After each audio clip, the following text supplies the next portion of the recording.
Hello, fellow homebrewers. JP here, and I want to introduce to you the brand new Brew-Built X1 Conical Series available at More Beer. More Beer sells the highest standard in homebrewing equipment, and the Brew-Built Conicals are just that. They're made from mirror-polished 304 stainless steel, and they come with loads of features that you and I have been looking for. They have a full 2-inch bottom dump valve, which will eliminate your clogging issues, while the sturdy base includes 4 reinforced legs, just like those big Pro tanks do. More Beer also carries the Brew-Built line of options and add-ons like casters, pressure kits, and even external glycol chillers. So you can find out more about the new Brew-Built X1 Conical Unitanks by going over to morebeer.com for detailed videos on the entire line of Brew-Built Conicals. You can trust Brew-Built with your next fermentation, and you can trust More Beer to find the right conical for you. Brew-Built at morebeer.com. This week's Sunday session is brought to you by homebrewing source of awesomeness online. More Beer at morebeer.com.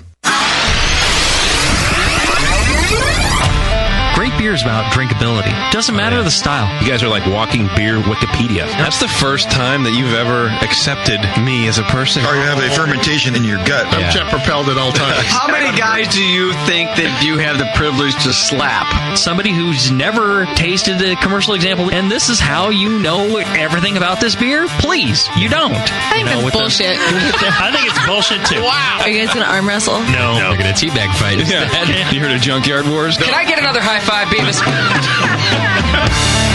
Now, live from the Brewing Network studios in Northern California, this is the radio program for home brewers, craft brewers, beer lovers, and beer geeks. It's your only source for live beer radio that brings expert brewers together with, well, expert drinkers. This is the radio program with a head on it. This is The Session.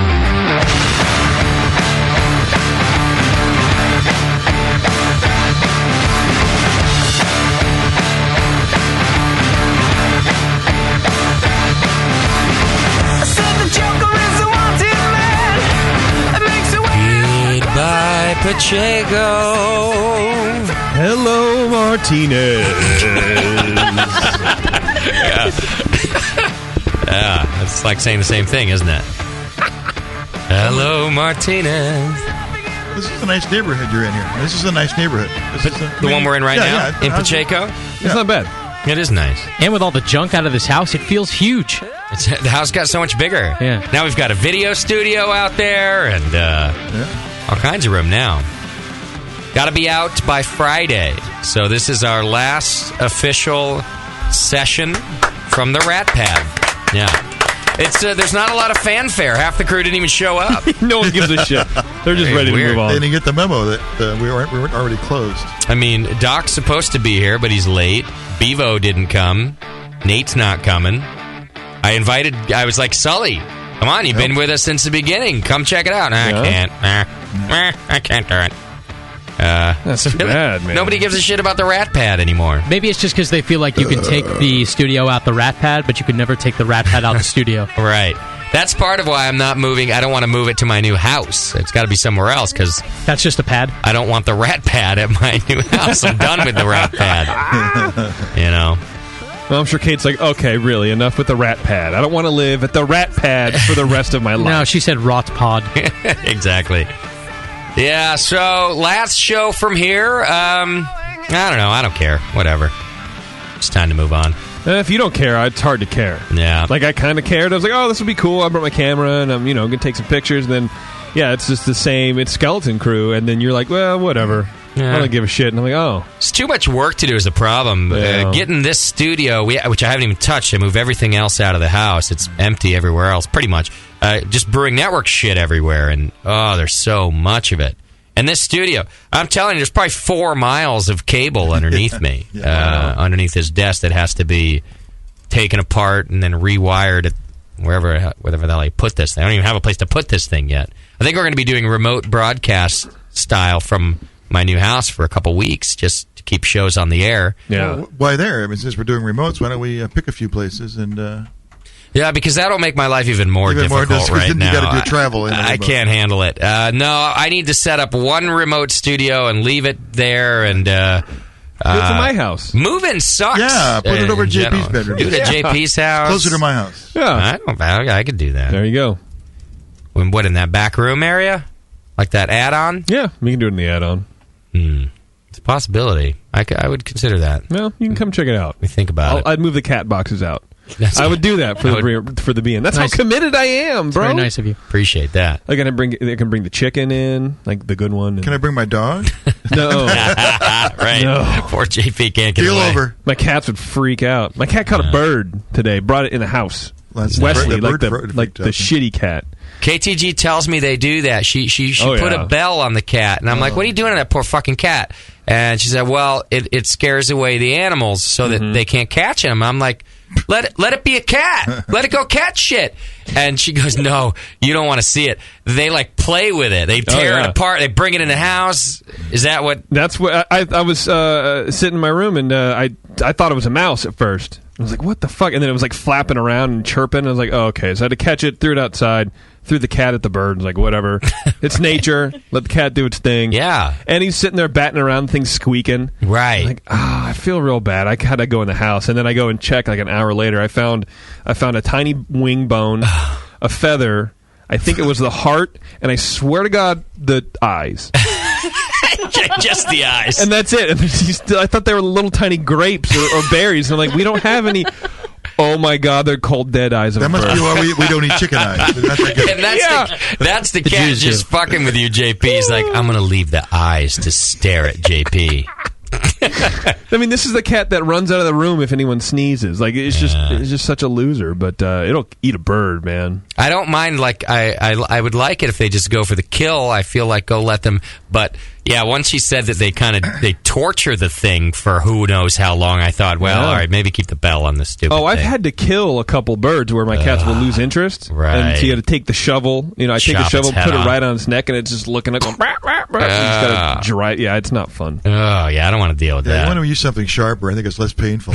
By the way, Yeah, You're probably right. It's like I found a dull piece of metal in the garage I throw a tennis ball at its head until until it stops Yeah, moving. I've been watching that Game of Thrones, right? Well, one thing is nice to have your head taken off by your own sword because you know it's sharp. Right. that's good. That's Good point. Use Yeah. mine. I won't feel it. Yeah, well, it's Kate's cat, so she's going to have to deal with the animals, the half-dead animals. So, yeah, I think we're going to set up a temporary studio at the house. Lots happening at the new house right now. They're doing a TV show out of my house. Yeah. Right now. They're doing one of those room makeover shows that you see, and they're redoing the garage into a brewing area / man cave. Do they know you don't brew? They don't. Can they get my garage next? But they don't know that. No. They come over and they're like, "Tell us about brewing." And I'm like, "Oh, well, it's so easy. Just add some water." Yeah. You just tell them all in like theories. Like, Yeah. well, the thing's going here and it's, I just kept going to the bathroom a lot and then like reading another passage out of how to brew. And then I would come back and I'd be like, "You see, what you do is..." There you go. just use all analogies. Yeah, it works fine. Yeah. It's a lot like making pasta. You just... Yeah. What it is, it's a lot like an analogy. And then Brewing's like an analogy. Yeah. Yeah, they're redoing it. Well, because here I'll let the BNers in on a little secret. Basically, I've had this idea in my head for a while, and I've discussed it with JP for a while, and we just never had the resources or the time to make it happen. But we've been wanting to do some instructional type of DVDs. Now, not BN style, not boring, not like this is the thing. Here's how you make a starter. Like, we're not going to have Moscow do it, for heaven's sake. It's not going to be like boring. But eventually, you will have me do it. Right. You can do the voiceovers. Once you get tired of doing it yourself. Yeah, it'll just sound like this. And then you put the extract away, and you boil it for 3 hours. Hey guys, this is Moscow. Here I am. We're going to talk about making a yeast starter today. And I know just the thing to rile us up. I've put on a little acid jazz. You guys know a lot of people like NPR, right? Like a lot of people listen to NPR. Yeah, but they're, it's more of like they don't do it by choice. That's just what the old folks' home puts on for them. It's, the Coexist bumper sticker forces your car to be tuned into only NPR. So I'm not going to give too much detail about it, but we needed a set to do it. So they're redoing my garage, making a cool set. You are going to get some brewing education, and you're going to get it from some of the best brewers in the world. Like me. So we've got 2 DVDs scheduled over the next a couple weeks. Names like Matt Brynelson, Dan Gordon, things like that might ring a bell. So we're going to do these DVDs. And anyway, so they're doing that in my house right now. So the house is a disaster. Boxes and shit everywhere. And now there's a TV crew in the garage and a bunch of Mexican dudes painting and stuff. That's how you do a TV show about a rebuild in California, I guess. You go to Home Depot not only for supplies, but for power tools. Right. You know. So I think what we'll do is set up the temporary studio in there. That area is supposed to be done by Friday. Oh. Of course, we've got another show to do on Sunday, right? Do we have a Sunday show? We do. So just put on 4 hours of lunch meat and call it a show. Right. I think it'd be great. I wonder if the sponsors would let me do that. I'd be happy to do it. Oh, let's do it. Maybe put on a best of or something. We could do that. That's what they're there for. We have those? Yeah, we have a few best ofs. Nice work. Yeah. All right, anyway, so that's what's happening. And Doc decided to show up to the Rat Pads last day. I'm pretty sure that's how he showed up to the first day at the Rat Pad. Yeah. Late. And with a beer in his hand. Right. I think his contract says that's okay. It's Monday. It is Not Monday. Sunday. Yeah. What's your excuse when you're late on Sunday? It's Sunday. Not Monday. Not Saturday. You can have your own chair if you want. It's your last show. And but then nobody can see me on the beaver cam. Oh, I see. You want to be on the beef cam. That's fair enough. It's true. All right, so nothing too special going on today, except a great lineup for you. We've got Michael Fairbrother from Moonlight Meadery is going to be on the program with us today. And you might remember him from a couple of shows. Most recently, he came on as a potential AHA governing committee candidate. That's right. But he's opened up a meadery, Moonlight Meadery, and he was a award-winning home brewer of mead before that. Yeah. And decided to go professional, and is really experiencing some enormous growth. So we're going to talk to him about that. Something like 750% growth over the last year. It's one of those things. I mean, he was a great home brewer. Anyway, I've known him for a number of years and had his beers occasionally. Okay. And they were fantastic. And I heard he was opening a meadery, and I was like, that's a weird step, I think, for someone who's so prolific in brewing beers. And his meads were good as well. But you know why he's smart? It was weird. Yeah. Chicks like mead. It's true. Especially if you can make several kinds. Yeah. Of mead. Yeah. Yep. Chicks. Chick friendly. He can make them real well too. I'm really excited for this show. It's gonna be a good one. He knows how to make it well, but he's also a good marketer. You can tell he's doing a really good job on the business side. It does seem, and he's well spoken. He can really talk about mead in an educated way. Speaking of chicks, Susie Q is working the chat room today. Bevo's not here for the last show. Susie Q's here. Susie Q came in. She's got whore heels on. Yeah, and show the camera. And Susie. a short skirt. Shit! Look at those things. Those are like 2.5 platforms. Those will rip the headliner. I don't know how she's going to show the camera in a skirt. Show the camera. Everyone was like, standing here like "Thank that. you, Susie." Listen, I tried. What are y'all dolled up for, Susie Q? Us? Dolled up. It's the last show. That's how you dress all the time with the heels and everything? She's just I getting wear rid of. heels a lot. Really? Tasty knows. I like that. Looks great in heels. It's a great choice. An excellent decision on your part. I'm short. To wear heels. I'm trying to reach things on top shelves. How tall are you? 5'4". Yeah, that is short. How tall are you, Doc? I'm 5'7". I'm taller than Doc right now. No, Doc's I'm also totally taller than Doc. What I want to know is, can you kick and hit the stop button on the elevator? in these shoes? Hell yeah. Of course, Hell yeah. course in those shoes. That's the whole point. Susie Q's working the chat room for us today in her heels. You can hit the chat button on the homepage. You can also call 888-401-BEER, and that's how you get questions over to us. We're at the SoCal Homebrew Festival this weekend. Yes, Doc was there. Oh. Everybody was there except for Susie Q and Jipper. That's right. Jipper. And people are asking where Jipper was. Yeah, what was your excuse? We didn't even have to get on an airplane. I don't have an excuse. I just don't want to go. You don't need an excuse for that. Yeah, drinking homebrew in a park for 2 days doesn't sound like fun to me. Oh, come on. We made fun. I'm just kidding. I don't know, man. I don't know. We made fun of lesbians and people everything. did ask about you. Yeah. Good. Well, that makes me feel good. No, I just didn't go. It's not one thing I Well, I had no excuse for you because they were asking why wouldn't you go, and then everybody's going, I had no plane involved. It's I had no excuse at all. It was once again a great time. It's possible that it's now my favorite homebrewing event of the year. It surpasses NHC in a couple of... Now, I love NHC. It's a good time. But I have a lot of work to do at NHC. We all know I'm a lazy fucking asshole. I don't want to work all week. You're a lady fucking asshole. I'm a lady fucking lazy fucking asshole. So... You didn't work too much. At the SoCal Fest, we're not required... There's no internet. I couldn't work if I wanted to. Nope. Well, you could have brought the camera and we done set some up... video that's what interviews. Moscow does. No, you actually screwed me out of my job, too, by leaving the flip in the Westie. That's true. Yeah, but he still was in people's face making recordings and things.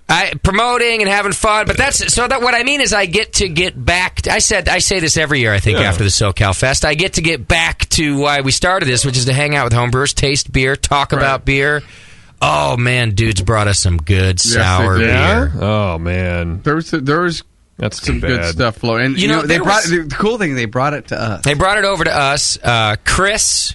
I don't know his last name, but Chris brought us a bunch of great sour beers. Oh, yeah. He has the two eyes. And that Chris. Yeah. Great sour beers. And another dude, and I'm so sorry, I'm forgetting your name. It might have been Jason? Chad, the other sour beer guy. Yeah. He brought us his name was Chad.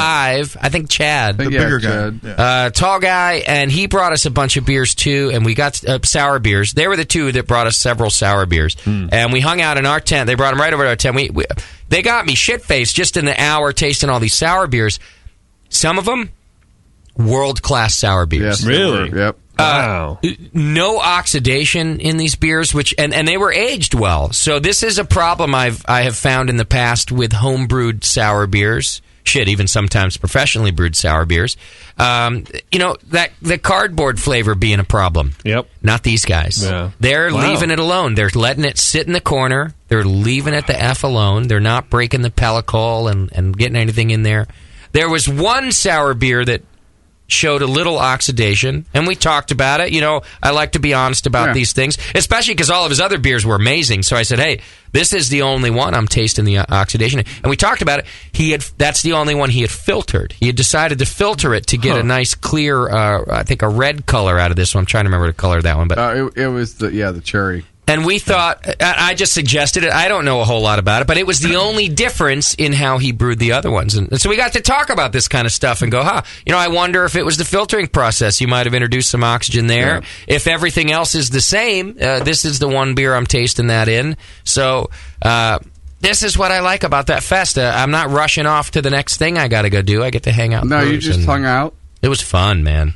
I want to know who was the one that got Tasty so fucked up. Oh, man, Tasty got wrecked at the end. Some guy named Justin. Yeah, but man, it was just like... another Justin. Well, Justin and one guy had a Janet's Brown clone, and he was, contributory, and then Justin had this great wheat.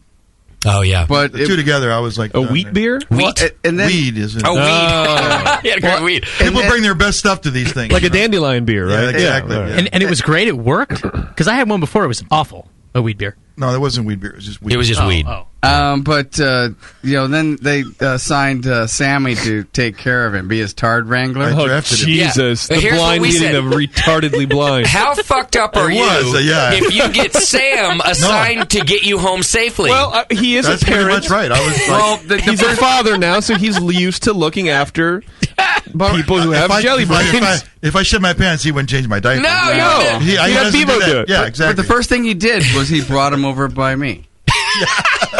Which is also not a good idea when you're fucked up, is to bring you by Doc to get you more fucked up. It's true. Yeah. It's just now he got Tasty because you have to take a bus. It's a big campground, and they have a little school bus that'll take you. It's like 2 mile walk to it. He got Tasty back okay, but we thought afterward, we just sent Tasty with Sammy to take care of him, and you just don't do that. No, we've never do that. Hey, Tasty, you want to go hang out in the woods? I mean, that's our bus stop. I think. Right. You get off here. All you had to do is get us to the right bus stop. Tasty could have been face down in the dirt, and Sam would have been like, "Oh shit." Well, or just can't lift him. Just to say. We didn't check on Tasty when we got back, did we? We didn't. Well. We heard him sawing logs a few minutes later. So I'm sure I was. I got up to take a pee about 5. You were still sawing logs. I know you're alive. Oh yeah, I was rocking. Yeah, good time. What a great what a wonderful festival. time, man! All these homebrewers. Oh, Yeah. great. A lot of fun. The hoary chick was there again, but I didn't get to see her boobs this year. Moscow? She was making out with broads, though.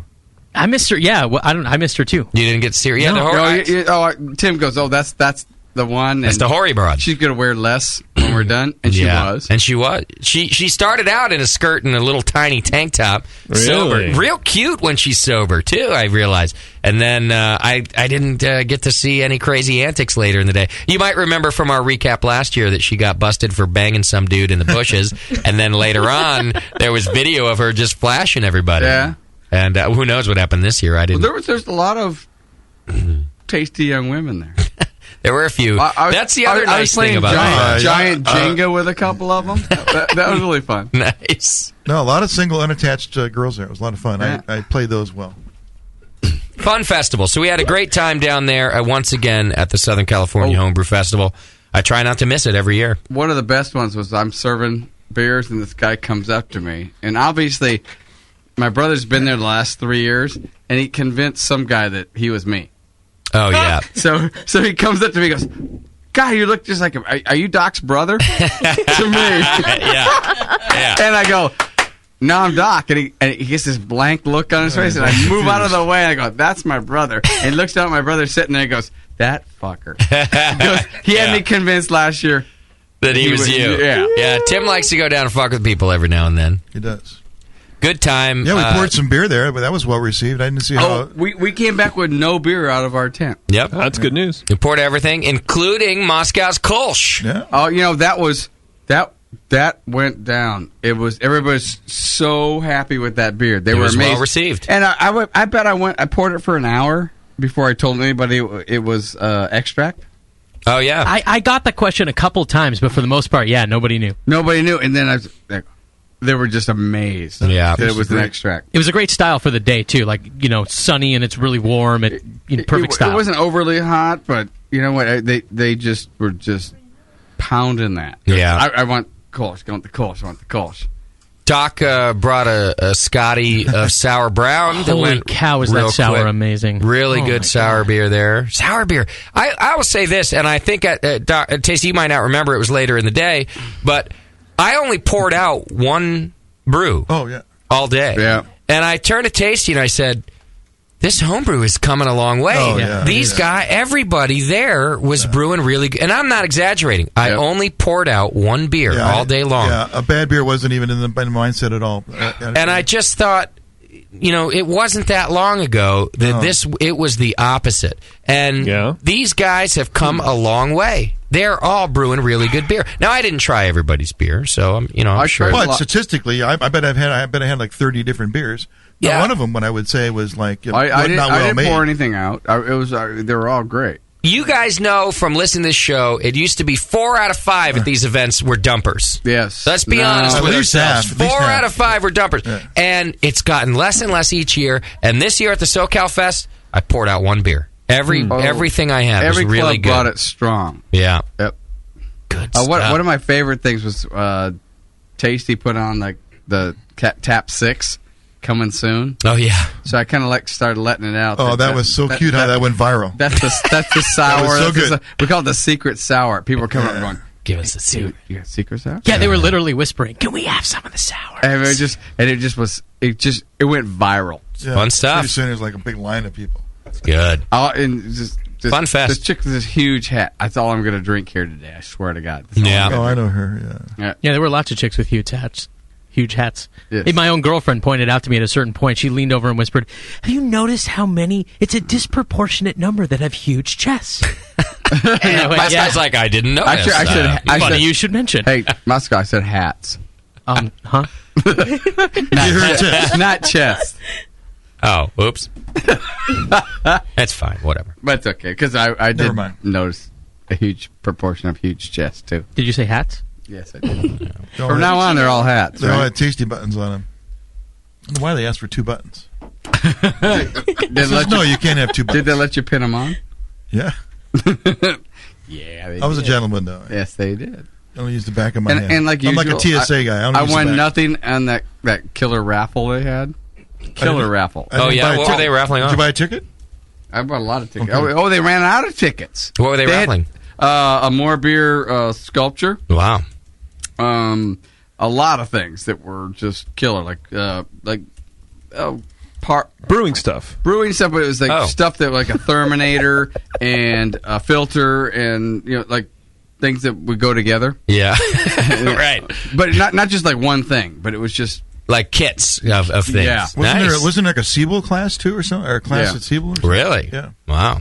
And I didn't know. A guy kept walking around and offering me raffle tickets. I thought he was joking. I thought I laughed every time. Well, that was Drew Beecham. He's like, "Hey, you guys, we want to buy raffle tickets," and he just had a kind of a stupid look on his face. So I thought he was joking. Like it's an insider's joke here. We don't get it. Yeah. But they ran out of raffle tickets because they sold so many. Wow. And they had to. We kept going back to get raffle tickets, and no, we're out. We sent somebody to get some.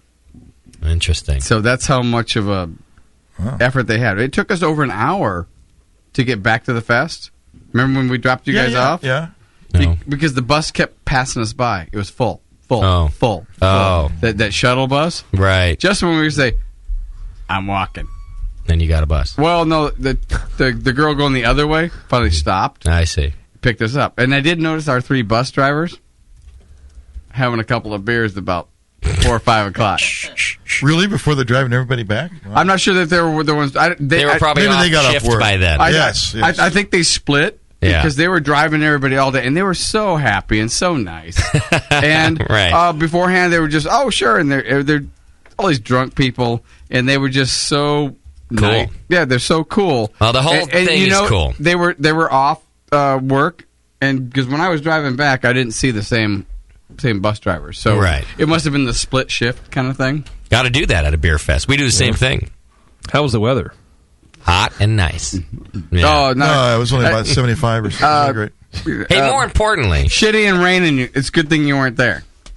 Did you guys hear about the first round results? The Kings won. I'm sorry, what? That's the second round they're in there, Moscow. In the National Homebrewers? I did see some numbers. How'd that go? Competition.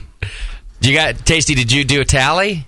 Somebody posted on our forum. That's where I think I saw. Go ahead, you got it. Well, it looks like the BN had a real good showing in several regions. Good. I said this is unconfirmed, so don't take. But it's something like this. It's, of course, in the club competition, it looks like the Brewing Network has something like 190 points in the first round. Yeah. That's like all you need to win the second round. I think in the second round we only had something like a little over 200 last year, wasn't it? Yeah, you don't need much more than 225. Yeah, you guys have, as we would expect, the Brewing Network is growing. You're going to exceed. Next year, it'll be even. When are you going to jump on this train there? It's going to be silly. Yeah, I'm not playing for any side now. We should assimilate Doe's. We are the board. All right. Well, now, Doe's cleaned up in this region, in the San Francisco region. If you look at the points, Doe's is all over that. I can shit. give you those.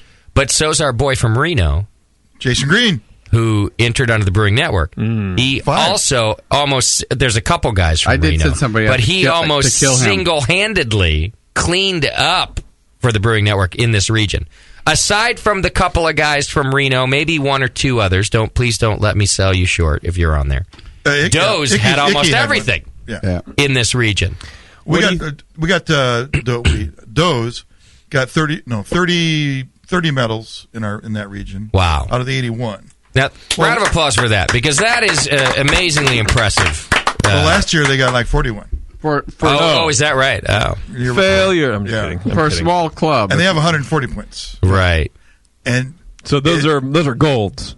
The one, everyone. The Brewing Network's already. I don't know if somebody else is like quaff me, maybe they did better. I haven't looked at the region. We could look and add them up. You mean more points than 190 total? They might be between Doe's and you guys at 190. The second place so far. Our forum has it listed as 190 and 46. And Doe's at like 146 and Quaff below that. Really? They did quaff. But that's unofficial. That's some that's over. Yahoo on the Brewing Network forum, drunker than I am, I'm sure of Okay, it. then, well, at least for argument's sake, I can be sure of that.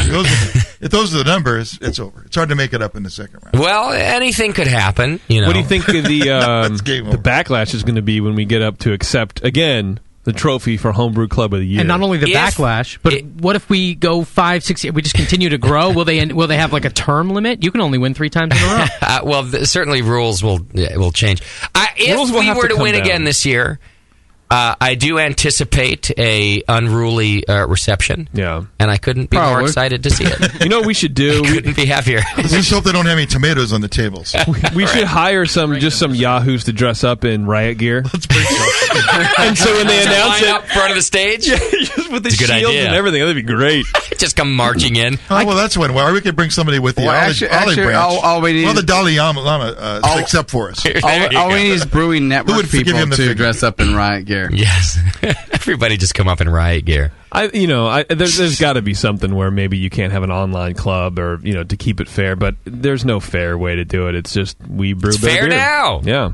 I'm talking about keep it fair. Well, I'm just saying, from the opposition, people who they have a club of 20 people and they can't get any more, and it's like, well, they'll change your some rules. of us aren't, some of us they'll have to do it like they do CBC or where they have large brew club. Large club, medium, and small. Yeah, right. That's a good idea. Over 100 members. Sure. 100 to 50 members and that kind of thing. They're going to have to do it that way. They should just have it like brew really good beer and you'll get some medals. Okay, brew really good beer than 50 other people. That's what I think. Why haven't they always done it based on size? Because there's always been clubs of different sizes. Yeah, but not like this. You just open that up to me to say, because they're lame. The hobby's really growing, so the clubs are getting crazy in size. Quaff's got, 300-400 people. Hey, how did Nate do? I think he advanced 3. Out of 20 or something, out of 120. I don't know how many. Didn't he enter just like a crap I don't know how ton? many he entered. I think he entered 1,000. There's only 81 possible entries. I think he entered 1,000 If it doesn't meet beers. the ciders. You sure? No, he must have had like 12 entries or something. You know who I saw did well? A couple of entries in cider. Yeah. And a medal. Come on, JP, laugh at that. Brew tattoo. Yeah, I saw that. Yeah, I didn't see that. Yeah. Got him a couple of medals. You didn't laugh at that? I didn't laugh at that. Come on. You started that joke. I know. That's probably the funniest thing I've ever done in my life. Right. You laughed for 10 minutes before I knew what you were laughing at. That's what happens. Talk about going viral and just spread. You went viral to yourself.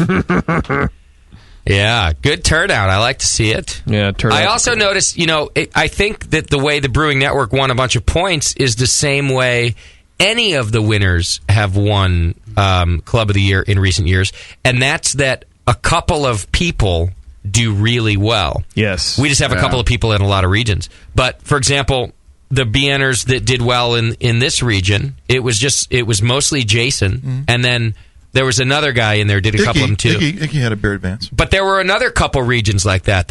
Like in Pittsburgh, the Pittsburgh region, the Philadelphia, St. Paul. No, that one and another region. This time? This time in the Philadelphia, not Pitt, the Philadelphia region.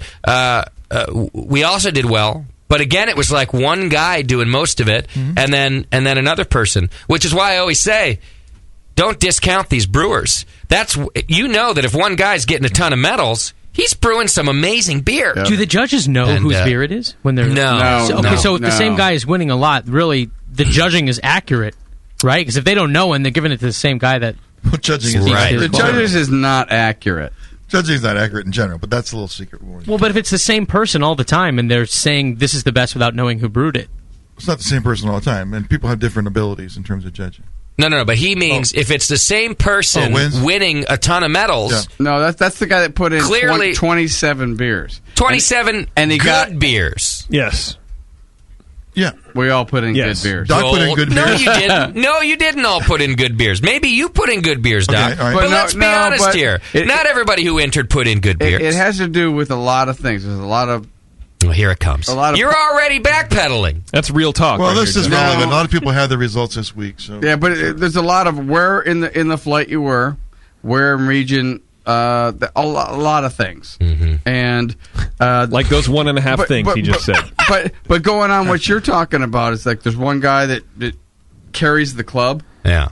It's happened every time. It's always been that way. That's what I'm Jamil saying. carried Quaff. Right. Oh, yeah. Gordon carried St. Paul. Exactly. Yeah. So you're right. There's a prolific brewer that carries the club. So the club thing is good, but there's always somebody that carries it. The BN has a shitload of prolific brewers, apparently. Well, I would think you're right. I would really say do. For me to actually defend homebrewing for a second. Yeah, now you're fucked. I think most people put in good beer, but not great beer. And that's the difference. A lot of it is good. I think a lot of it is good. I don't think you spend, what is it, $10 in? Well, I don't know what the entry fee is. It's up to about now. 10, I think. Yes. To enter a beer that you know is not going to do anything. Right. So I think automatically it has to be at least semi-okay. Everyone puts in semi-okay beer. I can't believe but Nate not spent, good to great beer. How about that? I can't believe Nate spent $10,000 entering the NHC this year. But amazing. But that's why Nicole's been on road trips a lot. But it's good beer. Is it great beer? I talked to Tasty about this weekend, and each year the bar goes up. Yeah. It's just the home brewers are getting better. Thank God. Better and better. I might actually like NHC in 5 years. Yeah. Let's not. Are you actually going? True. Oh yeah, I go to NHC. I just I tend to hang out at our club booth during club night. I don't really venture out, but maybe I will this year. I don't know. I'll put a leash on you. I'll take you. Actually, I'm always working. I've always been at the More Beer booth, so now that I'm free bird, I can go around and get my drink on. I'm thinking it could be exciting to see this year if we get a BN member winning Ninkasi. With the prolific brewers that are up there and winning so many medals, there's several chances to see a BN Ninkasi. That'd be great. That would be great. How about that? That'd be huge. That's a rule changer right there. Oh, man. Rule changer? What are you talking about? I'm going to start... here's my acceptance speech. For Ninkasi? For the whole thing. No, the club. Just everything. The club. It goes like this. All right. Sorry. Sorry. Are we going to have to get you a guard to take you back to your room? I might get jumped. Yeah, Susie's going to have to be my bouncer. No, I think Bad Rock. No, I'm sorry, you can't have him. He's mine. Right. Bad Rock is on dock duty. Oh, he's big time dock duty. Well, now that we know, how come Doc gets the wingman? I got nothing. Well, you get Sam. Now that we know Sam could take care of an adult. You know. If you heard about the stuff I did, like I did later on, the stuff that you did later on, I heard about it later on. I needed Bad Rock. Right. Yeah. You did. He would have gotten his ass kicked that day. Yeah, probably. Just what we need. Or I would have been in jail. Out there acting like a drunken douche. Right. As if there's not enough animosity going on. We've got Doc chasing people around an elevator with a dead animal. I'm not exaggerating. You're not. I don't even think I heard that. He had a dead squirrel thing. He was chasing people around the elevator until the dude in the elevator was, and Rock was there. The dude was like, back off. Back off, bro. Back off, bro. That's what he said. Back off, bro. And then Bad Rock had to then shut Doc down. Like, yeah, you should probably back off, bro. Let him off the elevator. Let him off the elevator. Back off, bro. Because then when I woke up in the morning, I go, what's that dead thing doing there? He didn't even know. That's what we need. This is exactly what the BN needs, Doc. Yes, I need Bad Rock. All right, we got a lot to do. I want to congratulate all the homebrewers in all the clubs who did really well in the first round. Some of you have a lot to be proud of. If you read our Brewing Network forum thread about it, you'll see that a lot of BN listeners, like we often recommend that they do, entered under their own local clubs. And if you have a local club, we think that's what you should do. And it was cool to see those guys winning, and they were posting their wins on the BN, and the BN guys were cheering them on. And I'd like to congratulate our BN guys for doing really well. Yep. I would really like to congratulate our most local club to the Pacheco House, Doze, for kicking ass in the first round, really doing well. And congrats to everybody. So we'll see what happens in the second round. It's all good fun, if you ask me. And I'll wear riot gear. Well, I'm looking forward to.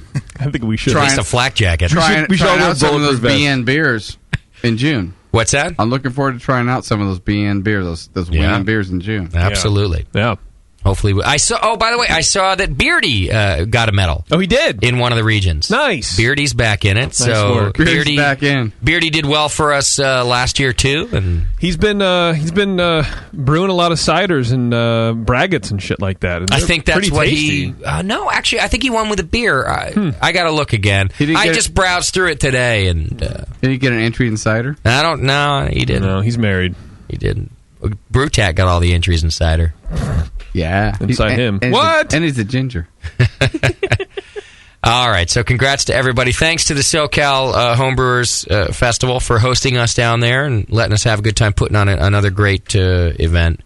And not putting us outside the festival grounds like they normally do. Right, yeah. We do get farther and farther away. Yeah, the shuttle, I'm kind of surprised at. No, the camping we chose. Oh, you okay. choose it. That's a raffle. Okay. But just Really? like at the GABF and every other, and almost every event that we're invited to do our Brewing Network thing. Yeah. You know, they put our booth off in the corner or the farthest.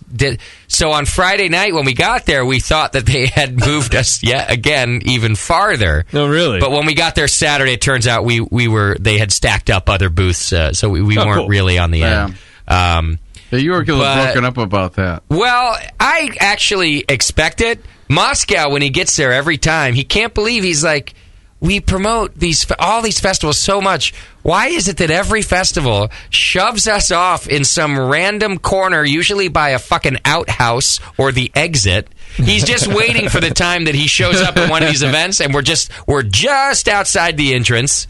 I didn't notice it as much because I don't care. You're but used Moscow to it. points it out a lot, and I'm like, yeah, I guess you're right. We are getting moved further and further. Like the GABF starts renting new halls, like as it gets bigger. I'm pretty sure they're just going to put us in another convention center next year. Oh yeah, you got to go through this tunnel and down the road, and then there's the beach. And then you're going to get to Boulder, and then you'll Fort Collins, and then you'll see the Brewing Network. But I mean, what the fuck? We're such an attraction. People like to come to the booth and hang out. Hey, just to say, there was a line the whole time. Yeah. Well, this time, like I said, when we showed up on Saturday, we weren't quite as far down as it had appeared on Friday. Great. We were right next to the chicken shack. Oh, this time. Yeah, Sounds you're like it'd right. be at home. They were cooking like meat on a stick in the back. Yeah, they put us right near fucking Salty's Chicken Shack and Rudy's Jumping Salty's Chicken Rudy's Shack. Rib Riot. We were just like right in between those two. Sounds great. Yeah. I did like how they designated us, though, because it was like, Carpinteria Homebrewers, Carpinteria California, Slob Homebrewers, San Luis Obispo, California, Brewing Network, Internet. We are the internet. Yeah, we have no home. We are the whole internet. We have no soul. That's what we are. Yeah, we're like gingers. We have no soul. We're like the gingers of the beer world. Except we belong here. Soulless asswipes. Yeah. All right, I got to take a break. When we come back, Michael Fairbrother, Moonlight Meadery. If you got questions about mead, 888-401-BEER, or join Susie Q in the chat room. She'll send your questions our way. We'll talk mead. We've got some of his mead to try. Yeah. And a lot more to do today. So hang in there. It's The Session. We'll be right back.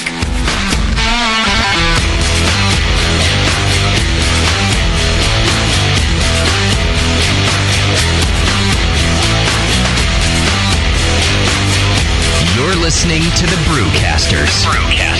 On the Brewing Network. Since the first time the Brewing Network microphones turned on, More Beer was behind it. More Beer sponsors the programming on the BN because, like you, they love brewing. And like the Brewing Network, they love sharing their knowledge. Morebeer.com isn't just a website to place your next equipment or ingredient order. Morebeer.com also gives you access to free beer information that will make you a better brewer. Go to morebeer.com and click into the Learning Center. You'll find podcasts, technical facts, video tutorials, and more, including access to The Buzz, More Beer's social network of more than 5,000 members. And some of them might even be crazier about beer than you are. Get over to morebeer.com today and take advantage of The Buzz, the forum, the Learning Center, and make sure you're signed up to receive the newest More Beer catalog. More Beer, bringing you absolutely everything for beer making. Hi, I'm Jamel Zanishev, and in addition to my work on the Brewing Network, I write the Style Profile column in every issue of Brew Your Own magazine. Hi, I'm Sean Paxton, and when I'm not prepping for the Home Brewed Chef on the Brewing Network, you can find me writing articles on how to cook with your home brew for Brew Your Own magazine. Greetings, cretins. This is John Palmer, and when I'm not writing for Brew Your Own, I'm reading it. John Palmer, Sean Paxton, Jamil Zanishev. If you love listening to them on the Brewing Network, you'll love reading their articles, tips, and recipes in the pages of Brew Your Own magazine. Join Jamil, John, and Sean 8 times a year in Brew Your Own.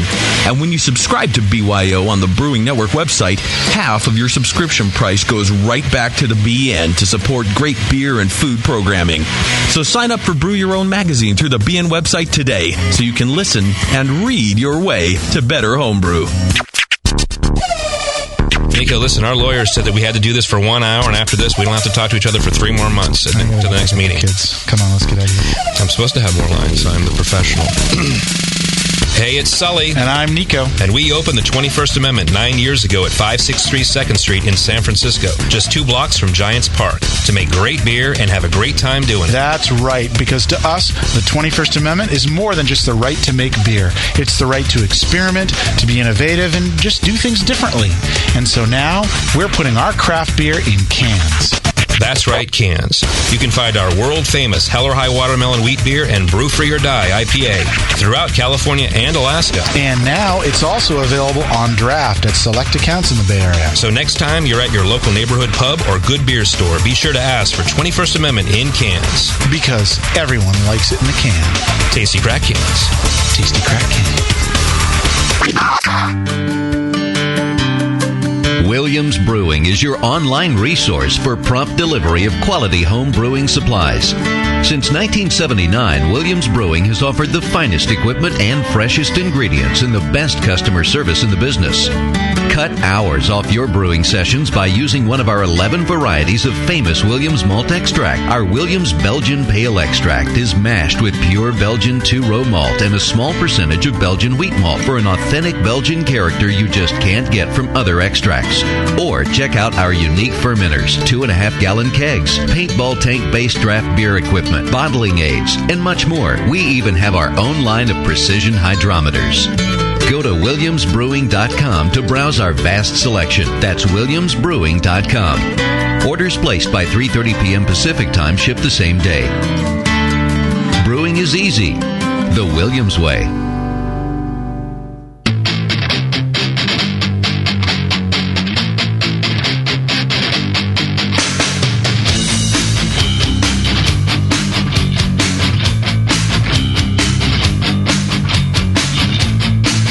Session. Brewing up our next batch of radio gold. Right now.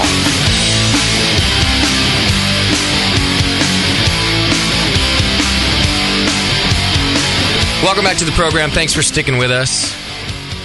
I hate when you grab a tortilla. Tortilla chips are an ancient torture device, I'm pretty sure. They will cut you. They cut you. It cuts you every time. Oh, yeah. You grab a chip, you bite into it, and all of a sudden, right in your gums, it's like a Chinese star in your mouth. Yep.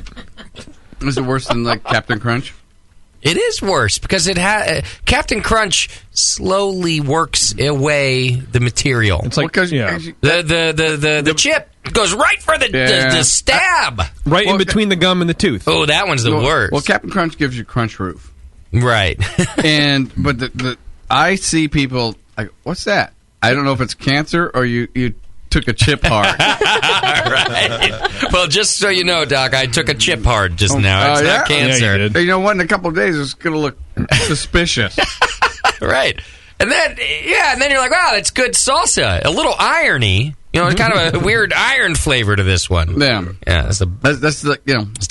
That's the blood. That's the blood. Michael Fairbrother, how are you, man? I'm great, guys. How about yourself? We're doing great. Thanks for being on the program. Hi, friend.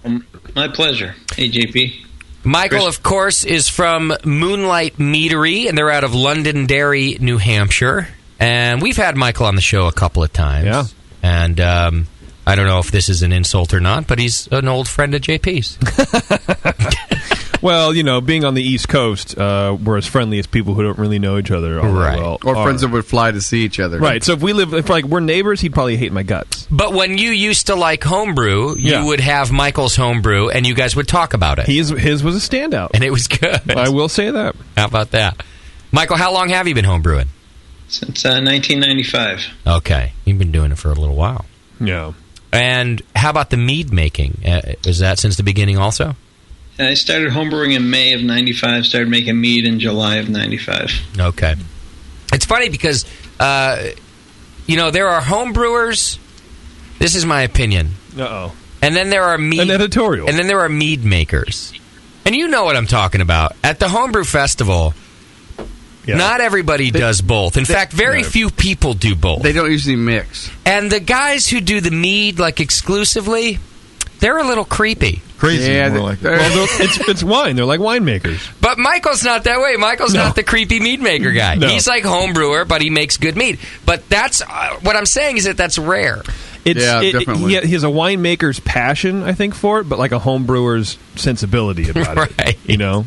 The people that make mead exclusively, did they started with mead? I would think they would graduate from beer. I think it Or depends. they graduated It's either from or. wine, possibly, too. They like larking. LARPing. No, LARPing. I don't know what larking. They like lurking. It's a whole thing. Michael, you don't LARP, do you?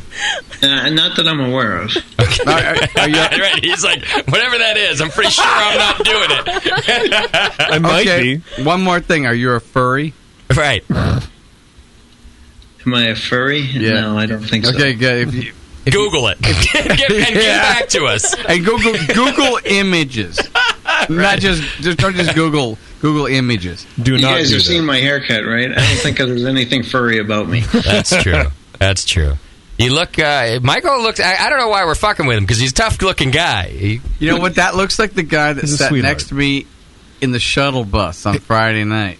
Doc had a prison inmate, like a guy had just gotten out the week before. He has like a manila envelope. He's sitting there like, man, can't wait to get home. Yeah, his number was still tattooed to his neck. Well, I got on the bus. I was like the last one, and I get on the bus, and everybody goes, so you got to sit down, sit down. We have to everybody sit down. They can't move the bus. There's only one seat left. Which seat was left? It was the guy next to the convict, and they goes, sit down. And I'm just running up, and I look at him. He goes, Michael doesn't look that bad. yes, he does. You can go to Moonlight Meadery right now, and if you check it out, a lot of information about the meadery. And there's also a video of Michael talking about mead, so you can see what he looks like. He's all suited up in the video. Yeah? You put on your church clothes that day, Oh, Michael. not the orange suit? Yeah, not that one. Who was that company that came and did that for you, the video? It was, New Sky Productions came in to do that for us. They did a nice job. They made you look good. Thank you. Yeah. And that's quite a task. No, not at all. Hey, it's a backhand I mean, compliment. they made him. It looks professional, you know. So you start homebrewing in '95. You get into mead also shortly thereafter. And do you kind of develop a passion more for mead than the beer side? Well, my personal passion is for like a Russian Imperial Stout. That's one of my favorite styles to brew. I've also made lots of lambics, double IPAs, not quite as good as Tasties, but pretty good in my own right. Nice. And when I'd go to homebrew parties, bring out the beer, the guys were very happy. But when I brought out the mead, women were knocking their husbands and boyfriends over to get to me to drink the mead. So I was like, Right. I make good beer, I make great beer, but I make exceptional mead, and I was smart enough to see the difference. There you go, Jay. The chicks. See, and it is a smart difference to see. It really is.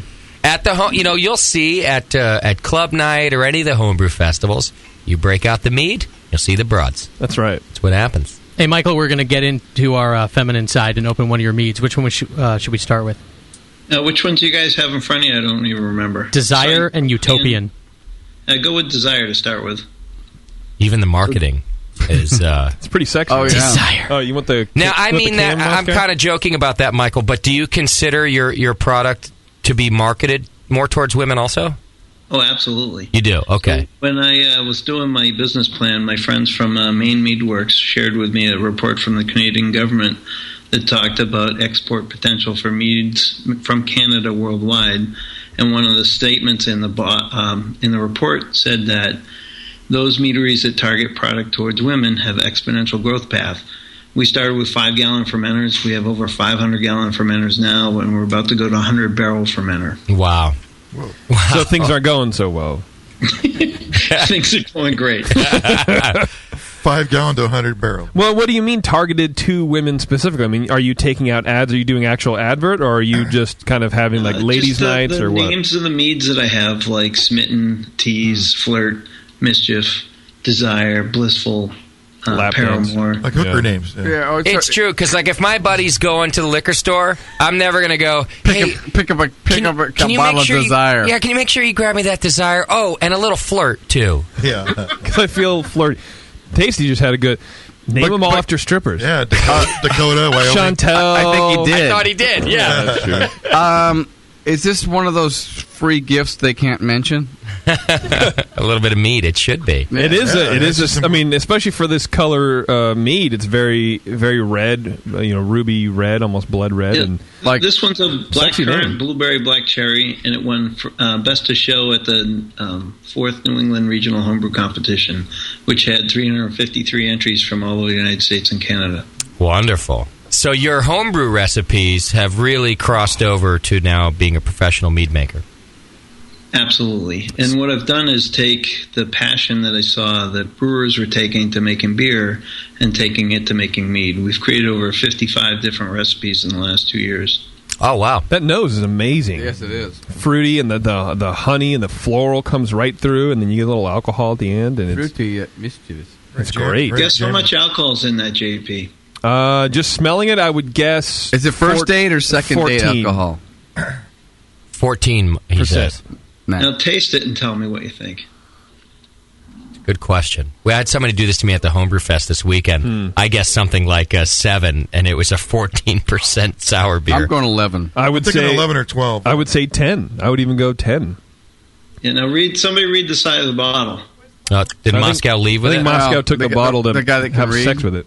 Susie, you have I to think turn it's your close microphone to, on. There you go. 16, maybe 15.8. Wow. Whoa. So it's a first date beer. Wait, what did Or you first say? date, first date mead. He said about 16. It's so good. Isn't it good? It drinks it for me. It drinks like a 10%er, man. Yeah. I've had Maybe. Russian Imperial stouts that taste more boozy than this mead. Maybe a 10. Wow, This really hides it. Wow. Susie Q's about to take off her whore heels for this. You can only hope. So probably not the making it key, home tonight. She'll flip them when I off. make my meads, guys, is I ferment at a very low temperature, about 62 degrees. It takes at least 3 months, and it can be quite a bit longer, almost up to a year before they're ready. Wow. And when I first brewed this as a home brewer, I took it out of the primary fermenter, bottled it, and sent it into this competition. And it was 3 months old to the day, and it took first place. Wow. So you can really use some pretty specific techniques, specifically staggered yeast nutrients, and you get a really amazing product. So talk to us a little bit about that. And then you said cold temperatures, too? Yep. So I ferment at 62 because when mead is fermenting, it generates a lot of heat because it's pretty high starting gravity. So the yeast is working quite hard. And in a 55-gallon batch, it'll generate about a 7-degree gain in temperature. Wow. So if you're starting at 62, you're talking about 71. So if you were starting at 71, you're pushing almost 78, and you're going to get a lot of fusels. So I don't want any fusel alcohol in my meads, and that's why we start at a very low temperature and keep it controlled. Takes longer, but you get a greater finished product. Okay. Excellent point. And then talk to me about kind of staggering the nutrients. Yep. So the idea behind the staggered yeast nutrients, and I learned this at the National Homebrewers Conference when I was listening to Kurt Stock and Chris England talk on various mead competitions or mead that they've made, was that by staggering the yeast, the nutrients for the yeast, you feed them as they need to be fed, and it produces a much cleaner, healthier yeast colony to work their way through the mead, the sugar in the mead. And so once I learned that piece of information, it changed my style of mead making dramatically. I went from a year to 2 years down to 3 to 4 months. Wow.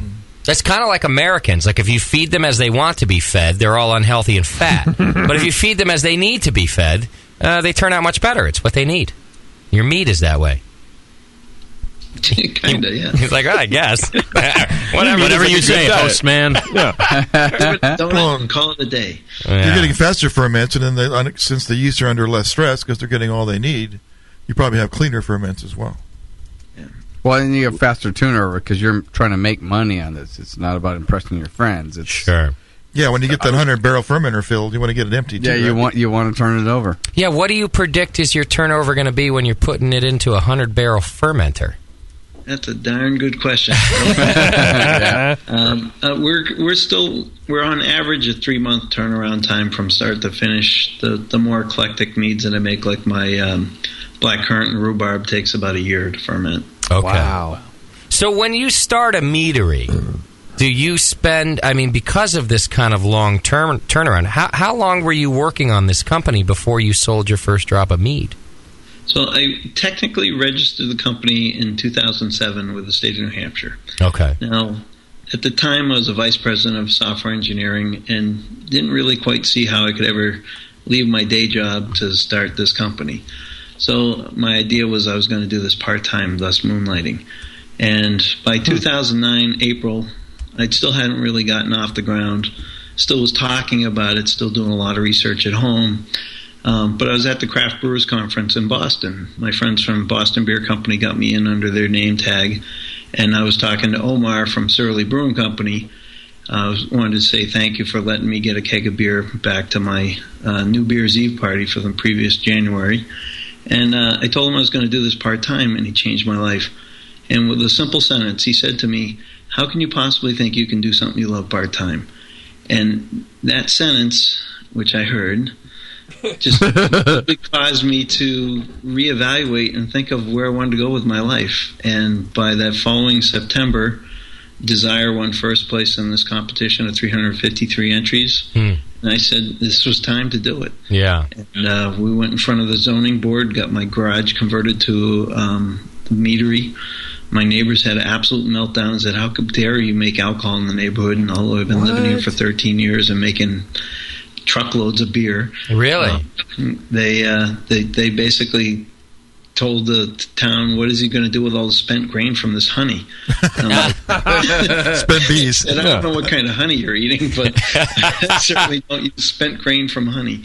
And the town gave me a unanimous approval, and they set my capacity at 400 gallons, and we started. And that was about May of 2010. And by July, I quit my day job. And by September, we had outgrown my garage, and we took a lease for a 2,000 square foot facility. By April of last year, we took another 2,000 square feet, and we're now up to 4,000 square feet. Wow. As we become the first winery in New Hampshire's history ever to be distributed to California. Good for you. Can you. get my mead from Napa Valley all the way down to San Diego. Wow. We actually have a road trip coming up at the end of the month out to California to do some bottle signings and tasting events. So I'm pretty excited about that. Oh, it's fantastic. Congratulations. How did that affect your relationship with your neighbors? Yeah, I wanted to ask that too. And in fact, as you hang on, answer that kind of in the progression here. I go back to the beginning. So here you are, you live in this neighborhood for 13 years, and you're homebrewing there. God, that's good. And you know your neighbors, I assume. They know you. They went to my house to drink, and I've got a 10-tap system in my basement. Okay. It's not like I don't have a beer party, and people know I'm not having one. Okay. I invite the whole bloody town. So you do that. Right. Yeah. You hear the frustration in that? Yeah.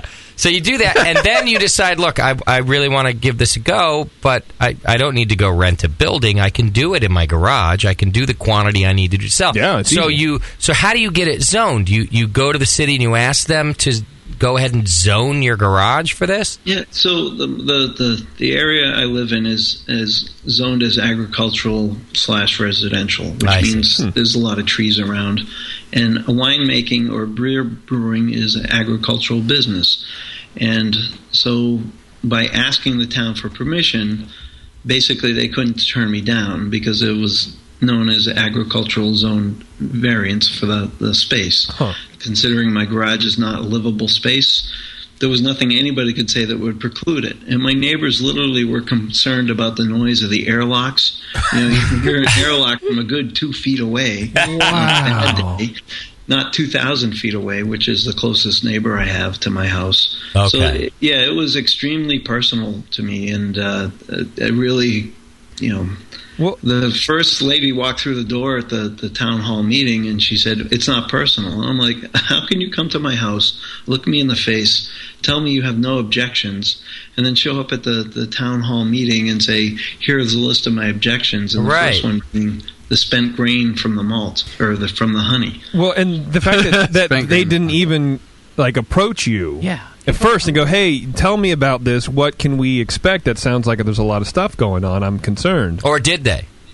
No, well, they basically, I invited them all to my house to show them my home meadery, which was basically a couple carboys sitting in the basement, and talked to them about how I wanted to proof out the business. And once it showed success, I was going to move it outside of the business, my garage. There's no way I can make 100,000 bottles a year out of my garage. You're just asking your neighbors. You're saying, "Look, I just need a starting point, a startup." And first of all, I'm not going to be in your hair. But even at that point, then I'm not going to be in your hair. I'm out of here. This is what you tell them. So we've had an awful lot of my neighbors come in to buy our product, and I'm very happy that they've been generous enough to say they were sorry. And really? So it maybe in a lot of cases it what really was just kind of a lack of education on their part and some misinformation. They were genuinely concerned about their neighborhood and maybe trucks, going through it and big trucks up and down. But they were concerned about people breaking into my garage to steal mead, and I said, "You realize I have about $5,000 worth of beer in my basement?"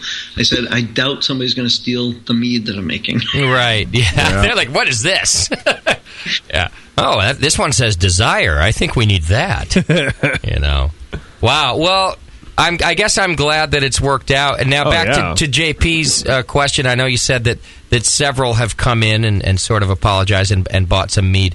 Is your home life or your neighborhood life uncomfortable at all? Is there anybody who didn't come around?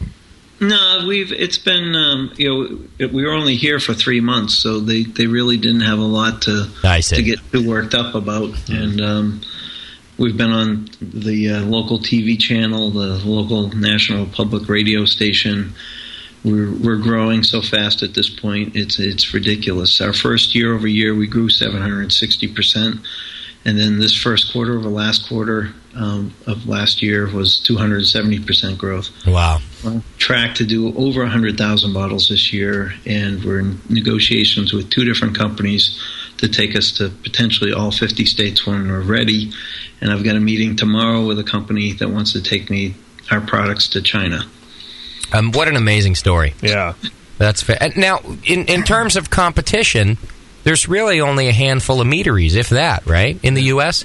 There's, I think, about 75 to 100 at this point. But really? I look at all the other mead makers as colleagues, because we're trying to build a niche market. Yeah. And if you think back to when Smart Food, popcorn came out, or Ben & Jerry's, those companies are, when Smart Food did it, they basically gave popcorn away to all the colleges to let people understand why cheesy popcorn was going to be good.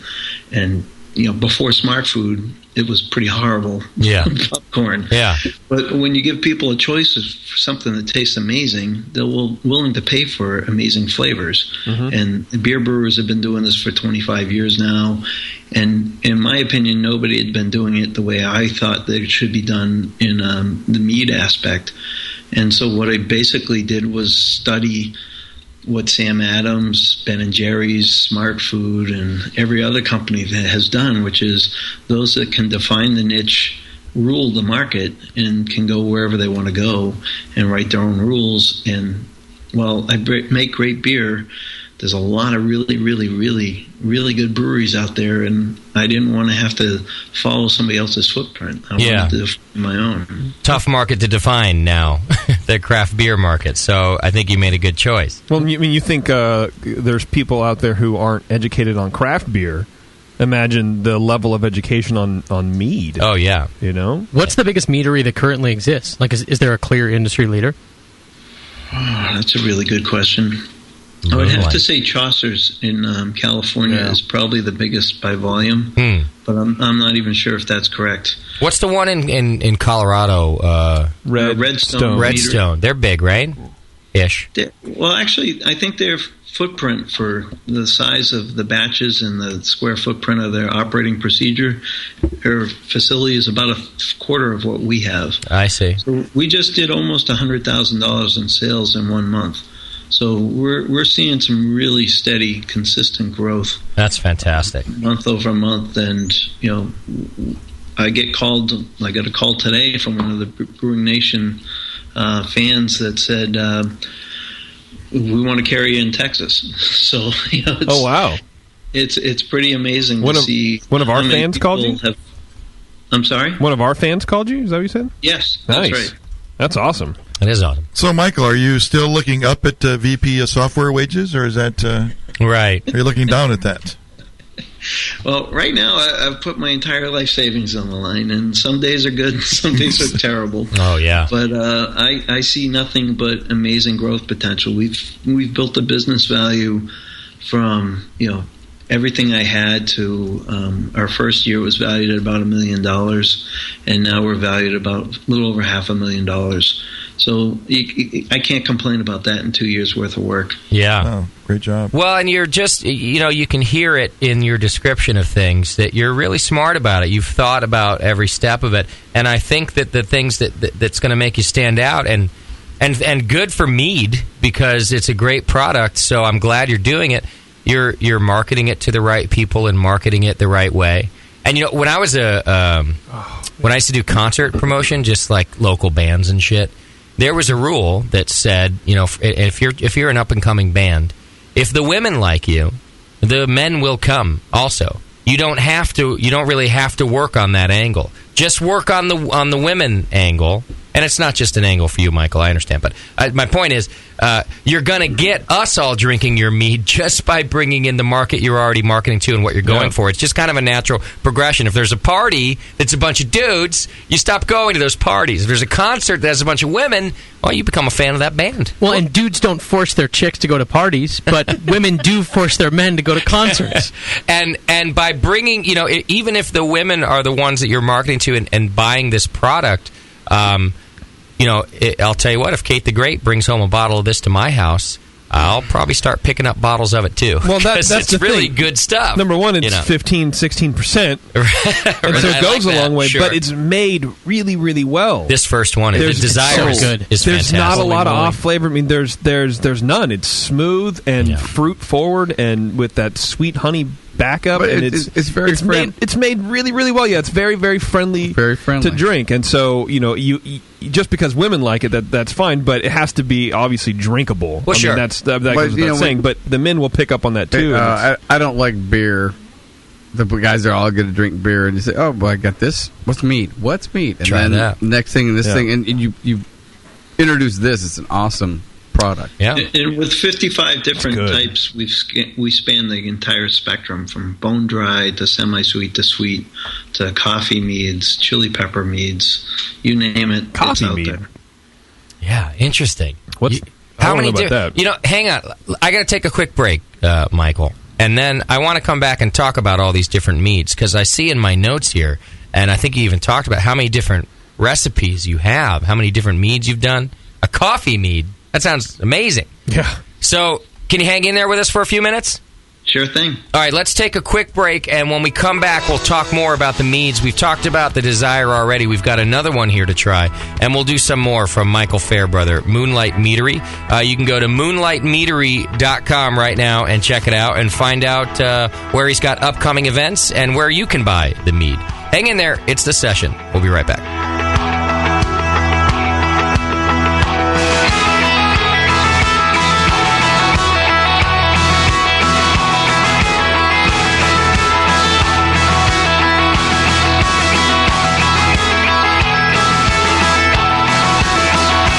Listening to the Brewcasters. On the Brewing Network.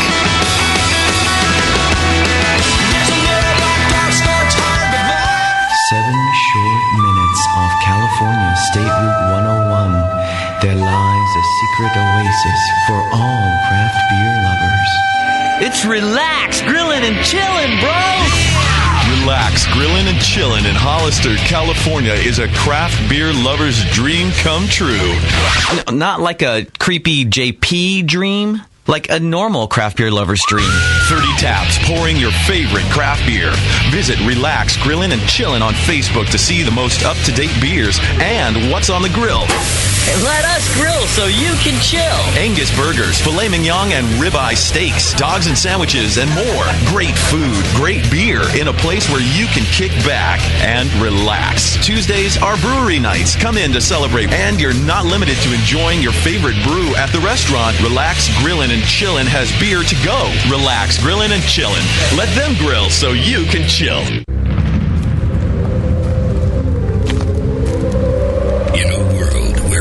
Has been lost. What happened to the city? It's in ruins.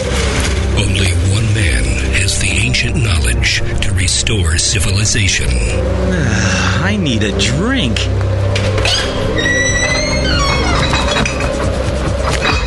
Oh no, the liquor store's been ransacked. You looking for beer, stranger? Boy, all the liquor got drunk up in the first 25 minutes of the apocalypse. Wait, there's still some bottles over... Oh, no. Those are non-alcoholic beer. I reckon you better stick to arrowroot tea and a desperate nomadic existence like the rest of us.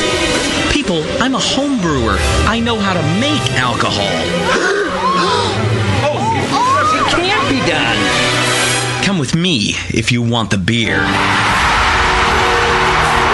I'm gonna need some big plastic buckets. He is the chosen one. The prophecies say that he's gonna get us wasted. Someone start heating water. And from the creators of Northern Brewer, the people who brought you $7.99 Brew Saver shipping, massive selection, and superior customer service comes the Home Brewer.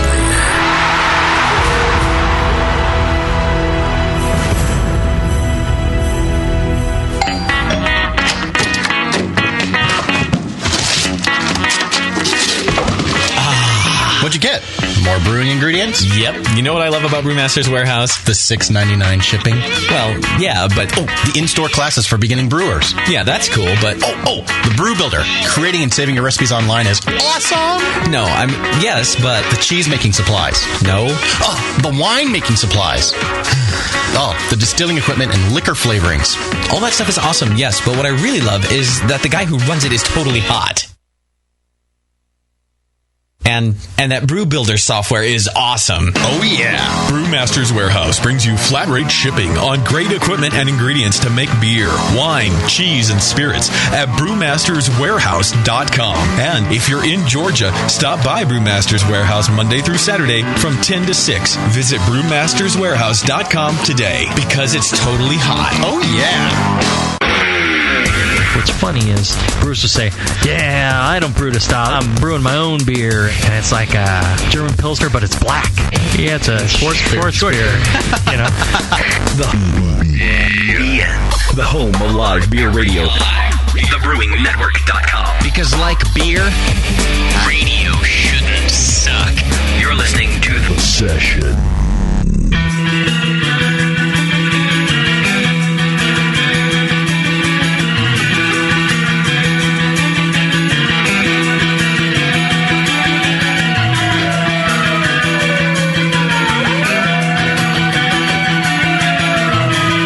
tuned into The Session. Because life's too short to listen to crappy radio.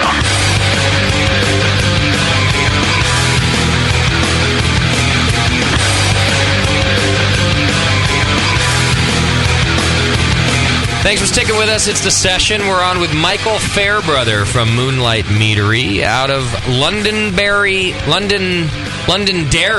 I almost screwed it up on you, Michael. Londonderry, New Hampshire.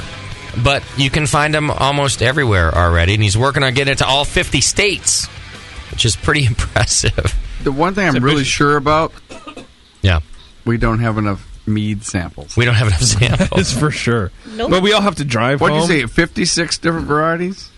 Yeah, 56 right now. And you're bottling and selling 56 different ones? We got 31 in the shop as of today. Wow. Oh, man. That's impressive. All right, I want to talk about some of those, but one question that comes to my mind as we talk about wide distribution is shelf life. And good question.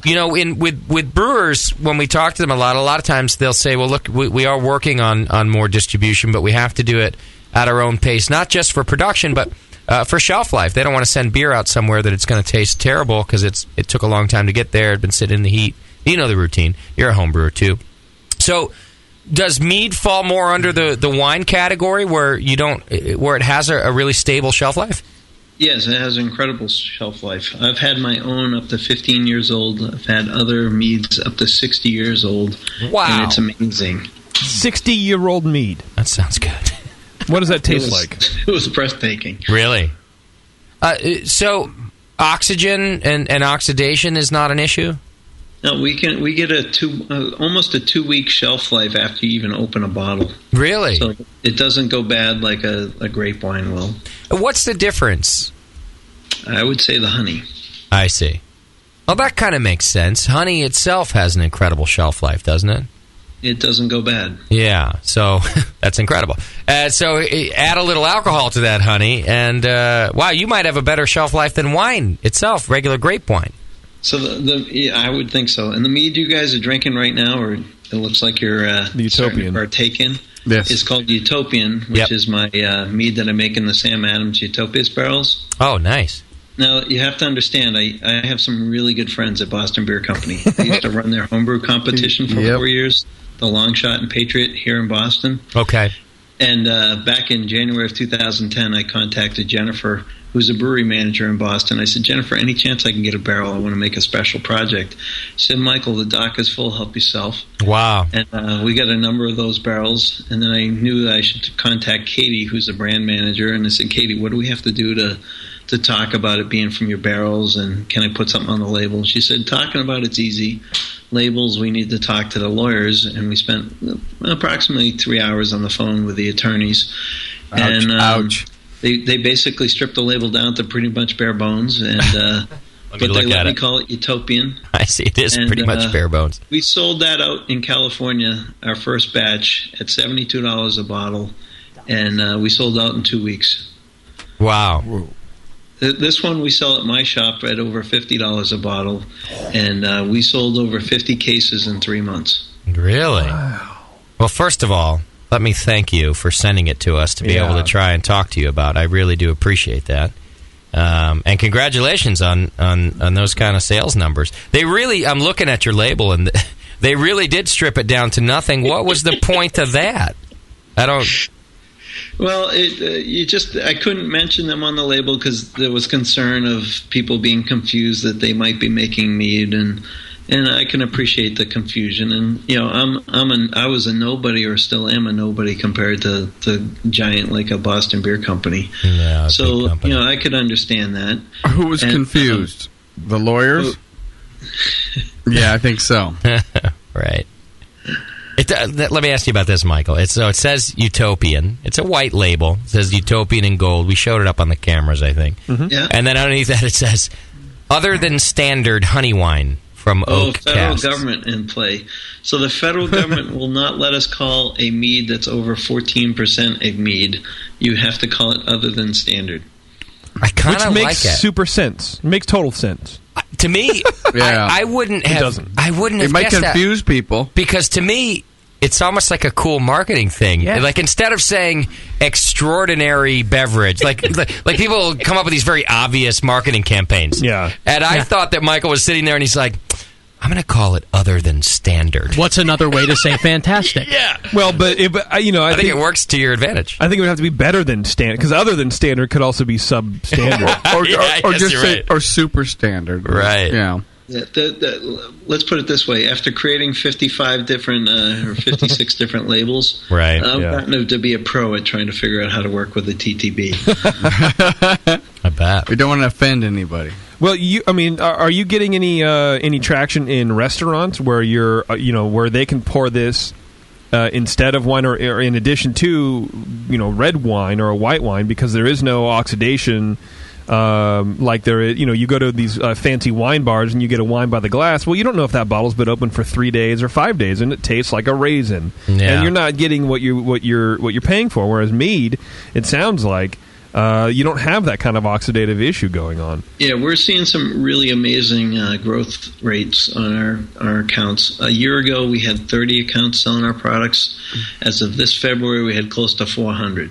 So, when you go from 30 to 400 in a 12-month period of time, and Forbes magazine puts mead in the top 10 trends for food, it's either just incredibly lucky time for me to venture into this business, or we're actually changing some things.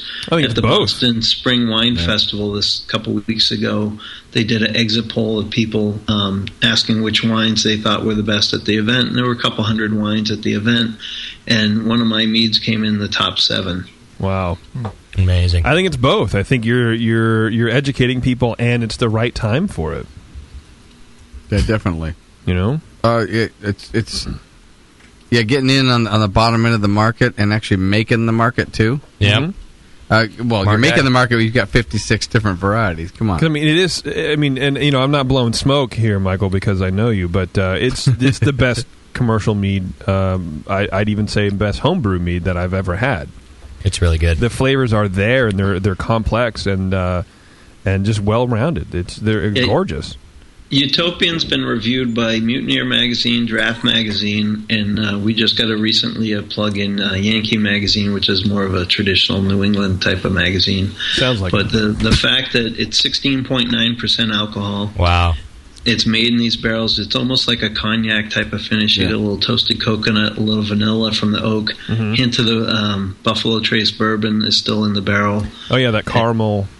Yeah, the kind of like it definitely tastes like it's been in the barrel. That creme brulee caramel kind of, that's like confectioner's sugar caramely kind of thing. That's what I get a lot, like a pastry. The first gentleman I ever sold a bottle to, and I was putting it up for sale in the winery, and he walked in the door and he asked me what the price was going to be, and I told him, he says, "You're never going to sell a bottle." I said, "Well, I don't plan on keeping it open all the time here in the tasting room, but I'll let you try a taste." He took one sip. He said, "I'll take 2 cases." Wow. That's fantastic. That's good. Well, and, Michael, I'll be honest with you. When you said $50 a bottle, that's expensive. And we've talked about this with craft brewers, too, the guys who are selling some pretty expensive beer. Firestone with their anniversary series, and of course, Russian River has some expensive corked beer. And I think it's still an issue with beer people. I don't think it's as much of an issue with wine people, and you do call yourself a winery. But it is a price point that's...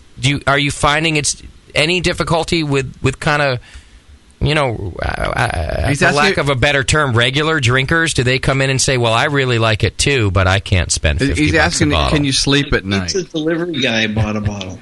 Oh, is that right? Yeah. So they're really tasting it and seeing the value and understanding it's no problem. We've sold a little over 100 cases since we started releasing it at this point. Okay. Well, that's great. I'm glad, but you see where I'm coming from, and you're a home brewer too. The average retail price that most of our meads sell for is about $15 a bottle. Oh, I see.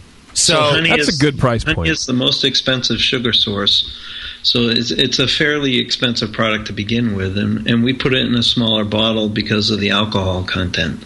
Yeah. So when you're dealing with 16-17% alcohol, you don't need a 750 milliliter bottle to put you where you want to get to. No, and 15. I guess I should have prefaced it with that. If your average price point is 15, that's fantastic. People can come in, maybe try this, and go, "Well, I think it's wonderful, but I don't have that," and still buy another product for $15 a bottle. Yeah. So. Like the first one you tried, Desire, which is 16.7% alcohol, is just 2 points less on the scale, not aged in the barrels, and we sell that for $15 a bottle. I see. And that was also I'd pay more than that for that too.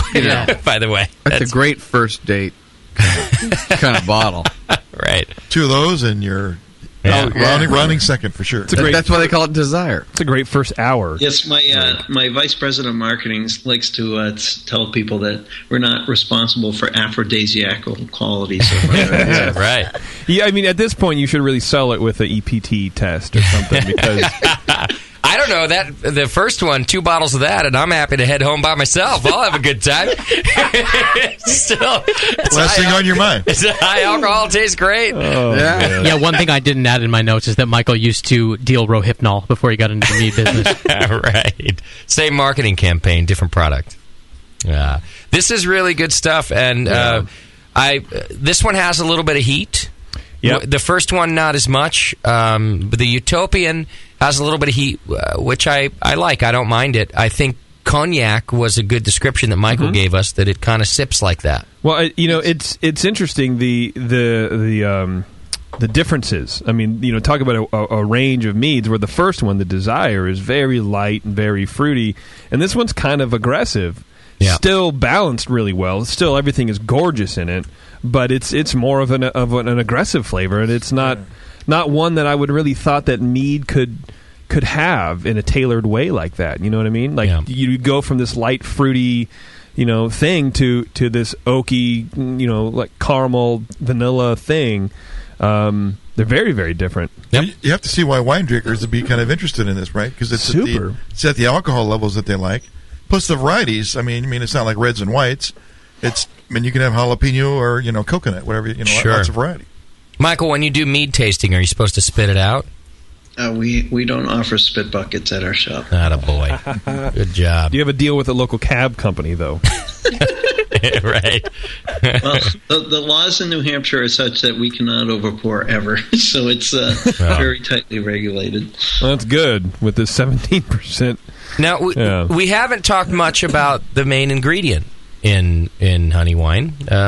So, are there how many different types of honey are you using for all these different products? That's a really good question. So I've played around with 60 different single source varietal honeys over the last several years. Commercially, we've used, I think, 8 different types of honey. Most of the honey we use is a wildflower honey, and people like to ask me, is it all local honey? And my answer to them is we use more honey than the state of New Hampshire can produce. Last year we used 43,700 pounds of honey. So the next question then is, well, where's it come from? We buy our honey from a True Source certified honey supplier, which means that we can track batch each lot number back to the beehive it comes from. Wow. So we have capacity to check where the honey came from, make sure it's local to the United States, and it is what they claim it is. Okay. Now, I hope this isn't a stupid hippie question, but are you green? It probably is. How green are you? Well, everyone's saying that the bees are disappearing and that it's a real problem that we have here in the U.S. Do you know anything about this? Is this something you have to think about as you grow? Are you having difficulty getting honey, or is this a bunch of PR? Yeah, well, there's an awful lot of everything there. So certainly our price has gone up based on the challenges beekeepers have. What we've heard from local beekeepers is that they've switched to using Russian bees instead of Italian honeybees, that the Russian bees are better at self-grooming and combating the mites naturally. And they work harder, too. Being sprayed with antibiotics that kill the mites and basically stress out the beehives. So there's a whole host of different issues going on. From what we've seen and attending the New Hampshire Beekeepers Association meetings, they've got a pretty good idea of what's going on and how to help the beehives be more self-resilient to the problems. Okay. Oh, phew. I've been losing sleep over this all week and worried about the bees. Well, that's good news. Now, you did say, you kind of went over it like we all should know it, but I just want to make sure we stop and talk about it. You said single source honey. And does that mean it comes from just one single, none of these blends, it's one single beehive? So a single source honey, in California, for example, you get some pretty large almond groves, and where they grow almond nuts. And what they'll do is they'll bring a beehive to the grove when it's in bloom, and then they'll harvest the honey when the blooms have gone by. And so the honey from a single source of flower is called a single source honey, and it tastes different. So I've had like buckwheat, I've had Tupelo, Brazilian pepper, cranberry, blueberry. You can even have carrot. You can have all kinds of stuff. Radish honey has got a spicy taste to it. All sorts of different ones. Okay. Are you experimenting with some of these different single source honeys? Are you blending these single source? We haven't blended any. We do play around with quite a few of the single source. We have our All Natural series, which usually focuses on a single source varietal honey. What about the rest of us that maybe want to try this? And we're going to do, clovers everywhere. We can get orange blossom clover around here and a few other Go ones. with orange blossom. Go with Tupelo. Okay. You can make some amazing meads with that. I think you can make some amazing meads with wildflower honey if you use the staggered yeast nutrients. One of my best sellers is called Sensual, and it's a traditional mead that's just really every type of flower that the bee visited you can almost taste in the honey. So if it's done right, you can get amazing flavors. Wow. Are you going with just basically honey and water? Are you doing sort of a cidery kind of thing where you're adding apple juice and then blending? Yeah, well, with 56 flavors, we have a whole variety. I'll bet. I have one that's we have 6 different sizers, which is instead of diluting the honey with water, we dilute it with apple cider. Okay. And I'm lucky I live in a town that has 4 cider orchards, and so we bought enough cider last year to make 36,000 bottles of mead with apple base. Wow. What other bases do you have? We use blueberries, black currants, cherries, raspberries, mangoes, peaches, apricots, plums. You name the fruit, I've pretty much tried it, I think. How about snozberries?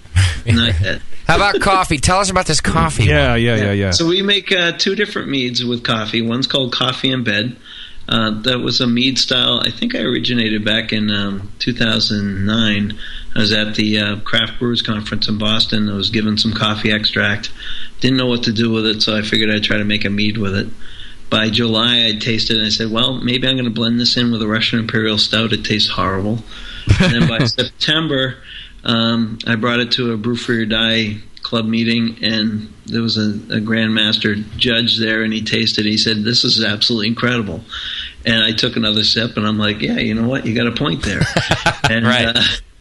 we took it to a competition, and where Desire won first place out of 353 entries, Coffee in Bed came in 5th. So I was pretty sure I had a winner at that point, and submitted it to the International Mazer Cup for 2 years, and it won medals back-to-back at that competition as well. So it's Sumatran coffee. Roughly in a 100-gallon batch, we use about 10 gallons of coffee, and we make another one called Kama Sumatra, which is a coffee and vanilla. So we use Sumatran coffee and vanilla beans. Nice. I think your howler monkey got out.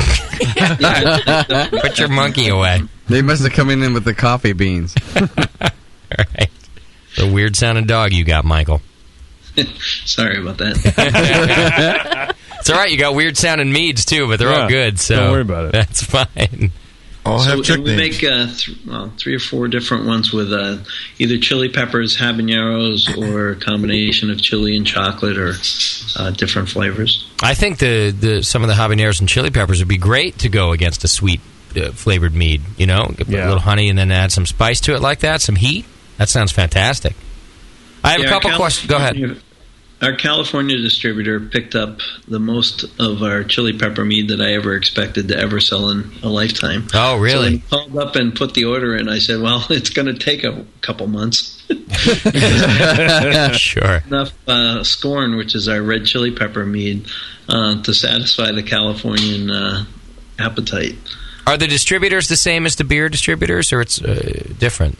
We're using craft beer distributors for the most part. So in California, we use Lime Ventures, and they've been really, really generous, and they were our first distributor to work with. Up here in New England, we're working with L. Knife & Son companies, so like Craft Beer Guild of Rhode Island, Craft Brewers of Maine, Massachusetts, Seaboard, Rhode Island. So we've got 6 states right now under belt, and we're seeing just month-over-month growth from all of them. Beautiful. Were your distributors already distributing mead, or did you have to convince them that your product was worthy? The California guys contacted us because we were going to be at the National Homebrewers Conference. Oh. And if you want to see a funny video, you search for me and Moonlight Meadery in California, and you'll see me dancing because I just gotten off the phone with Mike at Lime Ventures, where he placed an order for 100 cases, and that was a pretty special day for me. But most of them, they've been contacting us. We usually will end up with having 2 or 3 companies vying for the option, and it's a question of who do we want to work with and what kind of long-term strategic partnership do we want to have. Wow. So Strategery plays a good factor. You got to have strategy. I couldn't be happier for you, Michael. This is really just fantastic news all the way around. And I'll be presenting at the National Homebrewers Conference again this year. I read that. What are you talking about? I'm going to be talking about how to make great mead. Just in general, kind of a general give us great mead tips? Yep. Okay. And Bernice, who's my partner and my VP of Sales and Marketing, she's going to be doing a class on, or presentation on mead and cheese pairings. Oh, I'll be going to that. Mead and sounds cheese. real good. Yeah, that sounds great. Stinky cheese. All right, I got some questions from the chat room for you, man. I got a lot of them. Let's see.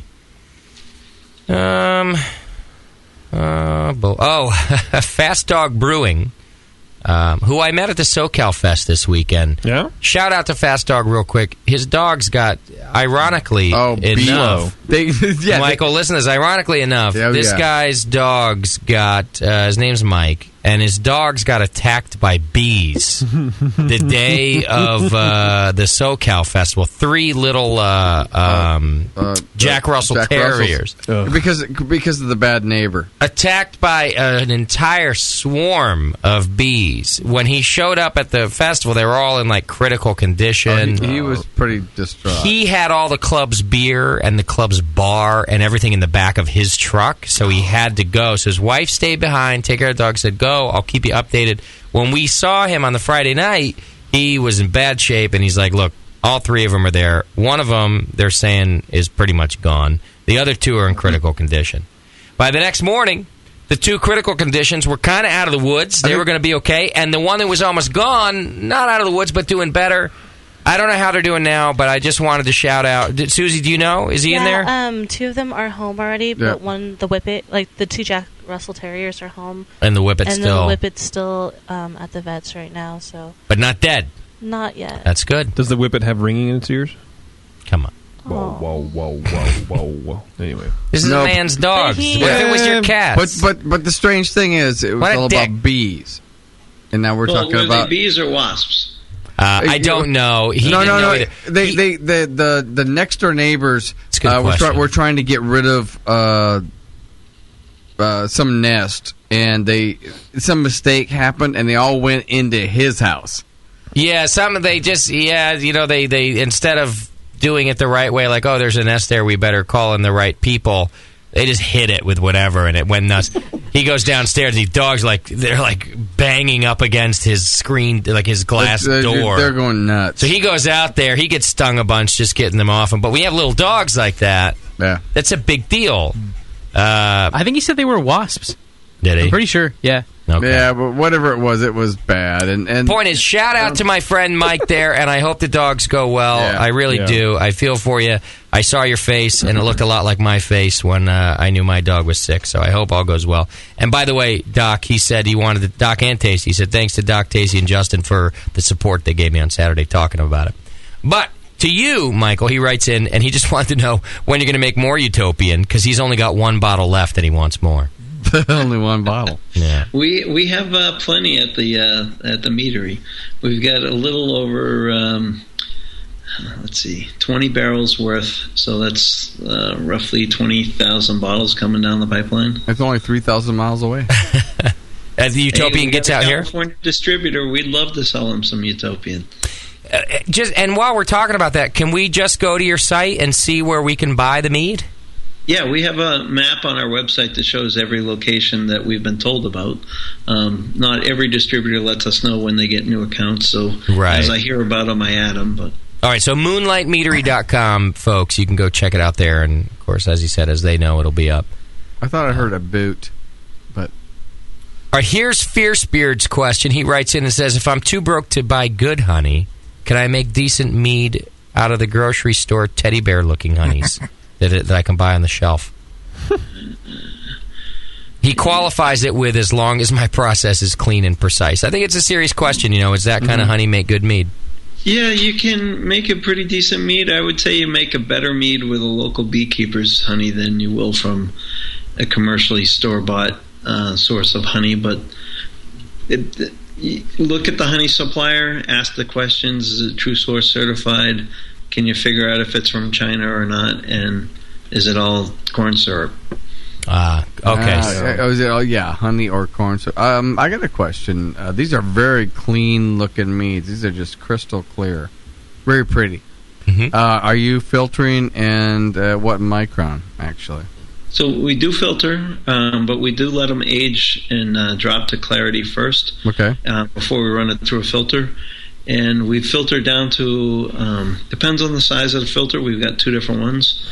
So my small, semi-quasi commercial mead maker filter, which is a 10 centimeter filter. Okay. We can go down to quarter micron. Okay. But we have a 40 plate filter as well. And that one, I don't know what the rating is. We buy them from GW Kent. It's 150 number on it. I don't know what the micron rating is on that, but I don't believe it's a sterile filtration like the quarter micron. That's still pretty good. Do you find a big difference in the flavor profile on that? None at all.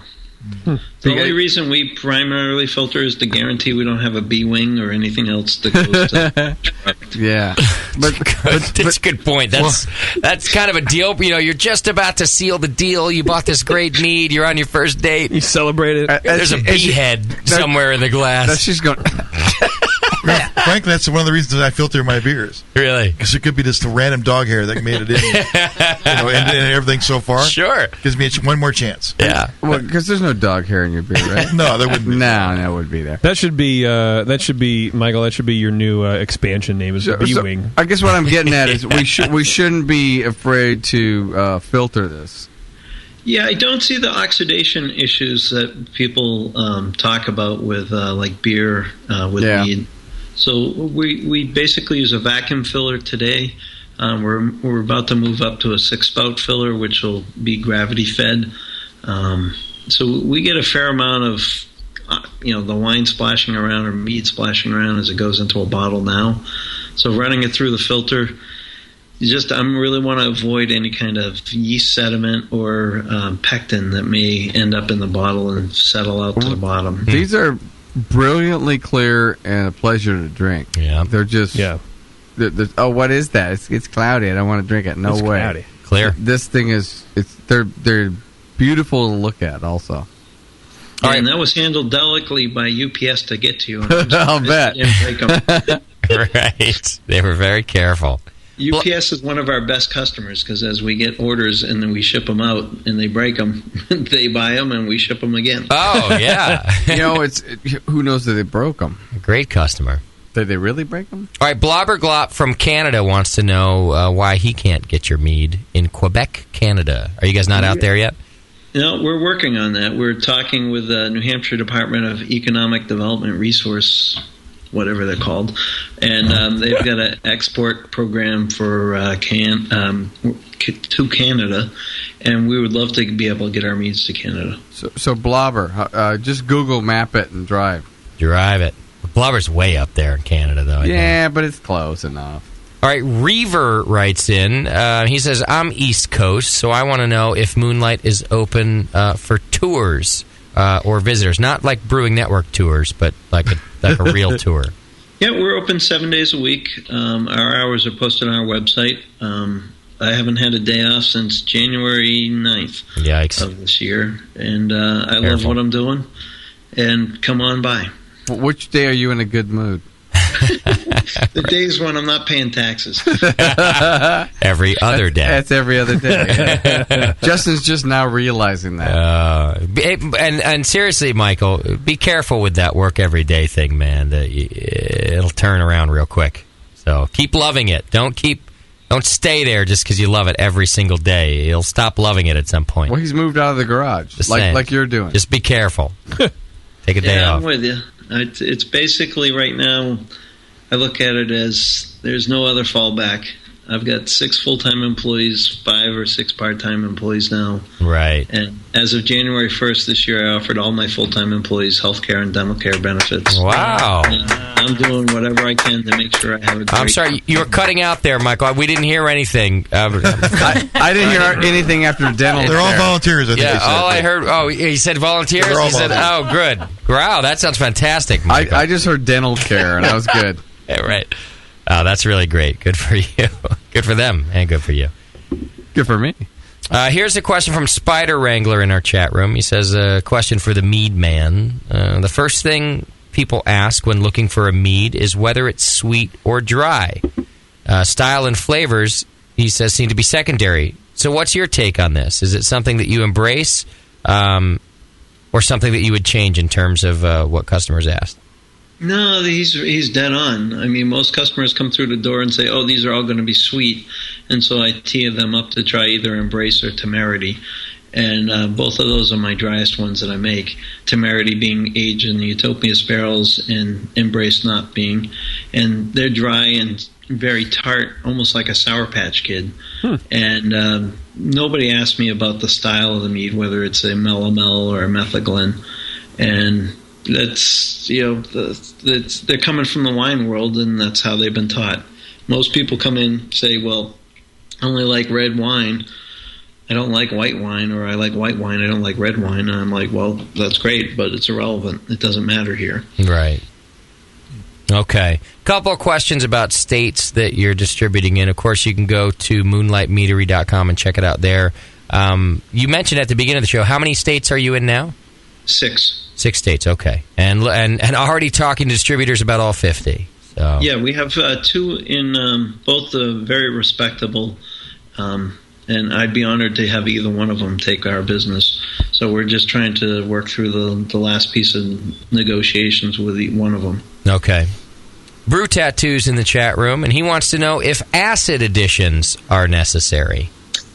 We do play around with that at the end to make sure the meads taste balanced. So the sweetness level, for example, can make a huge difference on whether you need to balance out the acidity, or if you need to do a malolactic fermentation to, again, soften up the acidity level. Do you use acid additions, or do you just do a malolactic? Both, depending on the style of the mead. For example, Mojo, which we made, which tastes like a mojito. Actually, a homebrewer made the recipe. Mike Manning down in Pennsylvania won the Valhalla Meeting of Life competition and earned Best of Show with his mojito mead. And so we worked with him to make that mead commercially. And when I made it, I wasn't very happy with where the acidity level was sitting. So we ended up adding a little bit more lime juice to balance it out, the sweetness and the flavor profile. So that was kind of the follow-up question to it also then is and I don't even know what an acid addition is. You just said lime juice. What are the other options? There's acid addition, and there's a malolactic. Like citric acid. Where you try to get one acid to turn into another acid that's less sharp. Okay. It's a different fermentation process. So you just it's a bacteria that converts, and I don't even know the acid it converts from and to, but I think it definitely makes a huge difference in the flavor. And I've never, as a brewer or as a mead maker before, commercially ever played with doing malolactic fermentations, but having seen the results and seeing how many people love the, like I made a blackcurrant and rhubarb mead called Flame, and how fast that's selling out. And when we first made it and I tasted it, my jaw almost locked up because it was so sour and tart. But when I ran it through let it malolactic ferment, it's so much softer and sweeter and smoother. It's just amazing. So that's just like adding. You said it's a bacteria. You just add this bacteria to it and let it do its thing to decrease the acid bite. It decreases, like Tasty said, decreases the acid bite. It's your interpretation of how sharp it is. And does your throat lock up? Right. And it from malolactic acid to lactic acid, it's different kind of sharp kind of acidity. Okay. It's still there. The best way to describe it is it softens it up quite a bit. Mm-hmm. And we can get these at our homebrew shop. We can go to More Beer and get the malolactic acid to add. It's a winemaking. Malolactic bacteria. Is that what you guys are talking about? Yeah. It's a tool used heavily in red winemaking. It's very common. Now, if it's not malolactic, if it's just an acid addition, I've heard a couple here, but I just want to ask the options. JP said you add citric acid. I think I don't really know. Citric acid's one of them. Okay. That's what I meant. You added lime juice, Michael? Yeah, lime juice is an option, as well as there's other, and you guys got to forgive me, it's getting late. I don't remember exactly what my chemicals are. Everything, Michael, everything. We want it all. But I believe it's a potassium carbonate that we'll add. Tartness. So there's different... depends on which way you want to go. If you want to make it higher in pH or lower in pH, there's you can add acid or you can add a buffer. Okay. So the malolactic goes from way too sharp and way too acidic, where the other end is it's too flabby and nasty, or maybe just too soft, where you want to add increase it and add some sharpness. So one's at the high end coming down, and then one's at the low end coming up. Okay. All right. I like that you can adjust these sort of inconsistencies in mead and get that. Well, you can do the same thing in cider, too. That's the only time I've done the malolactic was in cider. Okay. I had one that was just most ciders will do that naturally, too. Yep. All right. Here's a question, and then I think it's a good, just quick general discussion about what yeast to use, but... guest number 622-4900 in the chat room. That dude is awesome. That dude is so good. Yeah, he's in there every week. He wants to know if there's any advantage to mixing champagne yeast and ale yeast for fermenting a mead. My two go-to yeasts are Lavalin 71B and 47D. And primarily, with the exception of one batch, I've used 71B commercially. So it's I look at yeast as a palette paintbrush, which I get to paint with and make my art. And by keeping it simple, I can work up to 18% alcohol with a wine yeast that only supposedly goes to 14. So it's all by that keeping feeding, control of that, you can work and learn it really well. Yeah. It's more important, especially when you're talking about a relatively low alcohol yeast strain like that. That's the wrong term to use, but the feeding schedule becomes ever more important. And a champagne yeast will really dry out a wine or a mead to the point where you're going to have to back sweeten it, and then you got to worry about secondary fermentation or getting the raw honey taste in a mead. And we strive not to have that absolute raw honey flavor. Okay, I think that's a good choice, by the way, on your part. Well, I think it's your signature, too, because there's a lot of meads out there. You can, that's honey. Yeah, Tastes like a semi-cool, liquidy honey. Yes, and basically, these were two independent tastes with these two meads. Didn't taste like honey. Yeah. All right, that's it from the chat room, but I do have another question, and it's potentially my last stupid question of the night. Were you in over the top? Wait, your last stupid question to him. To him, yeah. Yes. Right. All right.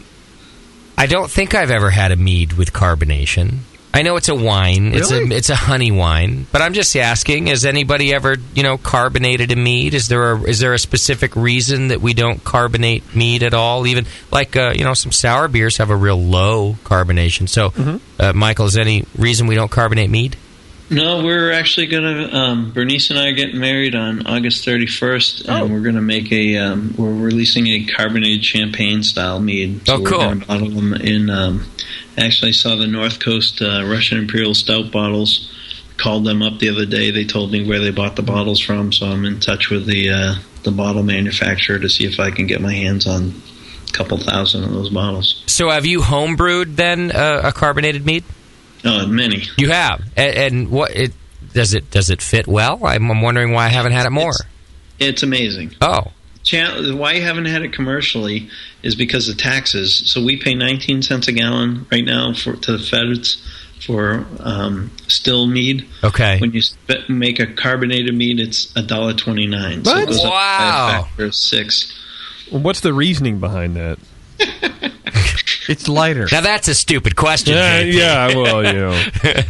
I don't think I'm smart enough to answer that. Right. Okay. Well, that is interesting. So I genuinely, when I was asking, I thought it was a silly question, and I just thought, well, because it doesn't fit with the style. It's a wine, but I've had one makes it from the aforementioned Redstone several years ago, and it was a fruit mead, very very light though, so the effervescence kind of carried it through, and it was it was fine. Okay, it was fine, but you're right. Generally, I don't really. I don't think I've ever had one.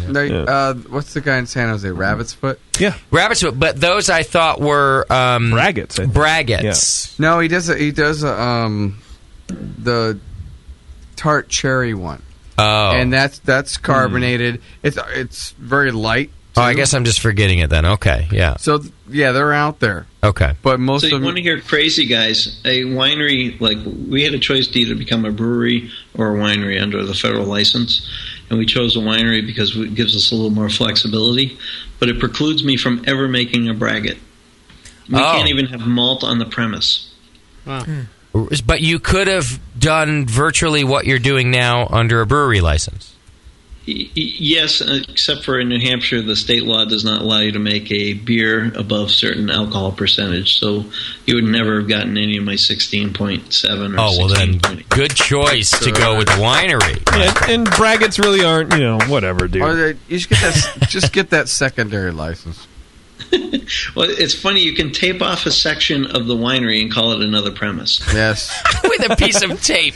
Painter's tape. I love these people's laws. It's incredible. I like the blue tape. Well, you can't do that, but I'll tell you what. If you put a piece of tape up right here, you can go ahead and you can turn that into a brothel. I don't care. Just put up a piece of tape. You can come over and have some mead, and then go over there and be the brothel. What is mead? Have we answered that yet? I had to call ABC the other day talking about some other things. I was helping a brewery out, trying to get some answers. And it's like that. It's really like that. They're idiots. They're all idiots. And they're government workers. And the fine print is ridiculous. Like, yeah, well, if you put up some caution tape right there, you park trucks inside. Well, I think it's like, either they don't want to write, they haven't thought out of the ways around these laws when the lawmakers write them. Right. But I think the people who actually enforce the laws, when you come to deal with them, they go, look, if you can just do this, then that's skirting around it. Sure. Until someone wants to amend that law. You can't do that. Well, that might be for the people that come enforce the laws. But I bet you that Michael could concur that the people on the other end of the telephone, when you call to ask about the laws... Yeah. Oh, no, you can't do this. Just right here, you can't do that. I'm pretty sure it's a special ed class that you're calling. It might be. A special ed class making $160,000 a year. The time of day you call and who you speak to. And I've actually testified in front of the New Hampshire State Senate now 3 times. We're getting a law changed here in New Hampshire. It was illegal for us to make these 16.8 or 7 or 5 or anything above 15.5% that was not based on grapes and was not fortified with brandy here in the state, but you could make it outside the state and sell it in the state. Yeah. Or could you throw a grape in there and say, hey, I got a grape in there? It's so weird. I'm telling you, the Brewing Network could be the ABC call center, and it would be just as effective as it is right now. More so, I say. More so! I don't know. I'm not sure about that. Well. Oh, they're morons. Well, put up a piece of tape, Michael. Just hang it from the ceiling. Yeah. Well, listen, it has been fantastic to speak with you about your mead, and I couldn't be happier for you and your success, man. Good job. I'm glad to see a guy leaving his day job to have I call them not real jobs, but I know you're working your ass off. So. Yeah, he's actually growing 300%. Right. Good job, Michael. Yeah. All right, guys, take care. And thanks so much for sending the mead, too. We're going to check where we can buy it locally because it's really fantastic. And there's really not a person in this room, save for Susie, that doesn't need some more panty-dropping material in their life. So you've helped us out, man. Yeah, I'll be out that way in the next 3 weeks doing a tour from northern to southern California. So have your friends look me up.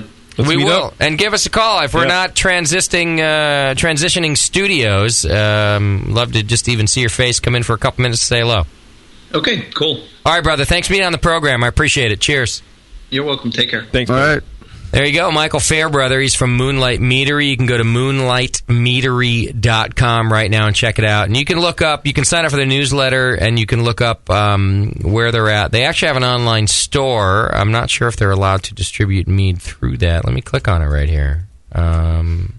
Yeah. We're learning with They probably you. can't ship to everywhere. Yeah. But I'm seeing a whole ton. God damn it, they have a lot of product. Can we open just a mead store? They have so many stuff. So much What is stuff here. mead? M-E-A-D. What is that? This winery ships to. Oh, so here's the places you can do it through their shipper: Alaska, Florida. Here, we're going to find out how well I know my state abbreviations. All right. Alaska, Florida, Idaho, Louisiana, Minnesota, Missouri, Nebraska, Nevada, New Mexico, North Dakota, Ohio, Oregon, Virginia, Washington D.C. You realize we have no idea if you're right or not. I can't see it. You're just saying shit. I'm right so far. Okay, good. I'm hung. Oh, I cheated. What? I was hung up on WV. West Virginia. West Virginia. Yeah, I lost that one. But if you hover over it, it tells you West Virginia and Wyoming. I got them all right, except for I was hung up on West Virginia. Well, I'm surprised you got Wyoming. I did. I was like, oh, it was W-Y. There's no Y in Wisconsin. West for Wyoming. Yeah. Anyway, if there's not there, just check the site. You can see where else. And apparently tons in California, so we should be looking out for that. You didn't say California. No, that's the online shipping. I'm saying we can go to the store and buy it in California. Oh. That was just online shipping. So you can go check that stuff. I got to call Bevmo brother. Yeah. Bevmo brother. Hey, speaking of Bevmo, did you hear that Kim Wood cut her leg off in a Bevmo yesterday? I just saw the she bloody, bled out, didn't she? I saw the bloody I think pictures. she bled out. Oh, I think Andy was there to put the tourniquet on. Tourniquet, yeah. See, I think that Bevmo was about to draw the chalk line around her, and then Andy was like, "Dude, she's alive. We can take her to the fucking. We don't have to lay here and wait to sign your papers. We can go to the ER, And they're like, "Oh shit, we thought we had to do a chalk line. What happened?" They were actually Sully and I were doing a mixtape show last night when this whole thing went down, so we got to interview them and got the whole scoop. I see. Andy was pulling a 4-pack of bottles off the shelf, and the bottom fell out of all 4 of them. Broke, took a half an inch by half an inch by half an inch deep chunk out of her leg. Andy was saying that though blood was flowing like a faucet turned on kind of low. I saw the picture. It was Yeah. Just like a flying piece of glass? She's a bleeder. So she was on the ground elevating her leg and it just bleeding on everything, and the dude from Bevmo comes up, so here we got this form for you to sign. She's like, seriously, dude? I'll sign it in blood. You can't bleed here in here, and Right, without signing a form. you're paying for that 12-pack. Did they buy the beer? No. He said we can set another one aside for you if you want to come back and get it. That's cool. Really? Like, instead of calling 911 or asking if she's okay, it's sign this form. Oh yeah, and if you want to come back and buy the beer. But I guess How she many got stitches? 6. So wasn't That's that nothing. bad? She's fine. But she bled a lot into a bag. Well, she's a bleeder. But usually that form thing when you hurt yourself at work, it's for the employees. Right. Not I cut myself on some dirty glass. I stuck myself on a needle. Wham, wham, I would wham. imagine in a store that sells mostly bottles and glass, there's probably a oops, I didn't, I absolve you from all whatever form. That's in real fine There print. is in California. No, there's no such form. Well, there's no absolute. Yeah, you're not going to be absolved. I'm not going to sue you. No, it's not going to happen. 6 stitches, though. Doc can She's do that on me fine. right now. Oh, yeah, I'll do it right now. I bet you wouldn't even feel it. I think I need 6 stitches in the where the chip hit the roof of my mouth right now. That's nothing. She's just a bleeder. She's all right. She might have lost a pint. Maybe a pint of blood. We can all lose the pint. She loses a lot more than that once a month. Oh God. Her shoe filled up with some blood. Right. That happens when you bleed down there. Most girls have more than one set of shoes. Right. She filled half a Target bag of blood. Like, she lost a lot of blood. I don't understand. No. How do you? There's not that many pints Did in she you. just put her foot down Well, in like a bag? I don't- How did the I have no Target- idea. As a vessel, think about the geometry of a Target bag. Yeah. How did it capture the blood? Well, you put it sideways and have the bag hanging over, and it's I just see. like a sap off a tree, man. Well, had they tied a tournament, she probably wouldn't have lost nearly anything. Well, it's fine now. Pretty much, yeah. I don't know. I mean, don't get me wrong, Kim. I'm glad you're fine, but Andy needs a little upgrade on his first aid skills. first aid skills. Yes, Yeah, he does. definitely. Andy, I'm glad I'm not going to be bleeding next to you later. You're probably gonna recover. Yeah, so that's what happened. Huh. She's fine now. Well, that's The good. good thing is she's fine. Did you go to work today? Probably. I have no idea.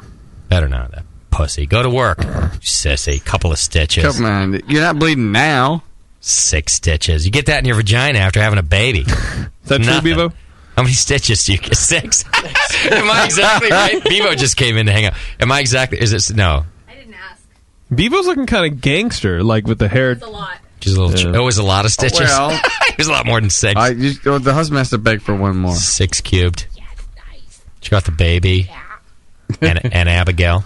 Abigail's here today. Abby's a good camper. Yeah, we can't. Sammy and Bevo and the baby went down to SoCal too. See that, JP? Even the baby camps. Yeah.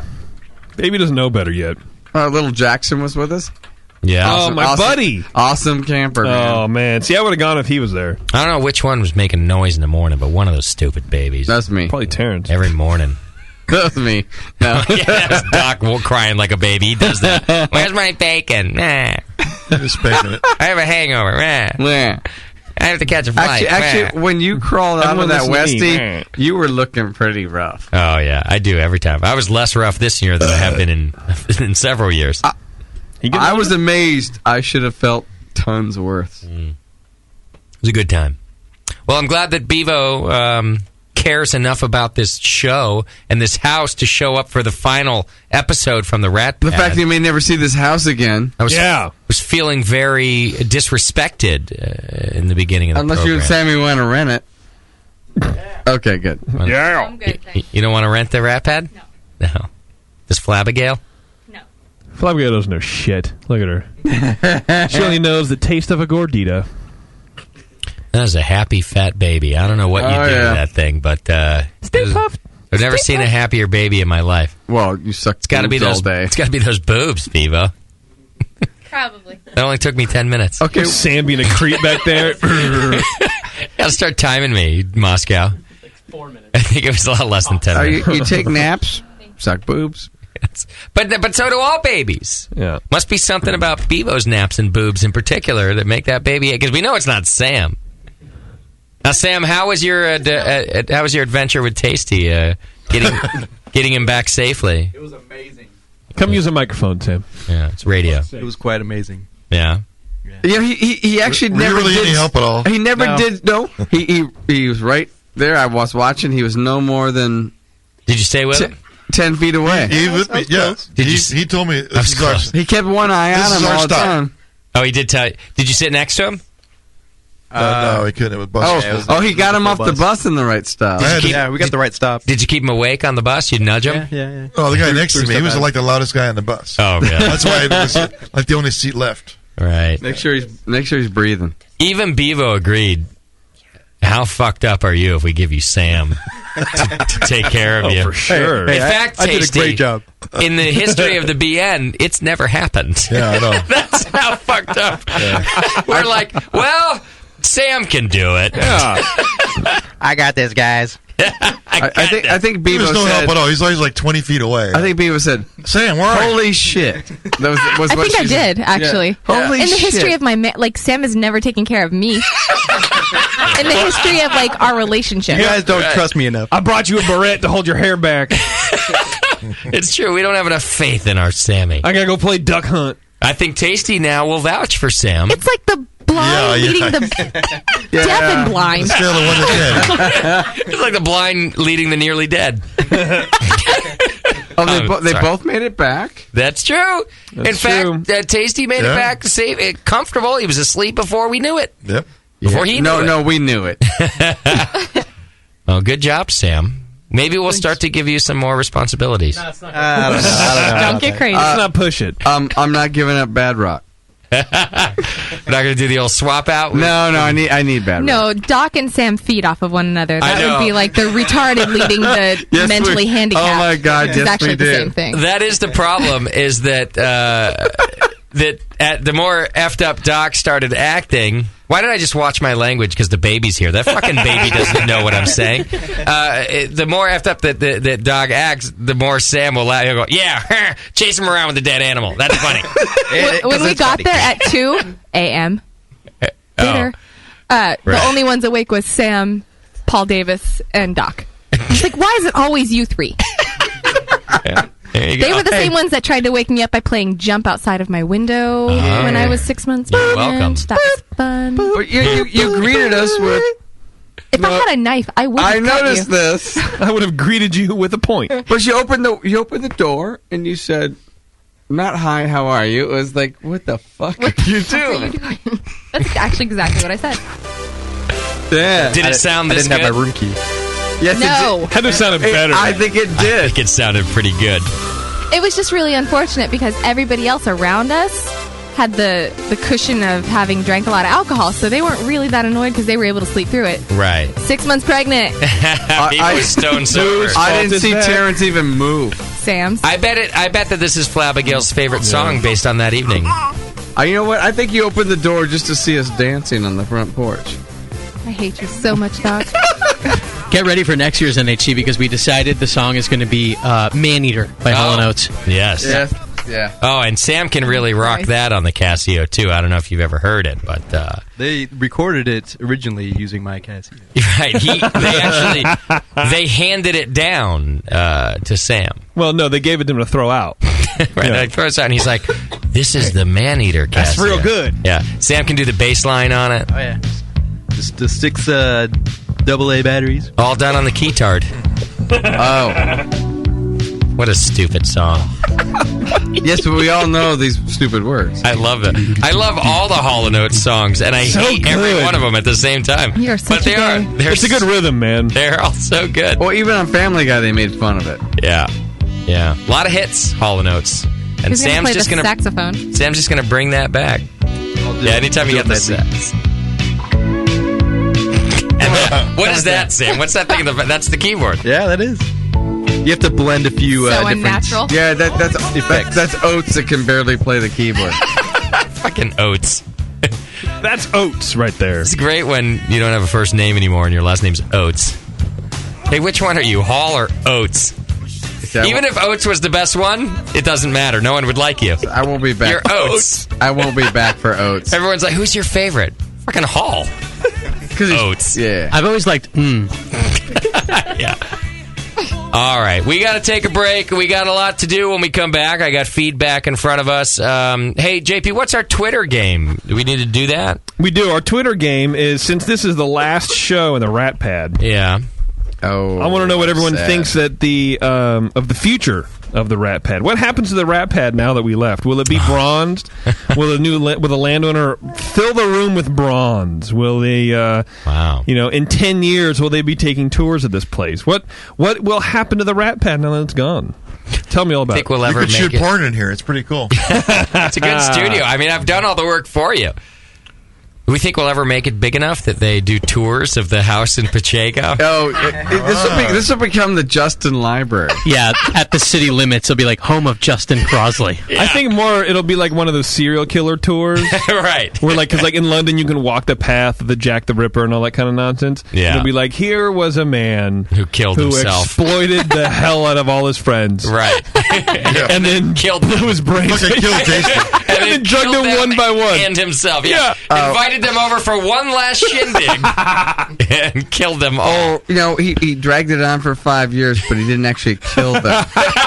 Right. I'm It was killed them slow, slowly. More like painful torture. It's been 7, by the way. I'm kind of like a cat that way. You should have hung a bell around my neck. Yeah, you guys could all know to run away. I will. slowly torture you for 7 years. I'll hang a bell around your checkbook. You imagine if my speech at BNA 10 is the same as it's always been? I'd just like to thank all our volunteers for all their 10 years of hard work. No, I want to say. I'm just going to say, BNA 10, I'm going to be packing.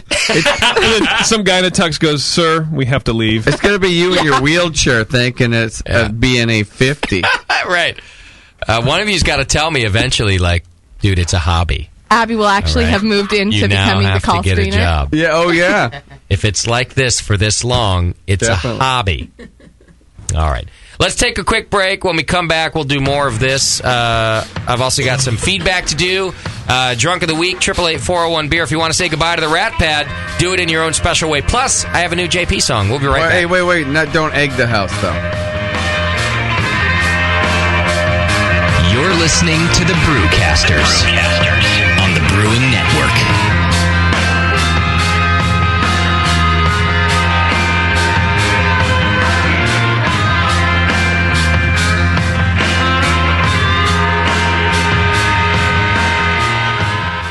A vial of White Labs yeast is the key to your best beer. When you open a vial of White Labs yeast, you're giving your beer its best chance for a perfect fermentation. In addition to their already incredible variety of yeasts, White Labs is proud to announce WLP 90, San Diego's super yeast, now available year-round. WLP 90 is super clean, super fast fermenting, with low esters and has a neutral flavor and aroma profile. It's alcohol tolerant and highly flocculent. For more of the latest White Labs news, click over to whitelabs.com, where you can read reviews of yeast, learn in the lab section, and join the customer club. And if you should find yourself in San Diego, White Labs has a brand new training facility for craft brewers and home brewers alike. Whitelabs.com. Discover yeast, nutrients, enzymes, and more for commercial breweries, home brewers, and homebrew stores. White Labs. It's all in the vial. By popular vote from the Northwest Brewing News, HopTech has been voted the best homebrew shop in Northern California. Serving homebrewers for nearly 30 years in Dublin, California, HopTech carries more than 40 different kinds of hops and more than 60 different grains. Malt extract, spices and sugars, hop oils and extracts. Open every day except Wednesday, or shop online anytime at hoptech.com or call 1-800-DRY-HOPS, 1-800-379-4677. With in-store classes almost every Saturday, huge selection and a dedicated commitment to their customers, HopTech is one of the longest running and passionate homebrew stores, period. And now, by popular vote, the best homebrew shop in Northern California. And don't forget their 15% military discount. HopTech. Visit today at hoptech.com. When Blickman Engineering set out to design a great brewing stand, they knew it had to be strong, adaptable, and last for a lifetime. The top-tier brewing stand is now proudly available at BlickmanEngineering.com. It grows with your brewing skills and equipment. Start with 5-gallon coolers on its heavy-gauge stainless steel shelves. Then move all the way up to 30-gallon pots on the high-output burner tiers. Speaking of burners, the custom Blickman Engineering top-tier burners are extremely powerful, efficient, and amazingly quiet. They have safety stops to center your pot, and they'll last a lifetime and won't rust. The top-tier brewing stand allows virtually infinite combinations, from traditional gravity systems to 2 tiers to completely horizontal. Configure your stand the way you want and have the freedom to change it at any time in the future. Your brewing stand should adapt with you, not force you to learn a new process. Visit BlickmanEngineering.com today to configure your top-tier brewing stand and to find a local Blickman retailer. You'll be surprised with all the flexible features and the competitive price. Start brewing with Blickman from the top tier. That's it. I've had it. I am never putting hops in my beer again. What? Why? It's just too ridiculous. Insane prices, stupid contracts, high shipping costs, crappy selection. Dude, you need Nico Brew. Nico Brew will rock your f***ing face right the f*** off your f***ing skull. $5 shipping to all 50 states. Plus fantastic international rates get you low prices on Nico Brew's great selection of hops and more. Whether you're a home brewer, a pro brewer, or a homebrew shop owner, owner, Nico Brew can get you the hops you need in increments big and small. Single orders, spot buys, or full contracts. And there's only one place to join the uber special secret elite Bare Bones Club, where you'll get the best deals anywhere. Holy shit! NicoBrew.com. NIKOBREW. Nico Brew, your bare bones buddy in the brewing business. Mix me your 100-grain amber recipe, and I'm going to eat it. And then it can ferment in my gut. It totally works. The beer is almost identical to the grain sandwich. Your colon won't know what hit it. The home of live beer radio. TheBrewingNetwork.com. Because like beer, radio shouldn't suck. You're listening to The Session. Hey, everybody. These are the Brewing Network's announcements for Monday, May 7th. Working with a number of craft breweries, sponsors, and civic groups, the city of Milwaukee will host its third annual Brewfest on Saturday, July 28th. This year it'll be held at the Old Coast Guard Pavilion Park on Milwaukee's lakefront. It's a prime location, offers beautiful views of Lake Michigan and plenty of parking. In addition to unlimited sampling of over 200 craft beers from around the world, there will also be a number of other on-site activities, like musical performances, exhibits, and games, the crowning of the 2012 Milwaukee Brewfest Queen, a variety of food for purchase from local restaurants, and much more. Go to MilwaukeeBrewfest.com for ticket info and all the details. The Three Rivers Underground Brewers present the 6th annual Brewing Up a Cure. It's a ways away, Saturday, October 13th. I wanted to let you guys know way in advance because there are 150 VIP session and 450 regular session tickets available, and once they're gone, they're gone. Also keep in mind the first 50 VIP tickets are available at $45, which is last year's price. So go to brewingupacure.org for ticket info and all the details about this great event for a great cause. And finally this week, an announcement for the BN Army Down Under. Good Beer Week is coming to Melbourne. That's right. There are 100-plus events going on at venues across Melbourne and Victoria from May 12th through the 19th, with the Master Class of Champions at the heart of the week. It's really a once-in-a-lifetime event, unlike anything done in Australia before. So basically, Moylan's and Nogni-O, I have no idea if I'm pronouncing that correctly, but those two breweries are going to make a one-off beer. It's Moylan's first-ever collaboration. And what they're going to do is bring a small number of paying guests to the brewery mid-morning for a master class. The brewers then will join the guests for a massive beer feast. For it, the brewery is being turned into a themed fine dining establishment for the day by a group called the 36 Collective. They bring together one-off teams of chefs from Melbourne's very best restaurants to create once-only menus. Go to goodbeerweek.com, check the schedule, and read all about it. Okay, that's it for this week. As always, send your announcements over to Scott at thebrewingnetwork.com for a spot in the segment. And until next time, this is Scott the Jew saying L'chaim. Blues with it. Langenbrunner moves it across. Here's Backus to Langenbrunner. Shoot. Saved by Pitt.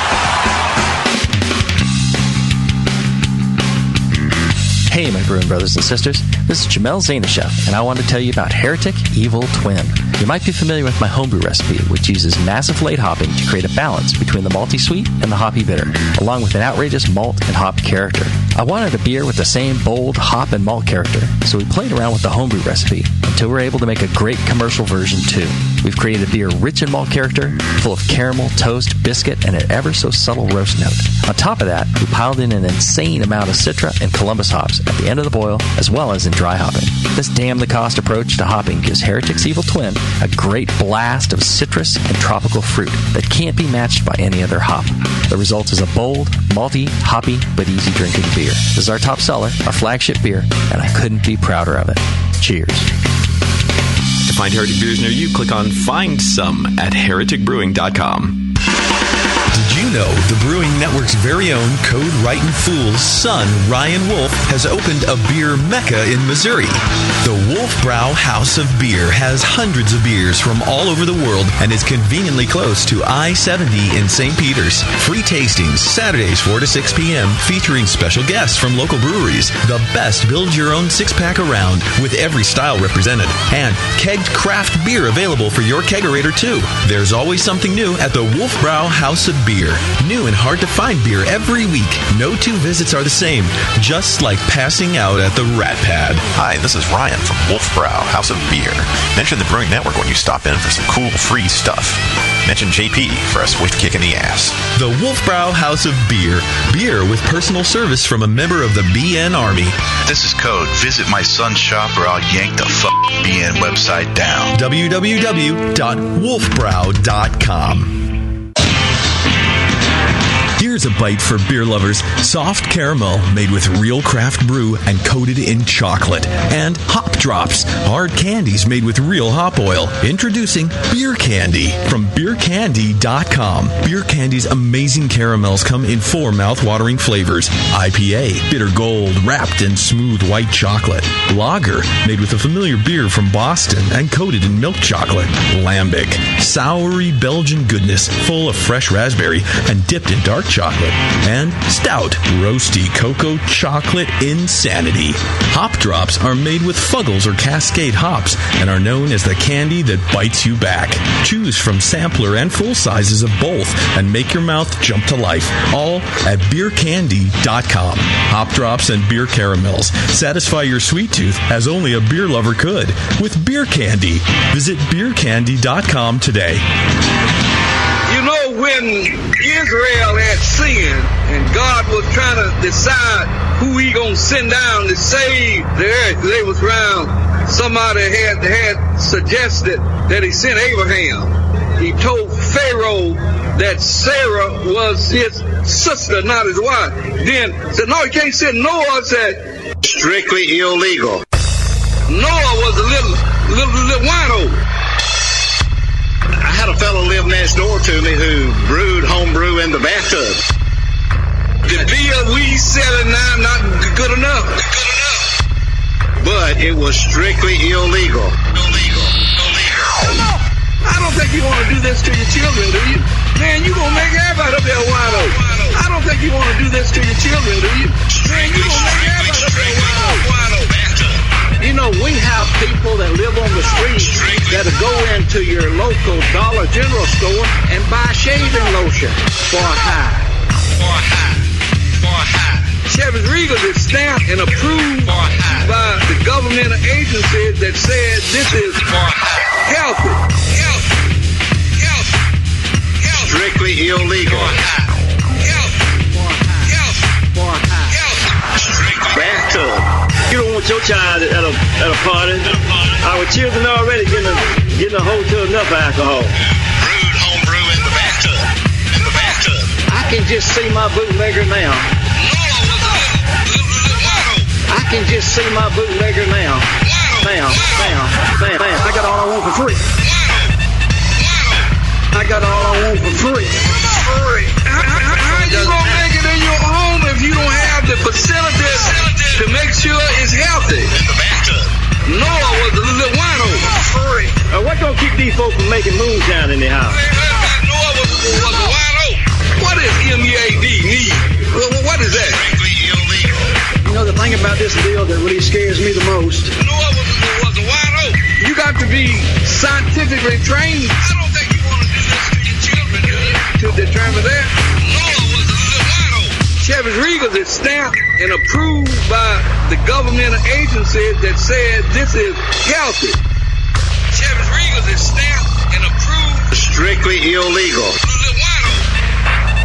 You know, when Israel had sinned, strictly illegal. God was trying to decide who he gonna send down. Strictly illegal. Somebody had suggested that he sent Abraham. Strictly illegal. He told Pharaoh that Sarah was his strictly illegal sister, not his wife. Then said, no, you can't send Noah. Said strictly illegal. And buy shaving lotion for a high.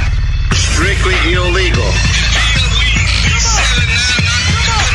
What is MEAD need? Man, you gonna make everybody up there wino.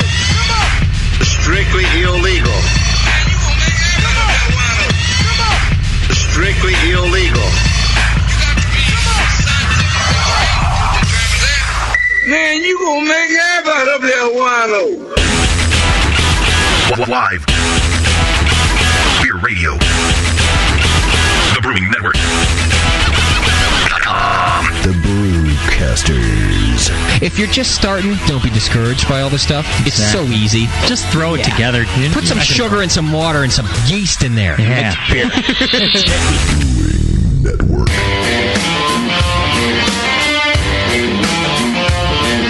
Brewcasters are back. It ain't 401 beer. Whatever.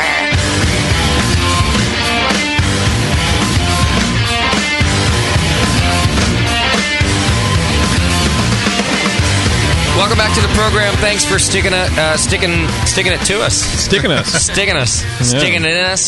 Sticking a fork in the studio. I want to thank Moonlight, Meadery, and Michael Fairbrother for hanging out with us. He's a good dude and doing good things, and I wish him luck, although it doesn't sound like he needs it.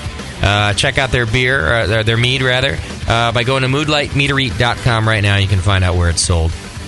Also, if you're looking for dildos and things like that, who's not? You can go to adamandeve.com if you're looking to spice things up in the bedroom. Susie Q, have you done this yet? Have you shot from adamandeve.com with our coupon code? I have not yet. What's going on? She shot there a lot, just not with our coupon code. What are you all stocked up already? You don't need our generosity? You're full up? There's only so many I can take at one time. Whoa! I disagree. I think you mean coupon codes, right? Is that what you're talking about? Because most companies only use one coupon code at a time. Right. I think that's what she's talking about. Listen up. You'll find a way to get it one big one that'll take care of everything. I hope that one day, when baby Esther turns 18, I don't know how old I'll be, but it'll be quite old. I hope I'm still reading Adam and Eve ads. And baby Esther is like, I'm going to try Uncle Justin's Adam and Eve site. What do you think about that, Beeb? No. Judging by the look, it was even worse than the sound. All right, you can go to adamandeve.com right now. And for a limited time, you get 50% off just about any item. And that's not all. When you select your one item at 50% off, you're going to get 3 free adult DVDs, which is kind of cool because nobody shops for adult DVDs like in a physical store anymore, right? No. I think only like deviants over 50, like people who that's like what they've done for years, and that's the only way. They don't know anything different.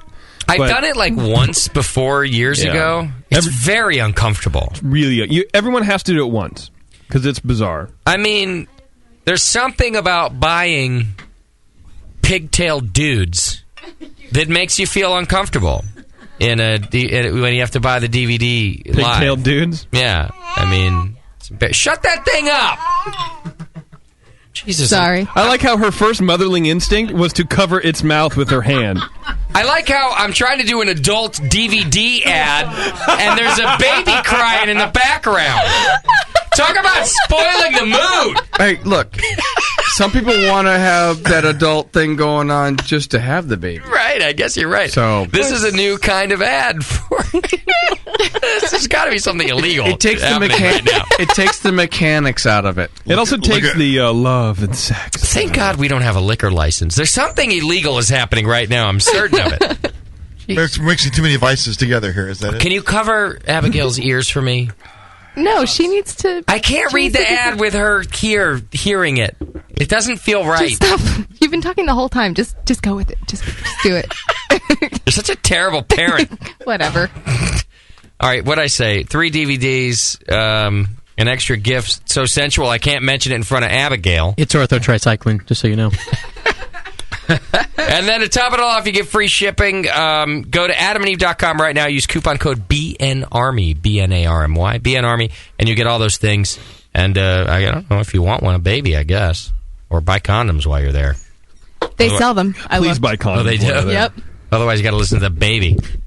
Screw babies. Could you get custom condoms with, like, Sammy's face on there or nothing? Like flames on the side? You swear that's what I want to see. I want flaming condoms. I'm not sure if I've reached the peak of my career or the bottom, reading an Adam and Eve ad while a baby cries in the background. And the show has reached a new low. The house is empty. It looks like I'm squatting. I'm reading Adam and Eve ads, and there's a baby crying. I'm pretty sure I've reached a peak. Thank you, Adam and Eve, for your sponsorship. Oh, did you ever watch Train Spotting? Yeah, that's right. This is my life. It's slowly without all the good heroin. This is what my life is unfolding into. Your schmish money penny. All right. Guess we got to read our other sponsors' ad since it's going so well. I would do it. Why not? Let's just do it. Why don't you put an ad out to people that maybe want to rent the Rat Pad? It's kind of like a Hollywood house now. I think our landlord... well, I can't say what he's doing with it because we have the Twitter game out there. What's the Twitter game? What's going to happen to the Rat Pad? What's going to happen to the Rat Pad now that we're gone? Right. We're actually getting a lot... it's actually kind of blowing up. We're getting a lot of, oddly enough, crazy bitch entries. Oh. Interesting. Whatever he does, I just hope it involves a big giant bucket of sanitizer in every single room. Like I just good. walked by what used to be DJ Piss Everywhere's room. Yeah. Can you imagine? Yeah, I remember that roommate. Imagine the filth that is on that wall. Oh God. Yeah. Somebody go take. Are you suggesting the carpet had been changed? You realize that what we should have done for the last show... Taking a black light to every room? Yes, as our farewell video... There's probably a fair share of semen in this room. ...is brought a black light. Oh, God, what if it's all over, like, the keyboard and shit? And I'm like, JP, what happens during the JP and Sully mixtape show? There's semen everywhere. You notice they spelled mix with 3 X's. It used to be Sam's bedroom. Oh. You should have had all the ex-roommates here. Doc, don't you have a black light in your truck or something? Don't you just I carry have that one around? at home. Isn't there an app for that? I'm black looking light for app. an app. It's got to be a black light app. Come on, there's got to be, right? Searching. We need to know which roommate's room has the most semen all over the place. $10 says yours. It's on the ceiling. No, I'm going with the kitchen. The worst result would be if it's Studio D. If it's the studio, because then it's just like, well, how the hell did that even get there? And Bevo and Sam would just shy away. I don't know. This used to be Johnny's room, too. That's true. It was Johnny's. Well, when JP's talking about a mix show, I don't know what he's talking about. Right. No, we failed on that, Jipper. We should have been on that. That's a day late and $1 short. He's still looking for a blacklight app. You know what I'm saying, JP? What? I'm reading reviews and I just realized... why are you reading reviews? A non-UV light can't be turned into a UV light during an app.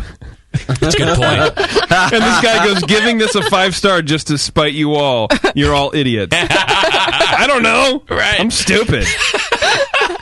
That's a good point. So do you really want to know? My fear with ever handling a black light is that I would be the one. Like, you just see it in my fingernails and just like, no, I don't know, I can't see anything. It just, you know. It's all over your face. No, it's all over the side of your face, up your neck and stuff. In his beard. Like, what? It was a boring day. All right? I didn't have anything to do. Sometimes you can't control it. It's all over your back. Wow. Someone's taken a fantasy and kind of ran down the road with it. And then I come in and sponge you off, and then it's on me. Wouldn't that be weird? Oh, my God. God. It didn't happen, right? No, we fucked that up. Yeah, we did. Whose ad did we just totally bone? I don't know. Let's do some feedback, shall we? Let's do it. There's some really good feedback today. That's sponsored by. Just to let you know, since it's the last day in this studio, I like feedback. Great. It's staying here with this studio. We're cutting it out. Damn. We're cutting it out of the show for time. We're now going. Well, no matter how much you pay me from here on out, I'm just coming back. No matter how much. Yeah. No matter how good it gets. I don't care how much you beg and how much you pay. We're going to cut down to 45-minute shows. Oh, so we're going to have to chop down segments. Most of that will be sponsored content. This is a whole new format of Studio Double D. The show's called The Brewing Network Commercial. Right. Did you hear the commercial last night? Awesome reads, dude. Are we going to have a non-semen kind of contract thing going? For the new you have to empty yourself before coming in? Well, we just can't. Here's the jerk-off bucket. We can't spew it all over like we have here. All right. Well, I don't know. I've never read a commercial contract before. I wonder if it is going to say those things. No spewing semen during my segment. Probably standard clause in there. I want a rider. Yeah, you do. I got to take some calls real quick before we do. We got. Maybe it's our lawyer. Oh, Jesus. We have Bad Dad on line 1. What, is Sam calling in? Yeah, I know. I was like, we got Sam on the phone. Hey, Bad Dad, what's happening? Okay, well, I'm cooking tacos. He forgot. What are they called again? When the fuck is Summerfest? I know it's Father's Day weekend. I can cuss if I want. It's the one day you can. And Make sure you're a good dad. when the tickets go on sale? Summerfest is June 17th. It's in Todos Santos Plaza, and tickets will go on sale in about a week-ish. Oh, fucking awesome. Yeah. Glad I could help. Second thing is, what do I got to do to apply for... Sorry, drunk of the week. I just told him what he had to do. Tacos! What is this, where you take the thing and there's meat and cheese? Tacos! No, I don't think that's...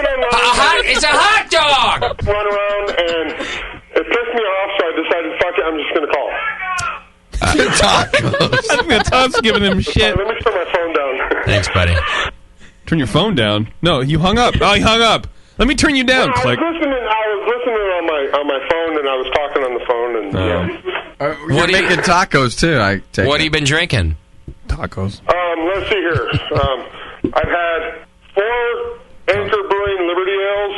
Yeah. I've had 3 shots of tequila. And margarita.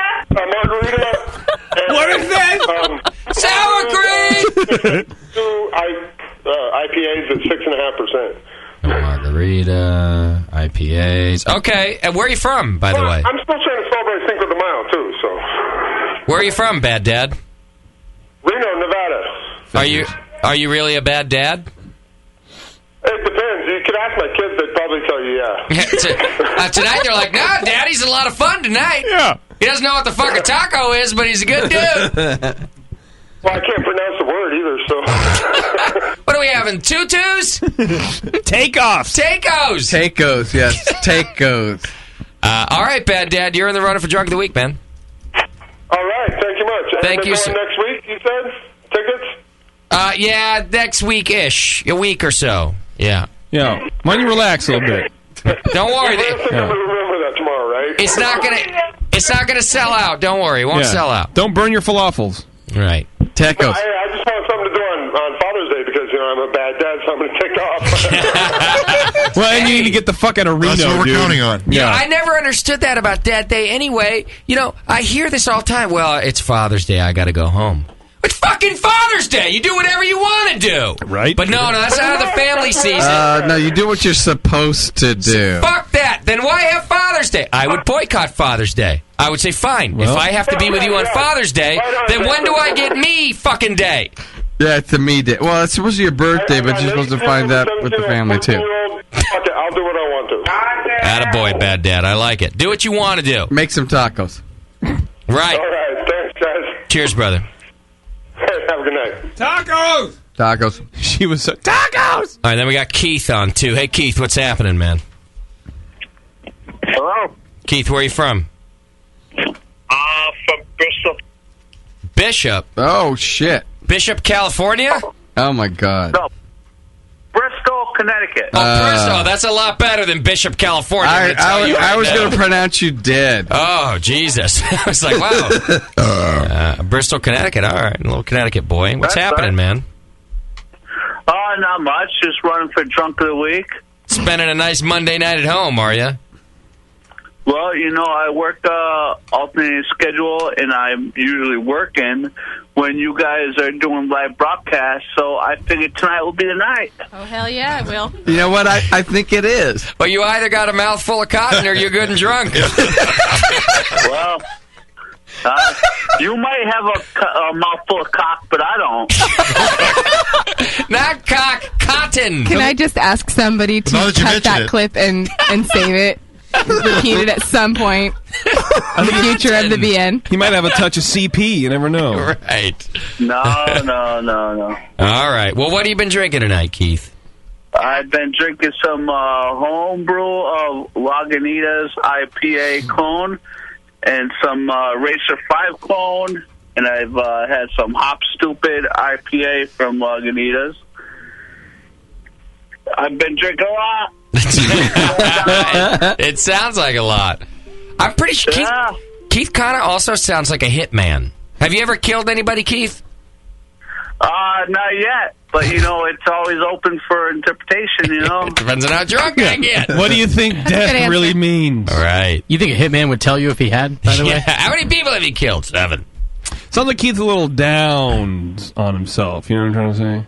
Down. I'm trying to play some Modern Warfare 3 while I'm watching your live broadcast here.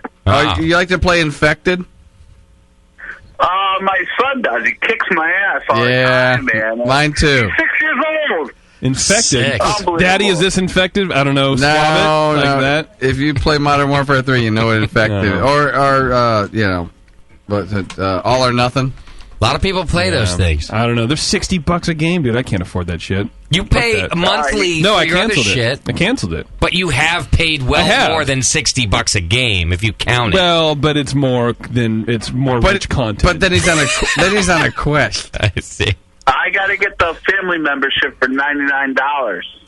It's unbelievable.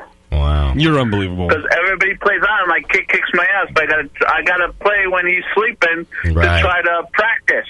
Yeah, well, don't you hate it when he plays on your profile? Yeah. Well, Wow. They love that shit, though. Oh, of course they do. They're playing on Daddy's All profile. right, what is it? Fucking Father's Day right now? Now It's just you two. Now we know what everyone else my baby. feels like when I talk about the Sharks. No, I'm sorry, Flabbigail. Hi, Flabby. Well, Eat a gordita, you fat turd. I'm just yelling at Uncle Doc. Don't worry about it. She can't even. There you go. Abigail will know what it's like. People know what it's like when Abigail's playing her fucking princess fucking games on Xbox here, Assuming that they'll have the funds to buy. Yeah, but then you can't Whether we have the funds or not, I'm not buying an Xbox. Call of Princess. It's all Princess. Well, you're afraid Sammy's going to be taking that over, right? When they ask for an Xbox, you'll get one. All right, Keith. Don't matter if they have funds or not. It's all about the kids, man. Come on. That's what it's about. Keith is right. And Sam will start funneling his requests through the baby. Video games are what's wrong with America today. Look at Sam and JP. Valid I'll point. fucking fight you right now. There's nothing wrong with me. And when he says fight, he means on Mortal Kombat 2. Actually, that stupid baby never stops smiling. Yeah. The more he yells, the more she smiles. Yeah. Look at that face. He watches. Hey, Abigail! Fuck you! She knows that it's coming. It's all coming to them. She loves it. She's smiling the whole time. It's retarded baby. No, it's Don't call retarded the baby JP. retarded. Sorry. Retarded JP. Yeah, call her Mongo. Jeez. Yeah, don't call the baby retarded, but I can yell "fuck you" at. I will break this bottle and shank you with it. All right, Keith, you're in the running for Drunk of the Week, my Again? brother. Well done. And in the balls. You've made a good showing. Well, apparently everyone wants to be the last Drunk of the Week in the Rat Pad because the lines are full. Finally, it's about fucking time we get some calls. You promised me. I'm going to do it, Feedback. but I got to do the phones, too. You're forgetful. That's why I got to do the phones. Hey, Matt, what's happening? We got Matt Ellis on the line. What's happening, brother? Hi, Matt.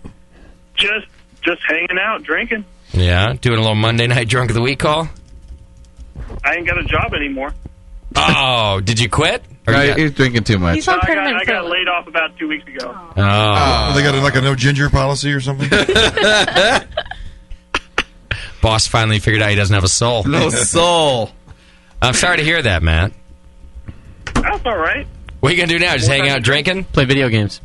Watch Harry Potter. Pretty much, yeah. Stay-at-home dad. How drunk are you? I'm pretty fucking drunk. Ask him what he's been drinking all night long. What have you been drinking all night long? I've been drinking Bud Light Limerita. Why are you applauding? I love BLL. Because he's not only drinking one, he's been drinking it all night. Yeah, what's wrong with you? BLL is the noise you make when you're done with it. Wait. Well, I had to have it for Cinco de Mayo. You did? Are you sure? Yeah, well, Gloves made me do it. When you bought it, did they snicker? No. All right, the real question. 8% by volume is pretty good. Did you like it? Yeah, quite a bit. Oh, hang up on him. Oh, Hang up Matt. You're losing me fast, buddy. It was hot out. He just lost his mind. I'll tell you what, that does put him well into the running for Drunk of the Week, though. I mean, you got to be pretty drunk to admit that you like that. I like it. Well, and I Well, that doesn't count, started out the Eva. night with a Flexeril. Oh, damn. nice. Flexeril? It's a muscle relaxer. Oh. So he's doubled up. Yes. Oh, he's all jiggly.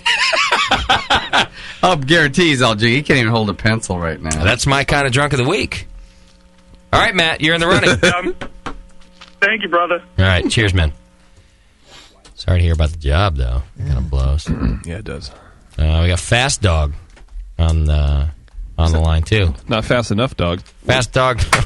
JP's such a dick about these dogs. Woo!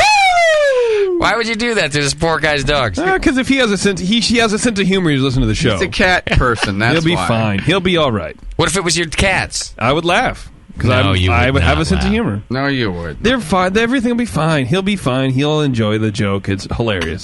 Fast Dog, what's up, man? What's going on, guys? Hey, man. Just so JP knows, I have 3 cats as well as 3 dogs. Oh. See? But you notice how they didn't get stung. It's a cat Smarter. All 3 of my cats are assholes. Yeah. All 3 JPs are assholes, too. That's true. All 3 of his personalities. Wait. One went away? Are the dogs okay? Panda and Rocky are doing good. They're actually laying here with me now. I gave them their pain meds, so they're a little passed out. You should take one, too. Fuck it. Dog think about tranquilizer. Yeah. It'll be fine. Trust me. They'll be fine. Jay's right. It works. You okay until you start licking your dick. It works, yeah. Yeah, it'll be fine until you start cleaning yourself. Stop yourself when you get to the anus. Yeah. Just a pause. That's when you know you took one too many of the pills. It is like a muscle relaxer. It's how you can reach it. Exactly. You have a pierced lung, but you'll have a clean butthole. That's why you need the muscle lock. Yeah. Well, it sounds like your dogs are doing fine. They're just a little rough around the edges. Yeah! Rough. That was terrible. Get it? All right, but dogs. What about the third dog? He's still in the hospital. They're still getting the red pigment out of his urine because he's hemolyzing his blood cells. They wanted to keep him overnight for at least one night, maybe 2. So he's not out of the woods yet. We went and saw him today, and he's not happy. He's going to whip it. He'll whip it. He'll be all right. No, we're hoping. Oh, that's good. We're hoping so. All right, are you So drinking tonight? Yes. Leftovers from the weekend. All right, very nice. I really just wanted to call and I wanted to say thank you. I mean, if it wasn't for all my friends in my club and the people that I see every year at Fest, my Fest family, and then for you guys, I wouldn't have made it through the weekend. And getting to talk to you, Jay, and Kate, and Tasty giving me hugs half the night, which could have explained why he was so drunk. Right. And talking to Doc. I mean, you know, when I got the page from the asshole pest control guy saying, "I'm sorry, please call me, I'll help you," Doc grounded me and made me stop me from sending some pages that I probably would have regretted. Doc's good at that, to be honest. Sometimes you look at him and you go, "That's a crazy motherfucker," but he's good at that kind of stuff. He'll get you grounded and he'll go, "Just settle down. This is the kind of thing you want to have happen." Well, that's cool, man. You're welcome, I think, on my part. Doc, good job, sir. Hey, thanks. That meant a lot to me. Very nice. Thank you. You guys meant a lot to me, and God. and getting drunk with you and having a good time at Fest was absolutely what I needed, just to keep my mind off of things and keep myself grounded and in this world. Well, So, good job. thank That's you what it's very all about, brother. So cheers to you. It's good to hang out with you, man. Absolutely. All right, guys, you get back to the people who really want to pay attention to the funny ones with drunks of the week. Later, Mike. Cheers. All right, guys, bye. There we go. What if his name wasn't Mike? It's always Mike. If you ever forget somebody's name, just call him Mike. I guarantee you, 9 times out of 10, that's their name. Or you can Mike say, or John. you can say, "I'm sorry, Dave." All right. Jesus, the phones are just going and going. I'll do some feedback. How about that? Do some feedback. Really? You're going to do some feedback? Oh, my There's a lot of it. Kick ass. But it's good. All right, feedback is brought to you today by Brewmaster's Warehouse. Go to brewmasterswarehouse.com right now. Check it out. They got the Brew Builder software. You know, as you're shopping, you can brew the very thing that you're shopping for. It builds the recipe. You build the recipe. It puts it all in your cart. everything you need. Brew Builder software at Brewmaster's Warehouse. Longtime supporter and a good dude. They've seen a lot of growth over the last couple of years, and that's due to you guys supporting. So please keep doing that. Awesome. You don't even have to be a techie You've guy. got mail. That's right.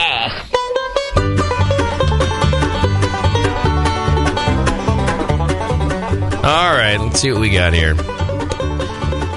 Hey, Justin and crew. Today, a package my wife ordered from Amazon.com arrived. Ooh. When I asked if she had used the BN Amazon link, she replied, no, I didn't know. Apparently, she doesn't listen as closely as I do every Sunday. So infuriated, I immediately forced her to get back on Amazon through the BN link and order something else. Yeah. I ended up snagging a Brewing Classic Styles, the Yeast Book, and some stupid shit about baby sleeping or something while helping give back to my networks. So, P.S. Suck a dick, bro. Cheers from Kyle. Oh, that reminds me. I have a new JP song. That's right. Came through. Oh. Speaking of sucking a dick, I can get the other. I can get the other one out of my head.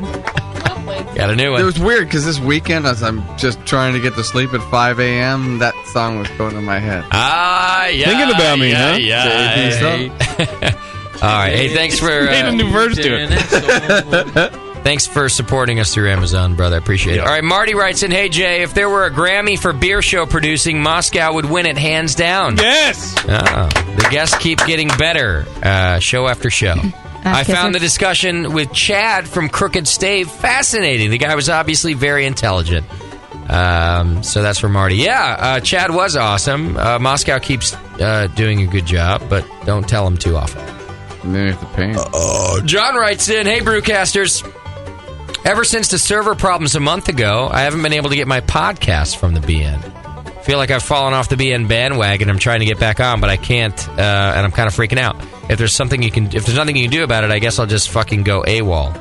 I know you don't want the torrents, but there must be a way for this to work. P.S. The new server can suck it. My bad. I didn't clarify that in there. He's in China, and that ever-present China firewall has blocked the IP addresses that code keeps refreshing or some bullshit. So he's basically, his IP address is blocked because he's in China, right? And so since we don't put our shit up on torrent sites, he's kind of just ass out. Are we talking real China or Taiwan? No, real China. Oh, we've blocked all of China because China keeps sending these bots to our site that download 1 million shows a minute.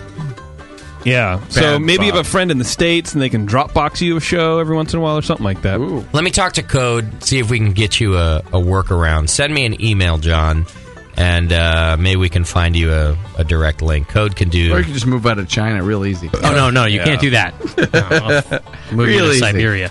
You move to North Korea real easy. Oh, yeah, it's a beautiful country. John in China. This is his real name. All right. Morgan from Collinsville, Illinois writes in, Dear Brewcasters, at the end of my boil, I add volume to my wort to bring it up to 5 gallons, but I'm unsure of the actual volume until I get the wort into my carboy.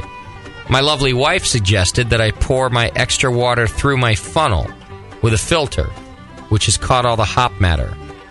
Would this help my beer, or should I just skip this step and pour the water directly into the boil?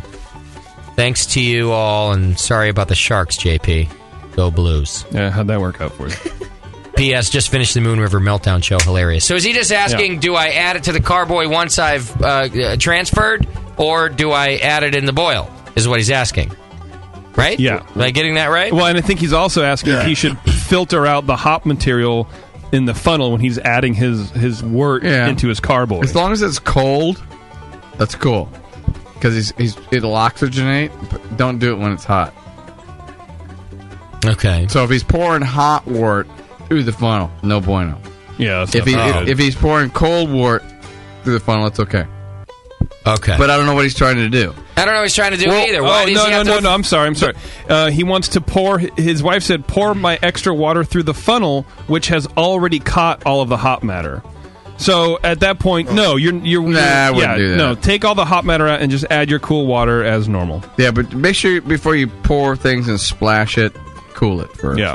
It won't matter if you're going to turn around a beer in a week or two, but it'll get that cardboardy flavor before you know it. Well, it's also just good practice at this point. If you're doing partial boils, you're trying to just get your practice down, I think. So, cool it first, then pour it. And we've always preached, too, it's more about getting your numbers than getting your 5 gallons of beer. Right. All right, Bill from Indiana writes in, "Greetings, cretins. Please take this request seriously. I think the BN has overlooked a huge moneymaker for many years. It's time for the BN to put podcast on sale in CD form in the BN store. Here are several reasons to do this. Internet connection is slow, and downloads are ridiculously slow. I'm lazy. One-stop shopping makes my life easier. My computer crashed in 2009, and I had to re-download all of the old podcasts. I'm a moneymaker. Or it's a moneymaker. I'm a moneymaker. I'm a moneymaker. I like that. Should have been his reason. And I'm a moneymaker. Yeah, they don't fit on CDs. They would fit on an enormous amount of CDs. What we will be doing, however, is selling memory sticks with all of the back catalog on the sticks, because we do realize the demand for that. It was one of our solutions when the servers were slow. By the way, the servers are now fixed, so they shouldn't really be slow anymore. We've got one more server to upgrade, but none of the shows are really on it anyway. So the slow download problem, aside from your own internet connection.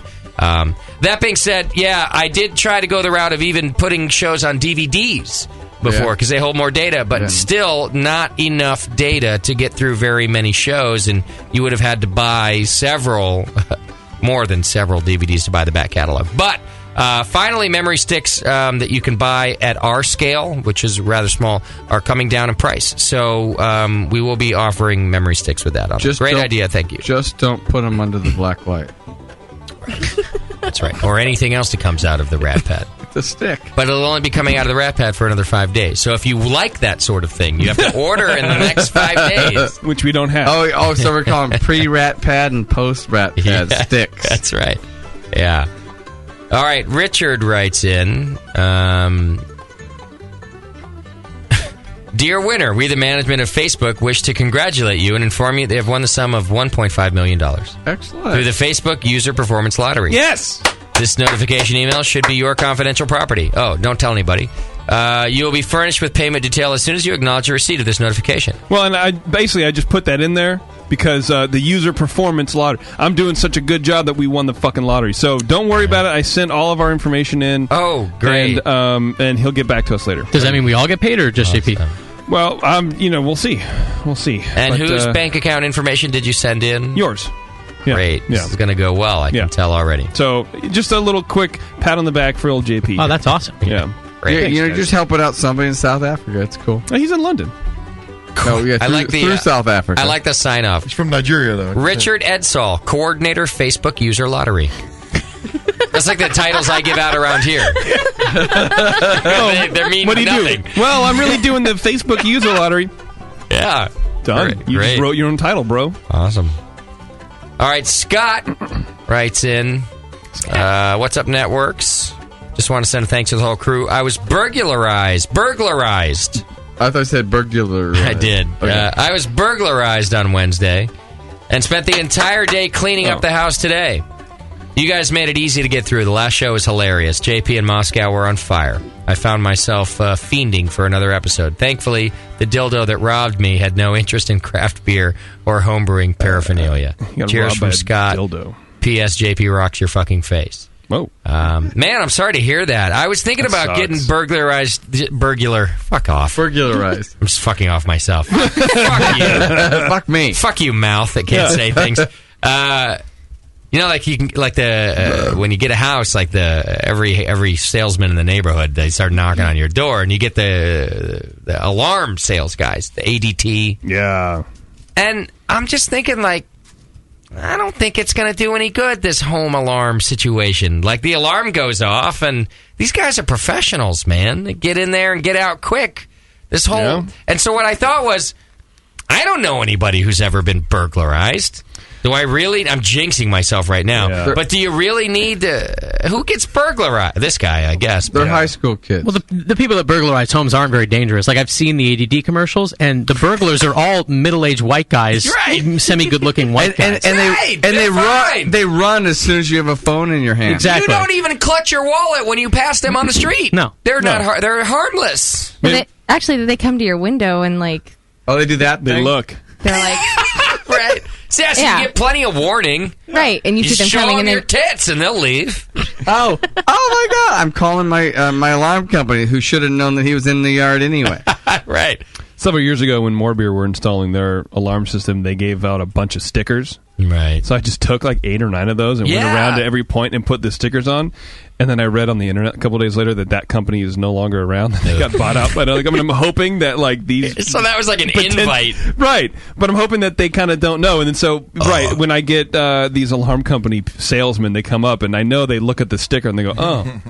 Let's go to his door. Yeah. And that's funny because they do say that putting up the sign in your yard is deterrent enough. It is. Yeah. It's like putting a news speed sticker on your Accurates. People won't want to race you in the first place. Just like that. You're right. You put the sign up that says, "My neighbor doesn't have guns." Right. I just think I'm probably wrong. I'm probably naive about this thing, but I don't know. Who gets burglarized? Knock on wood. Well, not in your new neighborhood. It's all clean. Tell you what, I put a no soliciting sign on my window. Helped a lot. 99% of the salespeople don't even come to the Even door. those little, I need to do even that. those little bitches. How dare you talk about Mormons that way? I'm talking about Girl Scouts. I need to do it because Kate the Great, like they knock on the door and Kate the Great answers, and she's she like, probably engages them, you right? guys should be like, oh, well, we're not sure yet. You should come back when Justin's around. Okay, so I'm like, what you a don't ever get bitch. there back 100 times. The ADT guy, and I'm never around, he's been back 10 times. Here's what you do. 10 times. Open the door. Are you the owner of the house? No. I know. Close. Yeah. That's my new... Yeah. I do have to train her that, too. And they go, oh, really? Yeah. Yeah. Not the owner. Sorry, go away. Bye. Thanks. You do that to the Jehovah's Witnesses, too. I also... Are you the owner of the house? Speaking No. of soliciting, they gave out everybody's cell phone numbers this month to the whole world of marketing. Who did? They. Oh, them. The Jews, Scott. No, Jews. they is out of the picture. Now it's them. They got released.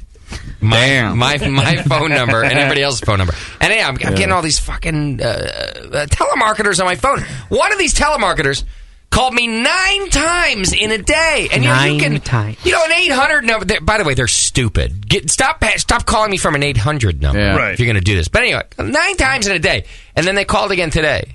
I was pissed about the 9 times the other day. It was when I was working from White Labs. I was trying to do the shows, and every 2 minutes, my phone's going off. So they called me today. I didn't answer. I looked to make sure to say, I called them back. I called that fucking number back. Yeah. Some secretary answers, mumbles through the name of the company. No, actually, that's a legitimate company. I've heard that. I'm like, and I go, They called Sam earlier. hello? When you don't understand, you always, like you didn't hear. You're right. Hello? Hello? Okay, what you got to do is when you answer. Wait, I'm not done. Wait, I thought you were. Yeah. You want to know why he thought you were? Because you stopped for half a second. Fuck it. No. I know you don't like dead air, and you stopped for like less than a second. Right. Well, it's not really that fun after that. But I just said. Well, what did you say? I said, hello, hello, and she got hello, and I said, "Are you my mother-in-law?" I say, "What company is this?" I know an opera. And I say, well, what do you do? She says, oh, well, we sell. Now she speaks English all of a sudden. Oh, we sell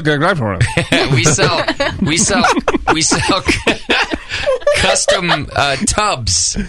Tubs. Oh. And I go, okay, well, I'm calling to try to figure out who's been calling my number 9 times. a real whole bunch of times. Right. And she said, oh, well, that's probably our marketing department. That's her answer. And She's just guessing. And I go, okay, well, I'd like them to stop. Can I get on a don't call list? Yeah. And then she goes, oh, well, I can take that information. I'll give that to them. And I give it to her. No way. But then I hang up and I'm thinking, She's not going to do that. She's going to go to the sales leads department. Yeah, we know there's someone on the other end of this phone for sure. That's what I thought. But what else do you do? I just keep taking these numbers, these calls. No, what you want to do? What you call when they call, you say, "This is Justin Crosley." And what happens is when you answer, it takes a half a second for that computer to click in. Right. It's just rolling through, and they go, "Can I speak to Justin Crosley?" And you go, "I just said that, you salesman douchebag. You fucking ass dick." Because you go, "This is Justin Crosley. Could I speak to Justin Crosley?" Didn't I just say that? Go away. Yeah. You know exactly who it is at that point. Blowing up the phone. Sometimes I just answer the phone and then walk away from it. You want to call him right now? Yeah.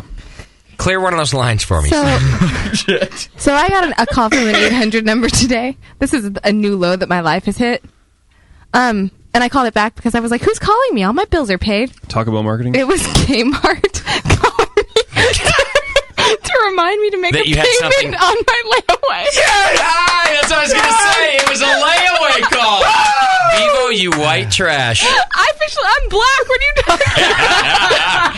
I thought you were looking kind of ghetto. Your ponytail's a little too tight to be white. They're like, Mrs. Moore, that underwear that you have on layaway, we need a payment. It's a high chair. Those things are expensive. You've successfully paid off the $12.95. But you know what? Do we need to have it's a layaway? Yeah. It's not even rent to own. It's layaway. Do we need to What have did another, you need? Abigail A high chair. fundraiser? I have one. I'll give you one. I don't need it anymore. No, Believe me. I needed a high chair. I didn't want to drop $100 right away. At once. And I don't Right need away. it right this second because That's not what she's white- breastfeeding. So I'm just slowly paying it off, but apparently not because I forgot to pay it. And Kmart was kind enough to call me to tell me to make a payment. Well, they're real nice people. Is there if there's a message machine, what do we say? I'll figure it out as that. See, I think the problem, like, you have to be careful when you call back those 800 numbers because they can route, like, out of the country. I don't know if they still do that. Or maybe that's I hope illegal they now. do that. Hello, this is John. No, you're not John. This is John. Let's see what happens. It's probably after hours. No, it's not. It's somewhere in Italy. Yeah. India. Step Walk-in Tubs, A-rated with the Better Business Bureau. How may I help you? Hi, this is Justin Crosley returning your phone calls. Oh, okay. And you said, let's see, do you know who it was that contacted you, Justin? No, but they called me like 9 times in one day, and it's crazy how many times they call. And I don't even know how the numbers on the system, but they call 9 times, and then I called back earlier, and I said, what company is this? And they said, this is a company. Blah, blah, blah. This is Safe Step Walk-in Tubs. How does my number end up on Safe Step Walk-in Tubs? Oh, I don't want to misinform you. Let me check and see. And Justin is Justin. You said last name Crosley? Right. You want my address, too? You guys can come visit me. Okay, Crawsley. Yeah, that's it. Okay, and may I have your phone number in case I get disconnected? No! You already have my phone number. I can't give you that again. Okay, yeah. I might as staff well. Members may have it. I do apologize. Just a moment. Let me see who. What do you guys sell? We do therapy tubs. What is your name? My name is Brandy.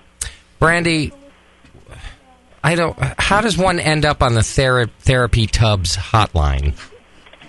I do apologize. I don't want to misinform you. No one is available. What I can do is get a message over for you and have them contact you back. I can go ahead and take your address also. I'm not going to give you. This is insane. What state are you located in? We're in California. I am also in California. What part of California? In Pleasanton. Oh, you're nearby. Yeah. At least it's a local company. Why don't you give us your address? We'll come and visit you. I can give you our address. Okay, great. We'll be right over. P.O. Box. Go ahead. No, it's 1258, Okay. -G, and we're on Quarry Lane. You have a security guard? I'm sorry? Are you guys a big company? Yes, we're a nice-sized company, yes. Because it seems like all of a sudden, like even small companies are doing this whole How many? Now, do you have a cell phone? Well, can we have that number? Okay. Well, I don't want your cell phone number. I don't want your cell phone. I'm just asking if you have a cell phone. You don't want people calling your cell phone all the time. That's like telemarketing.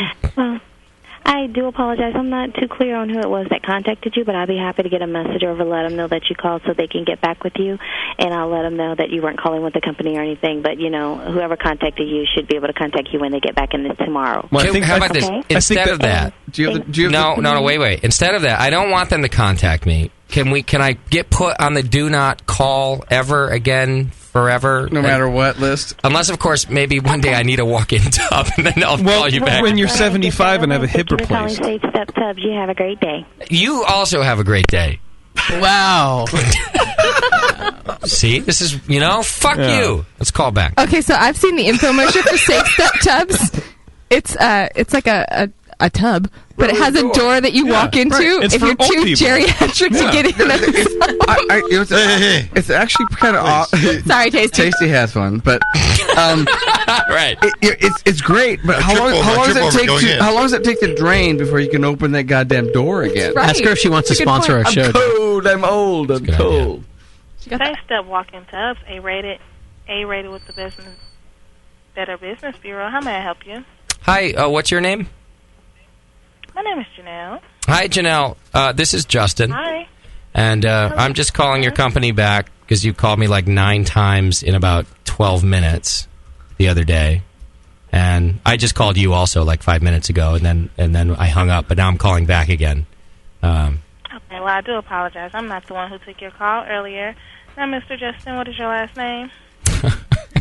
You have it all. It's all in your system. It's okay. I don't need to give it to you again. Could you tell me a little bit about your product, please? I think I need a tub. Soak my head in. Why are you still there anyway? It's 9 o'clock on a Monday night. Even in Pleasanton. I am an after-hours receptionist. Oh. So I do still take your call. Is the head of the marketing department there? No, I do apologize. They've gone home for the evening. Do you have his name? So we might contact him tomorrow. Those are the people who drive the nice cars that even in Pleasanton you don't leave out past 9 o'clock. And they work regular hours. I want to call him. What's his name?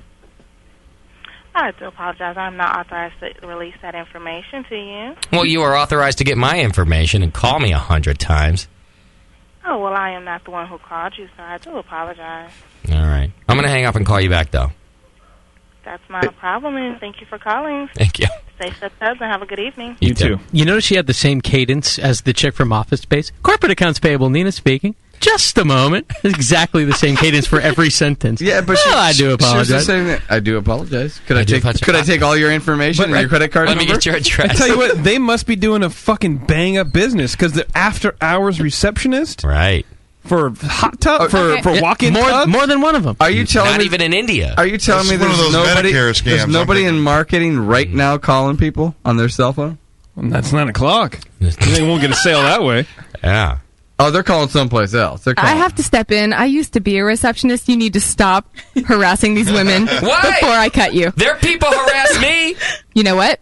They work for the same company. You know what we should do now? I want to know what my company does. Listen, you know what the Brewing Network stands for, and I wouldn't let my people call harassing people, and if they did, you could call me back and harass me. We should call for you. You know, really, they're just worried about your hips, you geriatric fuck. Hi, this is Mr. Petros calling for Mr. Crossley. It really is back. That's a good idea. I don't care. You want to do that right now, JP? The chat room. You know, I'd like to hear. Oh, I'll post the number right now. Justin. My number got posted. Here we go. What is it? Justin. Wait, let's give out the number first. Okay. 1-800. Oh, God, no. 439-3981. Carry on. You're going to be blacklisted. In the chat room. I want to hear receptionist banter between Bevo and their receptionist. Yeah. I'm not doing that to that poor woman. Oh, yes, you can. No, I can't. I'm sorry. I won't. I'm sorry, but I'm really sorry about that. I've been on the receiving end of you assholes. Once again. Yeah, you have. Code's asking for their website address. The number. Oh, God. 1-800-439-3981 and call those fuckers. Yeah, everybody. Call them as much as you can. I didn't give them my number. Don't be rude. Just be fun. No, they're A1 rated with the Better Business Bureau. Come on. Well, that's easy for you to say. Did you hear that last girl? That doesn't mean shit, believe me. They're apologizing for it, of course. Fucking assholes. I think it's kind of cool that I was able to get back through because a lot of times, they call you from an 800 number. There's nothing when you call it back. Totally. Yeah. So, well, they had at least 2 receptionists. this will be an ongoing segment on the session, not with these people, but anybody who does that to me. We're doing this each and every week. We're gonna have the fuck the telemarketer segment. And I'll give out their phone numbers each week. I do want to know how they got it. I mean, it must be because you bought a home and you're on that but that's list what it of is. some contract that they sold. I mean, that's exactly what it is. That we're blaming Kate. That's why you need a landline, huh? Because that's the number you're supposed to put down, not the stupid. Now I got to change my cell number or do this segment every week. Well, or buy a walk-in tub. Right. All right. I mean, these people just sell your cell phone number to someone else. You're redoing that bathroom. You already put a toilet in. You can put a tub in. Come on. Who's on 2? Zanzibar. Zanzibar. What's happening, man? People are calling that number for Drunk of the Week, by the way.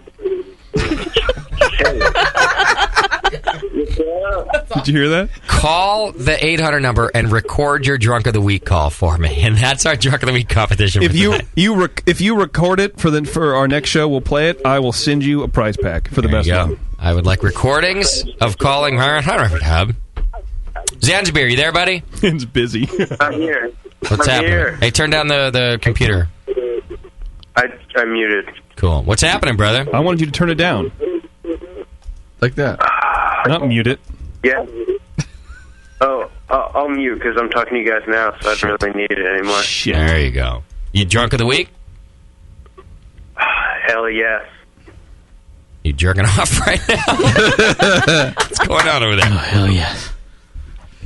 I started with some bourbon earlier, then I had an Orville, then 750 Duvel, and then litigation, not collaboration. You don't even know where you are right now. Litigation. I can tell that this guy's hammered. Zanzibar. Oh, after 750 a Duvel, I'm not even listening anymore. He put the emphasis on gay in litigation, so he's still going. Oh. And now a Nonya O Imperial Stout. Right. And then I just realized you guys had called me. So yeah. We did call you. He's a man-eater.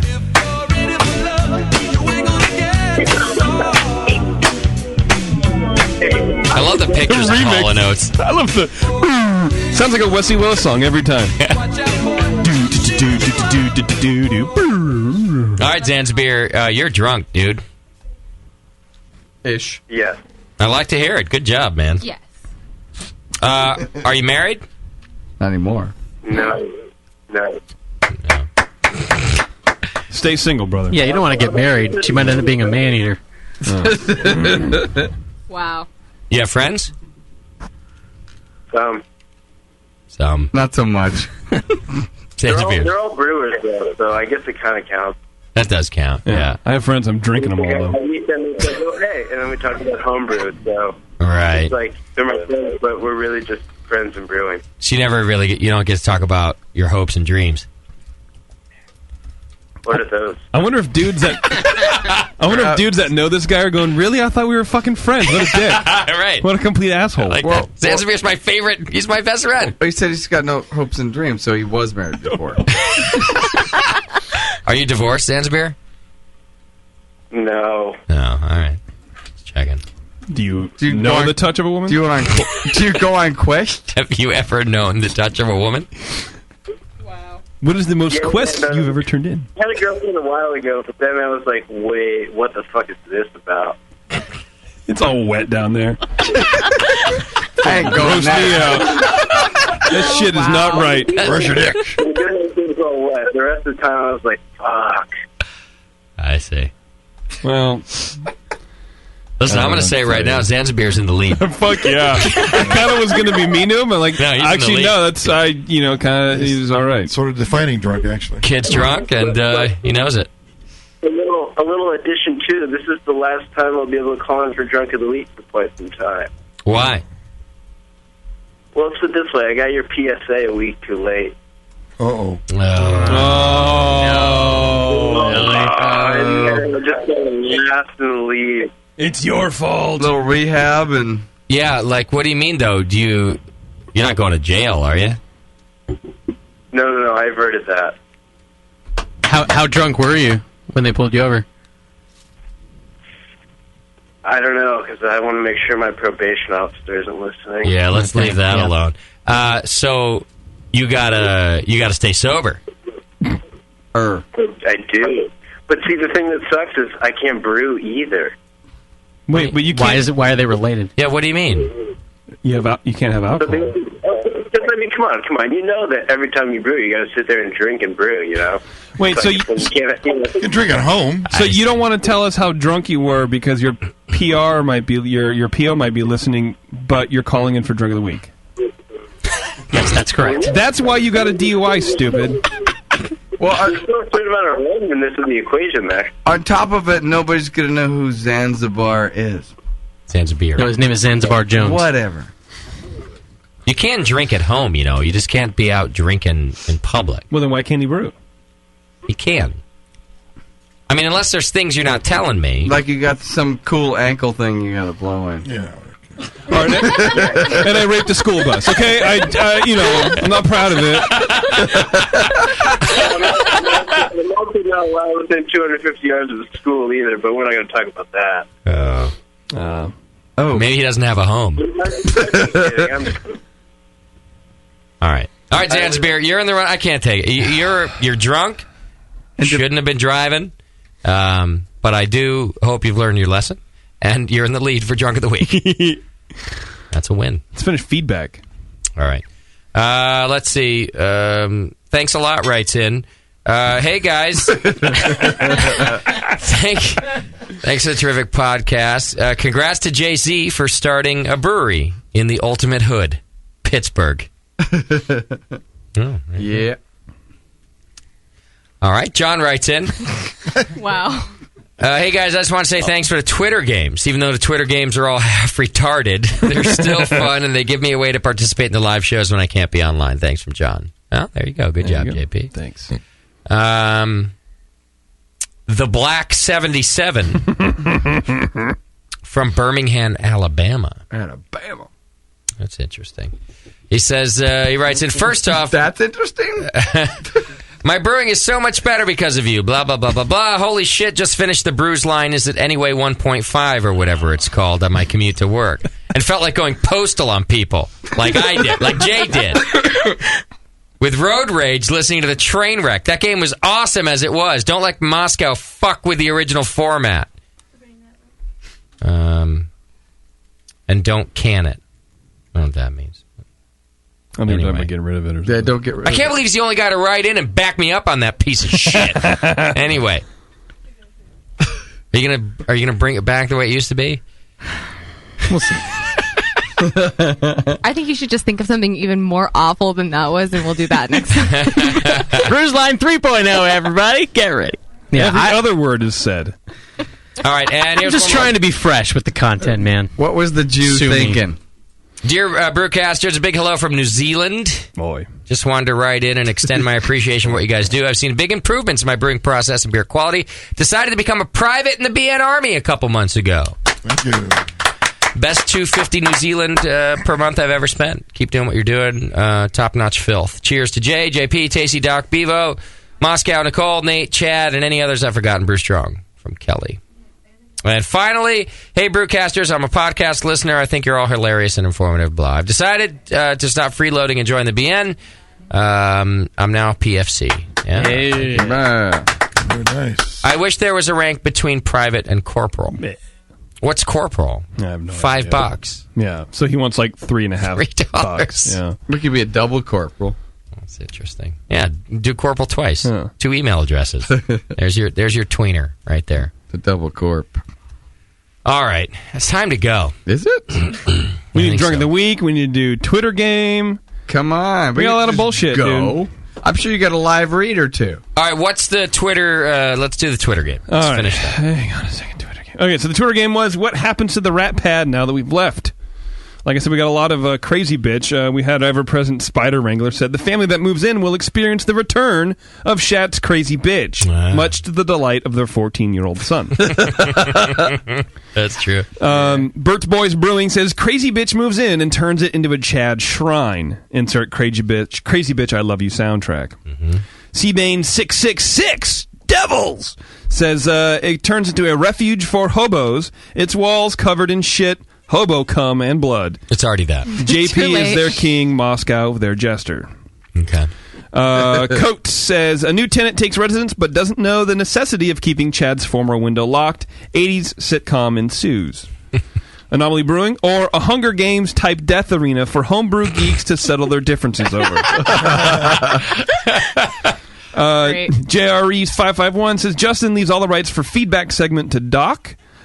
Doc buys property and simulcasts feedback segment from Studio D. And finally, Momo Bono says museum opens complete with an audio exhibit of Doc's drunken rambles. All right. So that's what would happen to the Rat Pad. I'm in for Doc buys the property and the feedback and the Hunger Games fight out your differences. Those are my two favorites. Anybody else? Yeah, I like those. I'm for yeah, I like those. Okay. I like the Hunger Games one because that movie was so stupid. It was stupid. I like the crazy bitch and the 14-year-old son because that's gonna happen. That's true. That one is really good. That's gonna happen. I almost didn't put it in there because Spider Wrangler wins a lot, but it was it was kind of funny. It's good. I think we should have a National Beer Club,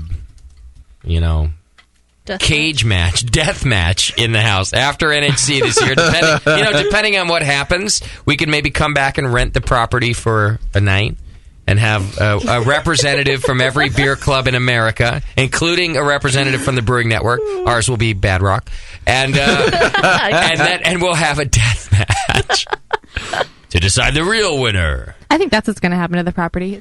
Nathan's going to rent it out as a vacation home. Right.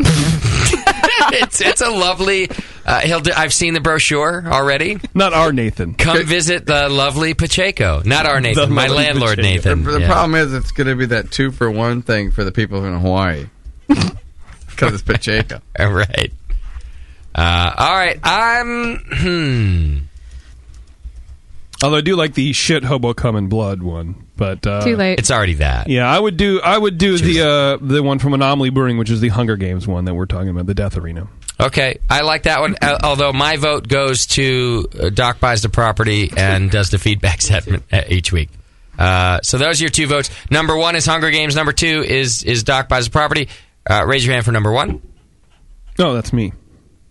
And raise your hand for number 2. All right. Oh, by one vote. All right. Yeah, Was it really? Sam the Douche voted for number 1. Yeah. All right, who's that? That is J.R. Reeves 551. Well done, J.R. Reeves. Send me your email me JP and we're what am I? The Brewing Network with your shirt size and your address so I can visit you. And a picture of your wife. And a picture of your wife. And your phone number so we can call you. Yeah. Telemarket you. So we can call you 9 times. In like 4 hours. Yeah, it's pretty ridiculous. I want to say I'm sorry, sir. I'm sorry, sir. Like 12 times, like in a minute. I do apologize. I do apologize. Taryn's getting that from UCLA alumni looking for money. Just nonstop, so I'm going to actually call them. It's because they gave out, they released the cell phone numbers. They did? Is that... Who is they? Yeah. They. Them. It used to be that you couldn't release the cell phone numbers, and now the them. Yeah, something expired, I think, and then now they can. They've been released. Yeah. That's rude. Go to beersmith.com right now. You get your free 21-day trial version. There's also video tutorials if you're not sure how to use it. If you're stuck on the old software and this new software, which is awesome and robust and has tons of features, it can be a little daunting, but that's why there's tons of video tutorials. It's also why you get a free 21-day trial version, because Brad, who's a good dude and kind of a brainiac over there at Beersmith, knows that, well, for one, if you don't like it, he's happy for you not to have to pay for it. But he's pretty confident that you are going to like it, just like we are. I know that Doc has recently started using it and likes it himself, and everyone's kind of moving over to Beersmith. It's a really good product. He's updating it all the time. In fact, I think he's just finished his newest release of it, at least the most recent update I saw in my email. 2 point new. Yeah, 2 point something new. Anyway, you can do all kinds of things. Precisely adjust color, gravity, or bitterness for any recipe. Scale recipes by batch size, equipment, or brew house efficiencies. That's a cool way to scale things. Include over a dozen standalone brewing calculations for quick calculations, which I always use. I've used it on all the softwares. I really like it on the Beersmith. You kind of do your brew day. You start your brew day. So you have that so that you're kind of going from beginning to end. But at any given time, you can also pull out like hydrometer calculations or water temperature calculations to figure out your mash in. And it's kind of cool to have a bunch of standalone calculators that you just hit the button to bring them up. It has all that stuff. Track inventory and prices for your ingredients if you're real nerdy about it. Schedule brewing activities on the integrated brewing calendar. Mash profiles for advanced brewers. You can pick any mash schedule from the preloaded table in just seconds. And I don't know, you'll see. Just go check it out. Free 21-day trial at beersmith.com. They're also a great supporter of the Brewing Network, and I like Brad. Where's Brad live? I forget. Does he have a safe step tub? I don't think he has a safe step tub. I know where he can I was going to ask if we could fill the safe step Let's give them his from number. the software. But actually, where does he live? Yeah, I forget. Is it? I was on his show. He has a podcast too. I think it's a video East podcast. Coast. You can go see me being interviewed on the Beersmith podcast. No, I don't want that. I just want to know where he lives. I know. I forget. Is it like See you enough in person. Midwesty kind of thing? I don't know. I can't remember. So why? I'd like to go visit him. Oh. He's a good dude. So the update from the chat is apparently one of our guests says the 800 number stopped answering the phone call after 36 calls from Gmail. Good. That was from one phone number? I guess like in Gmail you can just, I love it. Free calls. Do it. Fuck them. Yeah. Fuck them and their just phone do it number. all night long because, they're there all night. They have nothing else to do. The marketing And don't team. feel bad for the fucking secretaries because they're going to get paid for being there all night. They're going to get paid either way. You don't want fuck that company. You don't want to be bored. You just want to hear them.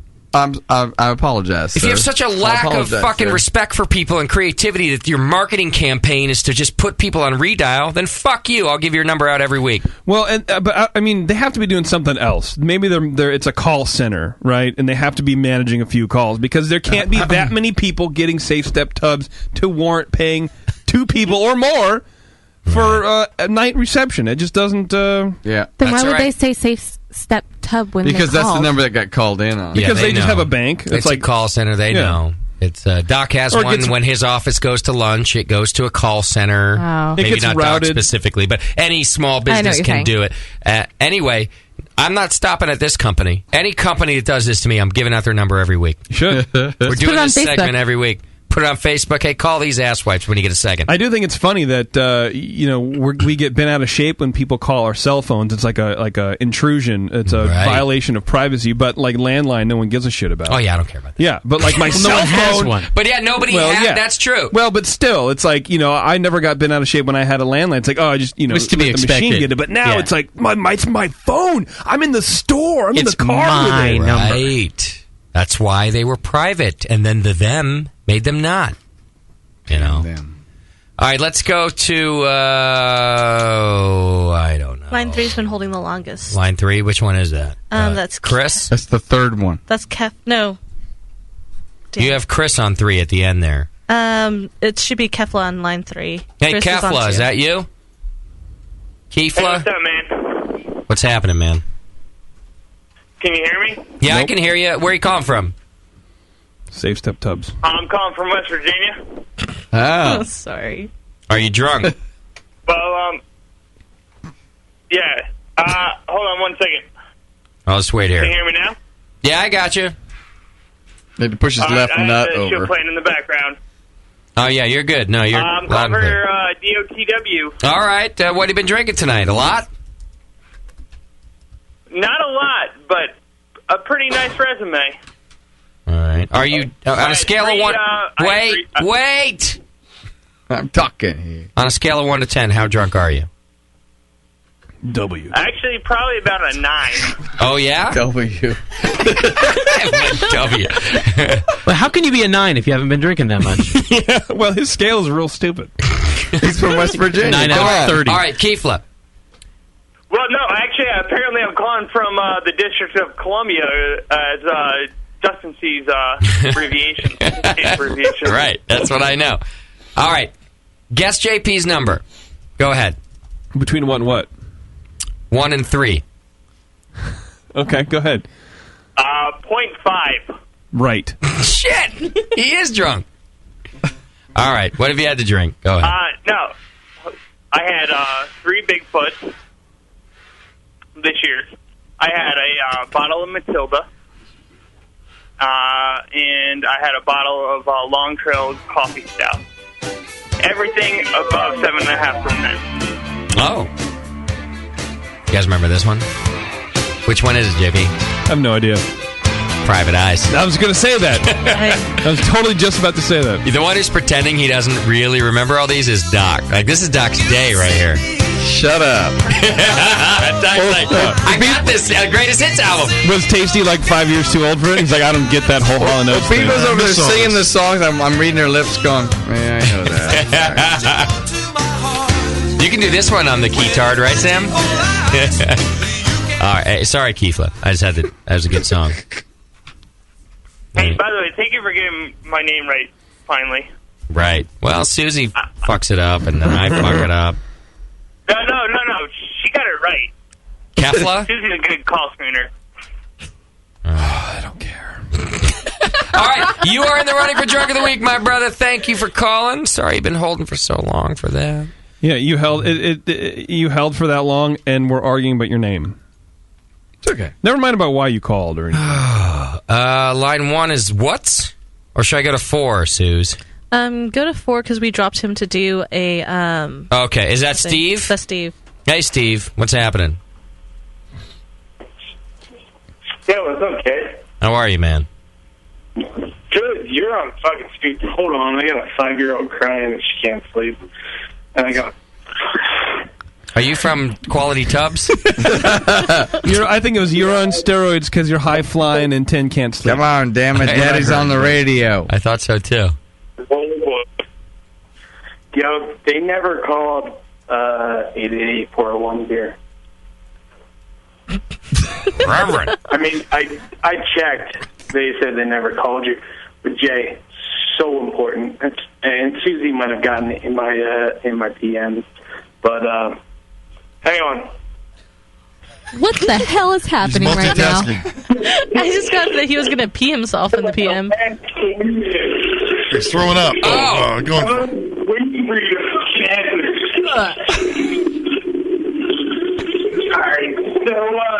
Is he doing it out of an airplane? I've been I've been hitting the keg up, and He's just peeing. Yeah, I don't think he's puking because he's talking. He's trying to soothe his daughter or 5-year-old or whoever while he's pissing while he's drunk. Is this Sam? This is Sam, right? So and what 5-year-old needs soothing? Like Tasty said, he's you're babying that multitasking. stupid kid if you're soothing it and it's 5 years old. Did you not get hugged enough, JP? I didn't, as a matter of fact. We can work on that. Yeah. What did you just do, Steve? Not hug him. Bathing suit hugs? I had to empty it. Empty what? The phone? No, yeah. All right, Steve is in the running for Drunk of the Week. He pissed. He is pissed. There we go. And what's happening? This is what from Best Step Condom Company. How you guys doing? Our condoms are your best step. Right. Keeping it clean. Yeah. What? All right, what? Are you drunk? No, not at all. I'm not drunk. That's the thing, is I'm calling in for sober dick of the week. That's fine. It's cool. Still don't do it. JP always wins sober dick of the week. Yeah, I do. He also probably wins limp dick of the week, but that's a different story. Why are you thinking about my wiener? So I just like to think of all these small, thin, flaccid things all the time. Yeah, me too. Me too. All right, what? Scale of 1 to 10, how drunk are you? I was prepared to say something like 8 earlier. Yeah. But now it's not good. I'm more. It's bad. Okay. I took the day off tomorrow because this is not good right now. Did you move over to liquor? Yeah. You went over from beer to liquor, didn't you? No, I didn't. There's a work party tonight, so from margaritas. Then I've been drinking like the Southern Tier Imperial Stout chocolate thing. Right. And I'm drunk, dude. How did that call into work sound tonight? Kind of a lot like this. Oh, it was an email, which was really way better. I love that. I love that you can email in sick to work now. You know, you don't have to go. It's really bad. Back when I used to call in sick, you couldn't email. You had to call in sick. You don't have to touch your flannel anymore to say how bad you feel. Right. Now you just send an email and you go, I'm too sick to even call. I can't even talk. Well, he did take today off tomorrow, so that's good. I'm going to take today off tomorrow, too. Pretty sure. All right, you're in the running and you sound real drunk. What? All right. Thanks a lot, guys. Have a good evening. Cheers, brother. Fuckers. Yeah. I see Hurl in his future. All right, no more calls. Gotta get that prostate check. Susie Q. Let's see. Stream's a little like erratic. Chris, what's happening, brother? Nothing much. Justin, how you doing? I'm doing all How's right. the BN crew doing? Awesome. Got an upbeat drunk. He of the sounds week. real happy compared to the last guy. I like that. We don't get many upbeat drunks of the week. We really I'll tell you don't. that. The last guy was in a coma. Honestly, it's refreshing. You got any jokes you can tell us? I've been drinking tonight, but not as much as some of those fuckers you guys calling in. There are some drunk, depressed fuckers. Yeah, there are. Right. Yeah, this is Chris, the guy sharing those sour beers with you. Thanks for the shout out earlier in the show. I appreciate it. Oh, hey. Thanks for the beers, dude. Yeah, Chris knocked it out of the park, and I should have Quality Tubs call him because he has 45 gallons of sour beer fermenting at his house right now, and I want his address. Yeah. You could use a walk-in tub for that, I'm thinking. Right. Yeah, great beers, man. Thanks for sharing. Yeah, no worries. I know, I was kind of bummed. None of those sour beers actually placed in the first round. I was a little upset. Yeah, well, yeah. That's either proof of what Doc was saying at the beginning of the show, or there's some really incredible sour beers going to the second round. Yeah, that's what I'm thinking, because, yeah. But the one of my beers, they said it was too sour and too much tannins. Punch him in the dick. I didn't have that one, did I? No. But, yeah, who knows? All your beers were awesome, dude. Good stuff, yeah. This guy's doing it right. Thank you. Chris did not you have guys are one awesome at the single booth. oxidized beer. Not one. Oh, thank you. So, I'll let you guys get back to DOTW. I just wanted to call in and say thanks for the shout out, and you guys are awesome. Glad you called in, and thank you for sharing the beers, man. It meant a lot, and it was fucking good. So thanks, brother. Anytime, every time. Yeah. Cheers. I'm going to have some more for NHC, so I'll see you guys in Seattle. All right, we'll see you in Seattle. Later. All right, sounds good. All right, last call. The company we've been calling is on line 4. Are they? Hello, it's Justin. Safety Tub, the world leader in walk-in bathtubs, makes it easy to get in and out of the tub and enjoy the comfort I wonder of why they're bathing. calling us back. Everything about a safety tub is designed I wonder if someone ratted us out. Wait, I want to hear it. Shut up. in safety, comfort, and convenience. Maybe I do need a safety tub. Maybe I've been wrong all this time. Look, I just want to talk to Brandy again. Yeah. She's probably I want to cute. talk to Janelle. And love. You like Janelle better? I like Brandy. I don't care. And peace of mind. She said I'm sorry way too many times. We're just on hold, Susie? Some dude was like calling in and then asked what this is about. I'm like, okay, I'm going to put you on hold for a second.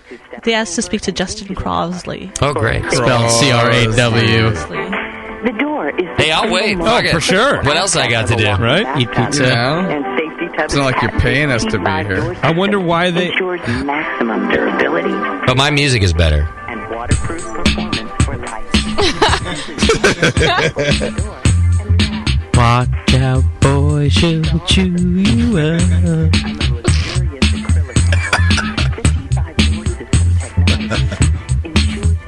I wonder if someone ratted us out. I bet they answered the phone. I was like, what's going on? And someone was like, man, it's a radio show. Gotcha. No, we called from this number, and then they got a million phone calls. And then the manager's calling us back.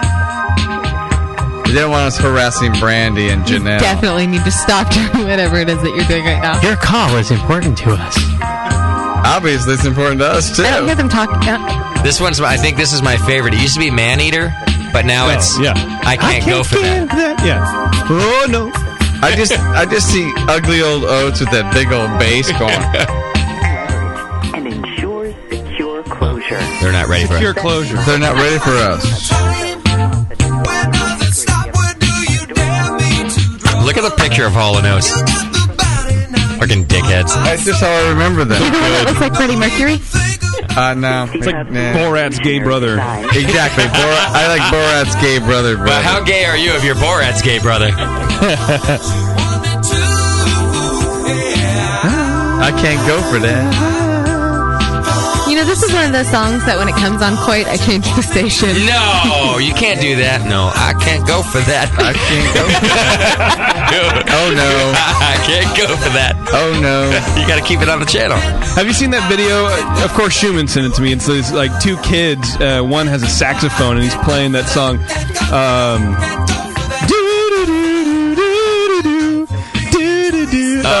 You know what the fuck? Careless Whisper.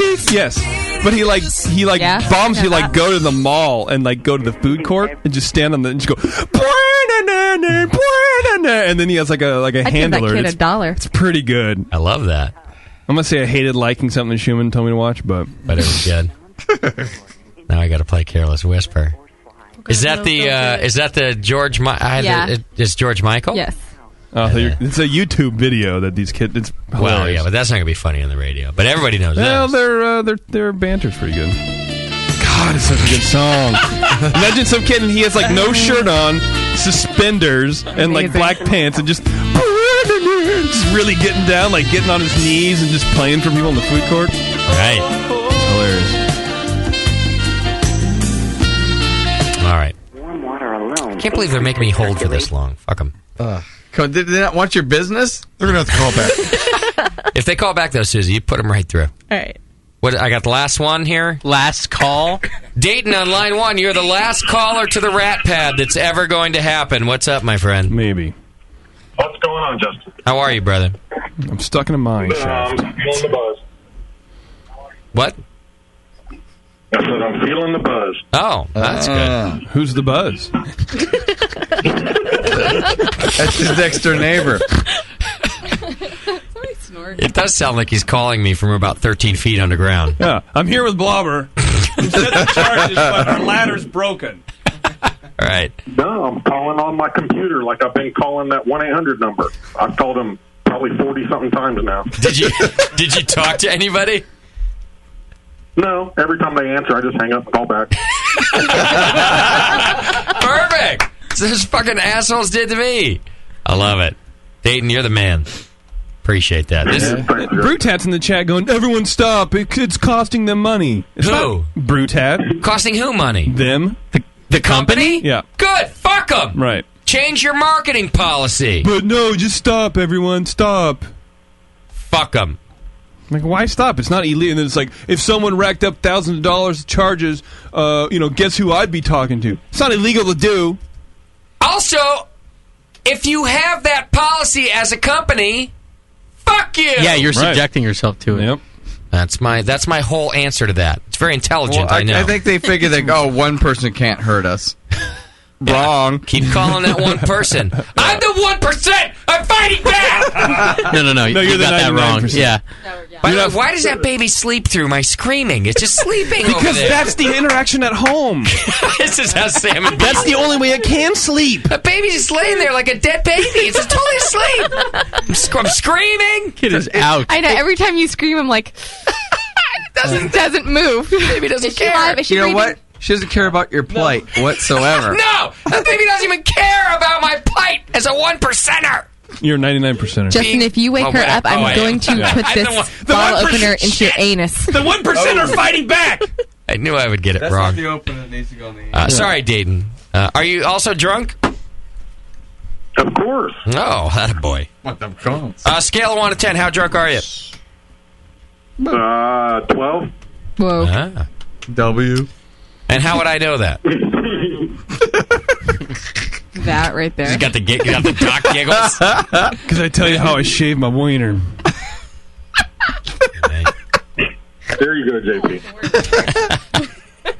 I like how most of the callers have just figured out just to shut up and let us answer all the questions that we ask anyway. Because it never stops in here. All right. Well, you're in the running, Dayton. At least. Hey, thanks a lot, guys. Let me ask you this, honestly. Parents big race fans? Answer me this. Do you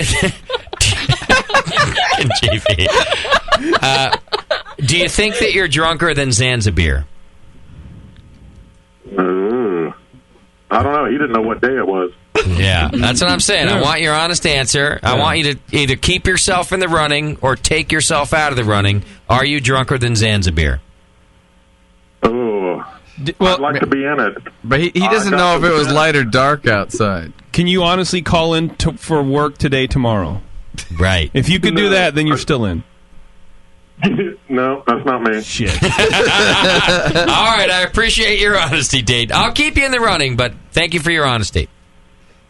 Thanks, guys. And thank you for being the final caller to the Rat Pad. Yeah. You know what, JP? We're going to give him a prize for that. Oh, okay. Dayton, send JP your information, jp at thebrewingnetwork.com. We're going to send you a prize for being the very last caller ever to call the Rat Pad, my friend. Awesome, guys. Cheers, brother. Have a good night. Unless geriatric tubs call. Oh, then I'll send them a prize. Oh, yeah. My fucking wiener. Let's go down there tomorrow and have a meeting with the marketing manager. Go call and say, hey, you see what I did for you in one night? Why can't I got you a lot of calls. Let's rip the tub out of this place and give it to them. I have a jacuzzi tub here at the Rat Pad. I can send them that. Oh, boy. All right. Here's what we have. We have Bad Dad from Reno for Drunk of the Week. He had a bunch of beer. It's basically him and Zanzibar. Dude, he was the taco guy. He called like 6 times. Every single time someone would get off the line, he'd call and be like, I want to make sure that I'm entered for the Drunk of the Week. I don't know who's Drunk of the Week. He probably works for Stumpy Tubs. Calling over and over. Tard Tubs. We'll help you get in. Winner. Our tub's only filled to 2 inches to prevent drowning. Oh, don't busy it, though, You can Susie. drown in 2 inches I of want water. Tard Tubs to call back. We have a door. So she's going to have to answer the calls. Yeah. Until we're done. Well, I'm so glad you're doing the calls tonight. It says the caller ID on it. That's true. You don't have to answer unless it's Tard Tubs. Oh, I didn't know there was caller ID. There's caller ID? Right? Who trained you? She didn't know either. There's... I sat here. You didn't even tell me how to answer the phone. Oh, I'm like, what's up?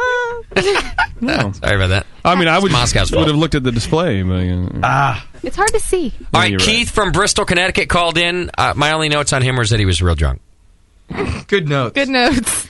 Matt Ellis called in. He got Is that drunk Matt on Ellis? Bud Light, lime, something That else. lime crap, yeah. I didn't know. BLL. Pretty good. BLL. Bud Light Lime. That's just Bud Light Lime. Oh, I thought there was an Did you extra say I don't know. thing. He said it was 8%. He said It was margarita. a limerita. Limeritas. Yeah, It's the new Margaritas. deal, right? Oh, I've never had yeah. that. Oh, my God. Guess Bud what's Light happening? I just on the got way excited. home? Yeah, you did. Then, of course, we had Zanzibar. Yeah, he was Who Real drunk. Spoke for himself. I mean, I don't have to give you his resume. We had Keefla. No, it's Kefla. Get it right. Is he the guy that peed? Kefla. No, it's Kefla. Get it right. It's Keefla. It's Kefla, stupid. JP, shut up. I know. Which one You is know it? what? You've been out of here too long. Damn. That didn't work. No. Wake up, baby! Hey, baby! Hey, Doc, name another All right, Hall that & Oates song. totally looked like... I was like, oh, shit, my dad's going to yell at me. Because you're the only one who's going to be able to name a song other than the ones I've played. Oh, shit, I'm not sure I can. No balls in the Oh, house. come on, you know one. How about this one? You know this How about one. You Make My Dreams? Baby! Oh, I'm a rich girl. I'm a rich bitch girl. That one, you know. Baby's not gonna Ain't gonna matter anyway. Old man's money. This is Hall & Oates? Oh, yeah. baby. Yeah. It sounds like Queen or like Neil Diamond or some shit. I'm telling you, all the hits. So many hits. Rely on the old man's money. One hit for every Maneater mustache. was a #1 hit. Number one. All of these were #1 hits. Oh, I'm sure. Everything I played tonight. That's what I mean. We're making fun. They had a slew of #1 hits. How high was everyone in the 80s? Pretty high. I don't know. Hey, Doc? Really high. Really high. Yeah. What? I don't remember What most year of the 80s. are they from? Is it the 80s? What year are they from? Early 80s. Okay. It's like we're in history So- class. Mars. Wait, what coast did they invade? Because I just have no frame of. I have no idea. I can see your computer right now, and it says Hall and Oates, but I thought it was one person, and it was Holland Oates. That's like a food product. For the longest time. No, it's a place from the Netherlands. Try Holland Oats. Come visit Holland Oats. You have to mash for 45 minutes. These are those things that I should keep to myself and not say out loud. Kinda. Yeah. I really thought that. Yeah, I know. Holland Oats. Are you never seen their picture? Have you never seen their picture before? Holland Oats. No. Oh, Look at it. That's half the fun, right? No, there. Google That guy image looks search. like a raper. Oats is the ugly one, right? Google image search Yep. Hall and Oats. Scott just did, and there's really good Which ones. one's Holland? Oats has his shirt off. It's okay, Bevo. I used to, real good. I used to think quesadilla was Spanish for what's the deal. Suze, you got my peeps on the line? I swear. Okay, what's the deal? Okay. Do you have my peeps on the line? Turn your microphone on. I have everybody trying to be your peeps. all people. I want is Stumpy Tubs. Well, we don't have Stumpy Tubs. We have a walk-in Tubs and then an all-star Tubs. I'll take it. I'll take it. Let's take the walk-in Tubs. That's got to be so good. which one's- Walk-in is number 2, and then other dude who wants to sell me a package. Okay. He says he's got different packages for me. Walk-in I'll Tubs. bet everybody's got a package for you, Susie. I walk in Tubs. It's Justin. How can I help you? Hi. Hi. His name is Lana. Lana? All right. Walk in Lana. Tubs. How can I help? I want to be drunk of the week. See, I don't want that. And what's the other one called? Slither Tubs? He just said all-star Tubs. All-Star Tubs. You're on the line. It's Justin. What's happening? Hi, how's it going? It's this going- is Kyle from Stumpy Tubs. Hi, Kyle. Oh, it's Stumpy Tubs. Okay. Kyle. He, Hello, he Kyle. changed the name of the company. All-star Stumpy Tubs. Hi, Kyle. What? No, Safety Tubs. Safety Tubs. Perfect. My friend Tasty here I was is. wondering if I could interest you. Oh, go ahead. I'm so sorry. Go ahead. Yeah, what kind of. He does apologize. I apologize. You're kind of a pushy salesman. You got to listen. Yeah. The salesman. I apologize. Our friend Tasty here is in the market for a safer tub. Yeah, I'm always tripping over the thing. We would like.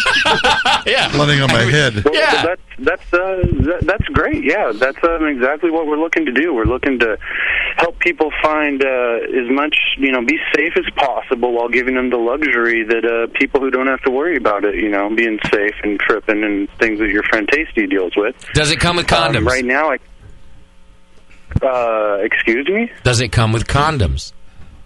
I sure don't. What kind of safe tub I wouldn't think- have? I think you're misunderstanding what our safe tubs are all about. Our safety tubs generally have, handles and bars for people who are handicapped and people Oh, that no, are disabled. Tasty's fine. He we just prefer wants the a term built-in handy-capable. And actually, he prefers You tripping. non-politically correct asshole. Right. What, is handicap not politically correct? I'm confused. Handy-capable. Do apologize. Handy-capable. I'm really sorry if Thank I you. offended. But anyways, we have a premier package right now. It's a nice tub that can seat about 3 people. Has premier jet system. Has a Bose sound system included. Sounds dangerous. And it has all the safety features needed for a person like your friend Tasty here that you're telling me about. Does it come with the? Does it have cup holders? Does it come with the other 2 people? No, unfortunately, 2 people our not model included. doesn't come with no people not included. Does it have a list of people you might be able to call? Yeah. Does it come with a fucking phone list? And with every cell phone in the tri-state area. Yeah. Well, you know what? What I could do is if you commit right now, right? The premium package, we could throw in a vaporizer. Oh, nice. Now, you said it had a Bose sound system. Does that play? Yes. Hall and Oates. Right. It plays their cover band, Holland Oates. I'll tell you what. I'll tell you what. I will sign up for the. So you can download all the Hall & Oates you would love to download. I You would can like play- it. I would like it to come pre-equipped with the entire Hall & Oates catalog. I also want the vaporizer that you've offered, I also want the Stubby Tubs phone list. If you do all that, if you include it tonight, plus one extra set of everything I've mentioned, I'll order right now. Come on, let's make a deal. What we're looking at right now is that you'll get the Premier package. Right. With the Bose system, with the Hall & Oates catalog. Correct. The Volcano vaporizer. Correct. Cup holders. And Stumpy Tub's entire calling list. Plus and all of that times two. two. Free package. Correct. Is it a big package? How many payments? Yeah, we got a deal! Yeah, baby. All right. I'll put you on hold. My secretary will give you my information. Thank you for calling. Well, I'll tell you what, Jay, you really know how to work a guy into a bigger package. See? You know. I've been doing it for years. Yes, you have. You know. All right. Who's our drunk of the week? Oh, we got then Steve. He was real slurry. And I then didn't get the cup holders, And then Chris. by the way. And then Dayton. Raise your hand if Zanzibar is our drunk of the week. Sure, fuck it. Whatever. Was there another one? I don't remember. No, he didn't even know what. Two people have not yet voted. Okay, he's the one. Although it's by the way, it was a landslide. He was not the most entertaining, but he was. He was the drunkerest. Oh, he was the Moscow. Who are you going to vote for? It's just that I didn't want to vote for Zanzibar because of the whole Dewey. Me neither. The whole Dewey. You know what I'm saying? Because he got a listen. The whole Dewey. Yeah, I kind of like DUI. Yeah, I kind of like the dude who was making. I don't think he got it. Tacos. Oh, Taco Guy. That was Bad Dad. Bad Dad. You're saying that we should punish Zanzibar because he wasn't. I'm sure he didn't get it tonight. You know. He said it was a week ago. No, he said he got the PSA a week too late. Yeah, right. Tell you what we do. We elect Zanzibar, then we remove the medal from him and award it to somebody else. Oh, to punish him for being a fucking idiot. Okay, I'm down. I think that's the appropriate action to take. Think? All right. Yeah. Okay, Zanzibar, you're drunk of the week for the last year. What an honor! What an honor! However, the board has reviewed your status as drunk of the week. The BORED, and you have failed as a responsible drinker, as a responsible drunk of the week. Boo. We're going to have to, first of all, asterisk your name in the annals of the Rat Pad. Bare bones. It will be forever asterisked and strip you of your drunk of the week medal. I always thought asterisk was ASSTRICKTED. I thought it was one ass too real. Was that supposed to be me? Yeah. That was you, and then I went and I squeezed my boobs like I'm giving milk to the world. I know. That's how she knew. That was how I knew. That was the only recognizable part. Thank you. And now that we've stripped your medal, it will have to go to our runner-up, our responsible drinker. Yes. Otherwise known as Bad Dad. Bad Dad. Tacos. We're making tacos. Is that like moving out of Pacheco to Martinez? It's not really a step up. It's lateral. It's just, I did a lateral step. It's very similar to that. And there you have it, our final show from the Rat Pad. Suze, do I need to take line 2? No. Okay. You can now busy the lines since Dick Tubbs isn't going to call me back. Jerks. How do we go out? With a we whimper? have a new song. What's my new song? I'm excited to hear this. I've never heard it. I don't even know about it. You don't tell me anything. Let's see if it's outworthy. Oh shit! I need to do. I will fucking come and paper cut the shit out of your mom in front of you. I don't like that. No, wait, that's not the whole thing. But that's awesome. It's just some. That might have just been my negativity compilation. That's almost as good as my condom quote. Almost. Where did it go? Show You come plugs. up with these things. I have a lot of emotional problems. Paper cut the shit out of your mom in front of you. Yeah. I have problems, Beverly. All right. I have I'm not laughing at your parental mom issues. much. Maybe this is it. Okay. It's not like a Hall & Oates cover, is it? We should have a producer for this shit. I hate it already. You know me, I'm kind of a dick. I will fucking come and paper cut the shit out of your mom in front of you. LJP is a nice one. He's funny and he's sick. His laugh is just damn creepy. Draws pictures of big dicks. His girlfriend is a lesbos. Oh. She is a hunk. Fuck that. You know what? Thanks to the Brewing Network, he can brew beer like a mom. One thing that for certain, stick. Gee, where this is going? The main thing that he lives for every day now. You can suck a dick. Is to suck a dick. No! No! You can suck a dick. Well, y'all know JP straight now. It's confusing, sure we know. But a lot of things that fucker says down just a bit homo. I don't like that. Perhaps he wasn't born a guy. His preference is not that clear. I dislike that. Those memories all just fade away. Pounding homebrew beer. The one thing that for certain, one thing that's gonna stick. Main thing that he lives for every day now is to suck a dick. You can suck a dick. Suck a dick. Makes a session click. Suck a dick. Suck a dick. Suck a dick. Maybe just a bit. Suck a dick. Suck a dick. There's no way. Yeah, he's to be his little man whore every day now. It doesn't matter. Suck a dick. Fuck that. You know what? It's so irritating. Heat up straight water, mash up them malted grains. Weigh up about a pound of hop. Yeah, let that mash done drain. Boil it. I really like this song. Then It's cool good. down right quick. JP pitched the yeast in, and he can suck a dick. Well, there's one thing that for certain, one thing that rings on true. Suck a dick. Suck a dick. Suck a dick. Well, the next dick that he sucks on every day now. I will might fucking belong to you. No. Might belong to you. No. Might belong to you. Fuck that. You know what? There's no way. There's no way in fucking hell. He's to be his little man whore every day now. Suck a dick. Suck a dick. Suck a dick. Suck a dick. Suck a dick. Oh, man. Good stuff. That was brilliant. I will paper cut the shit out of your mom in front of you. Yes, little man, ho! Suck a dick. No.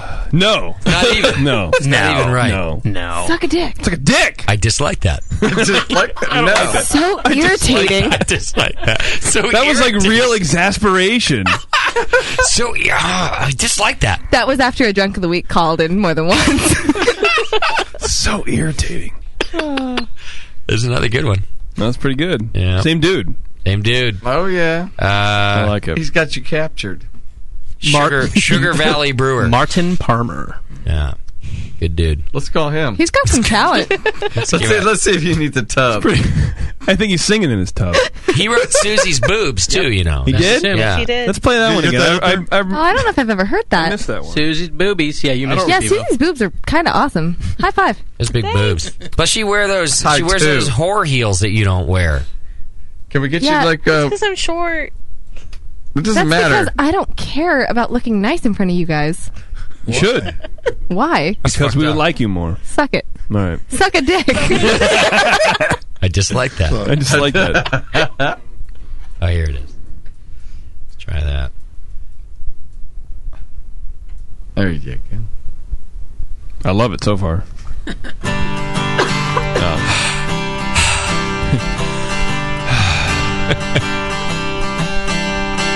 Tasty got drunk, got drunk at the being party.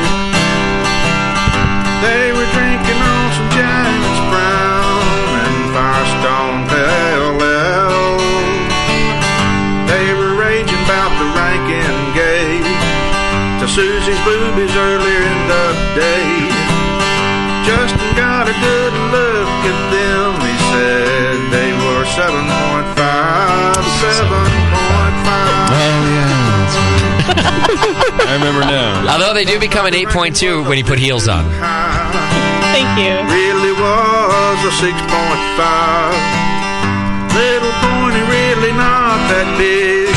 Said dog in between two swigs. I need to see them both real close up. Feel around them underneath them cuffs. Inspect the nipples with a lick or two. See how firm they are. How firm they are. Like you have to lick them to see how firm they are. It's a song. It's a song. How are you licking? How are you licking? Where it's just like, oh yeah, that's It's real more firm. of a tongue probe. He told me, he was telling me about writing and recording these songs, and he said, first of all, he got in a lot of trouble for his wife recording Susie's boobies. So he's sitting there singing about, and you can tell he's kind of into it. Like, you know, he means this stuff. He's kind of an artist. And then he's like, I couldn't do suck a dick when anybody was home, so I had to rush home at my lunch hour when I knew that my wife wasn't home to record Suck a Dick. He's like, because it was bad enough with Susie's boobies. So he had to rush home at lunch to record your song. We should send him some things too. Yeah, definitely. Like Suck a Dick. But I will ask that indirectly. You brought up a great point. Is that every song should start with? I know. Yeah. I love it. Just different ways to do it, you know, because it depends on how sad you are. It's actually making me yawn right now. It depends on how emotional you are. Anyway. All right. Well, cheers to the Rat Pat, huh? Yes. Yeah, let's take down the sign. Turn off the lights, take down the sign. We'll see you next week. We don't even have a long break. We'll be back very soon from another location where the Ass Hattery will continue. We doing Sunday next week or Monday? Sunday. Another Sunday. It's going to be tough for Tasty. Dusty's going to Boonville. Tasty and Nate are going to Boonville. You need the day off from the remote studio, Tasty? If I'm capable, I'll show up. Actually, I'll tell you what, Tasty. Let me figure out where we're going, because to be honest with you, with the remote setup, we're short on microphones. Okay, am I working? So you might get a freebie. Great. Yeah, a little free day off there.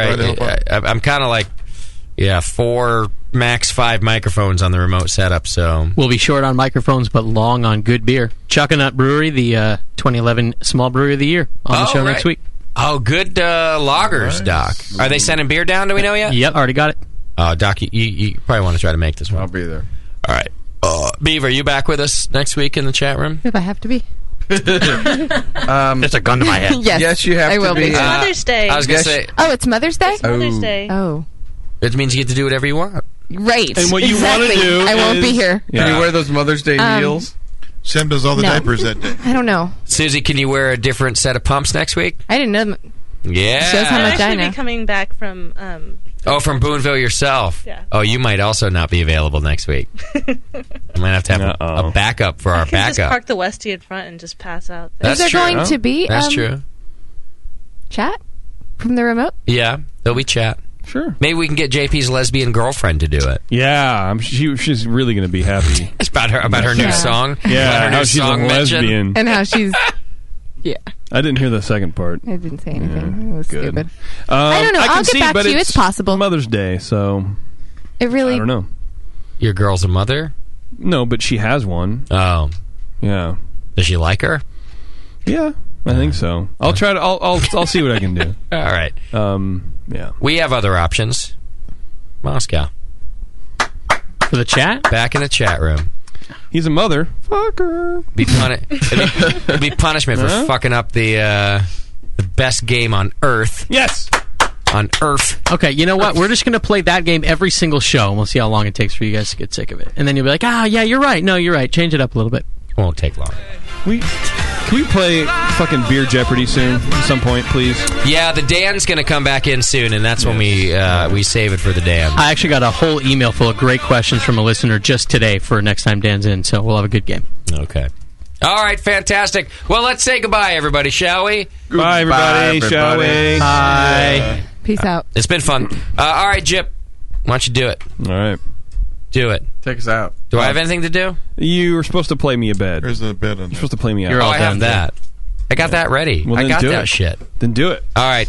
Bye, Rat Pad. Bye, Rat Pad. Thank you to our show sponsor, morebeer.com. You can get absolutely everything you need to make great home beer at home by going to morebeer.com. The new season of Justin's show, Carpool Showdown, is underway. Watch it on Coffee TV 20 or online at coffeetv20.com. Someone has to do it. Follow JP on Twitter at MajorJip to hear him beg for help with his movie scripts. Moscow has some paintings for sale. Follow Moscow Paints for slim to no info on the subject whatsoever.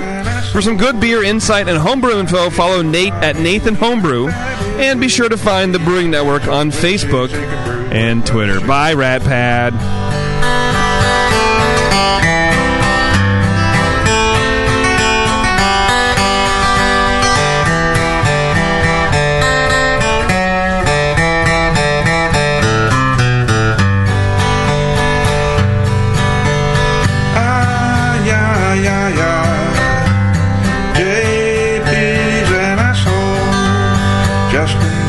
wash guy. And when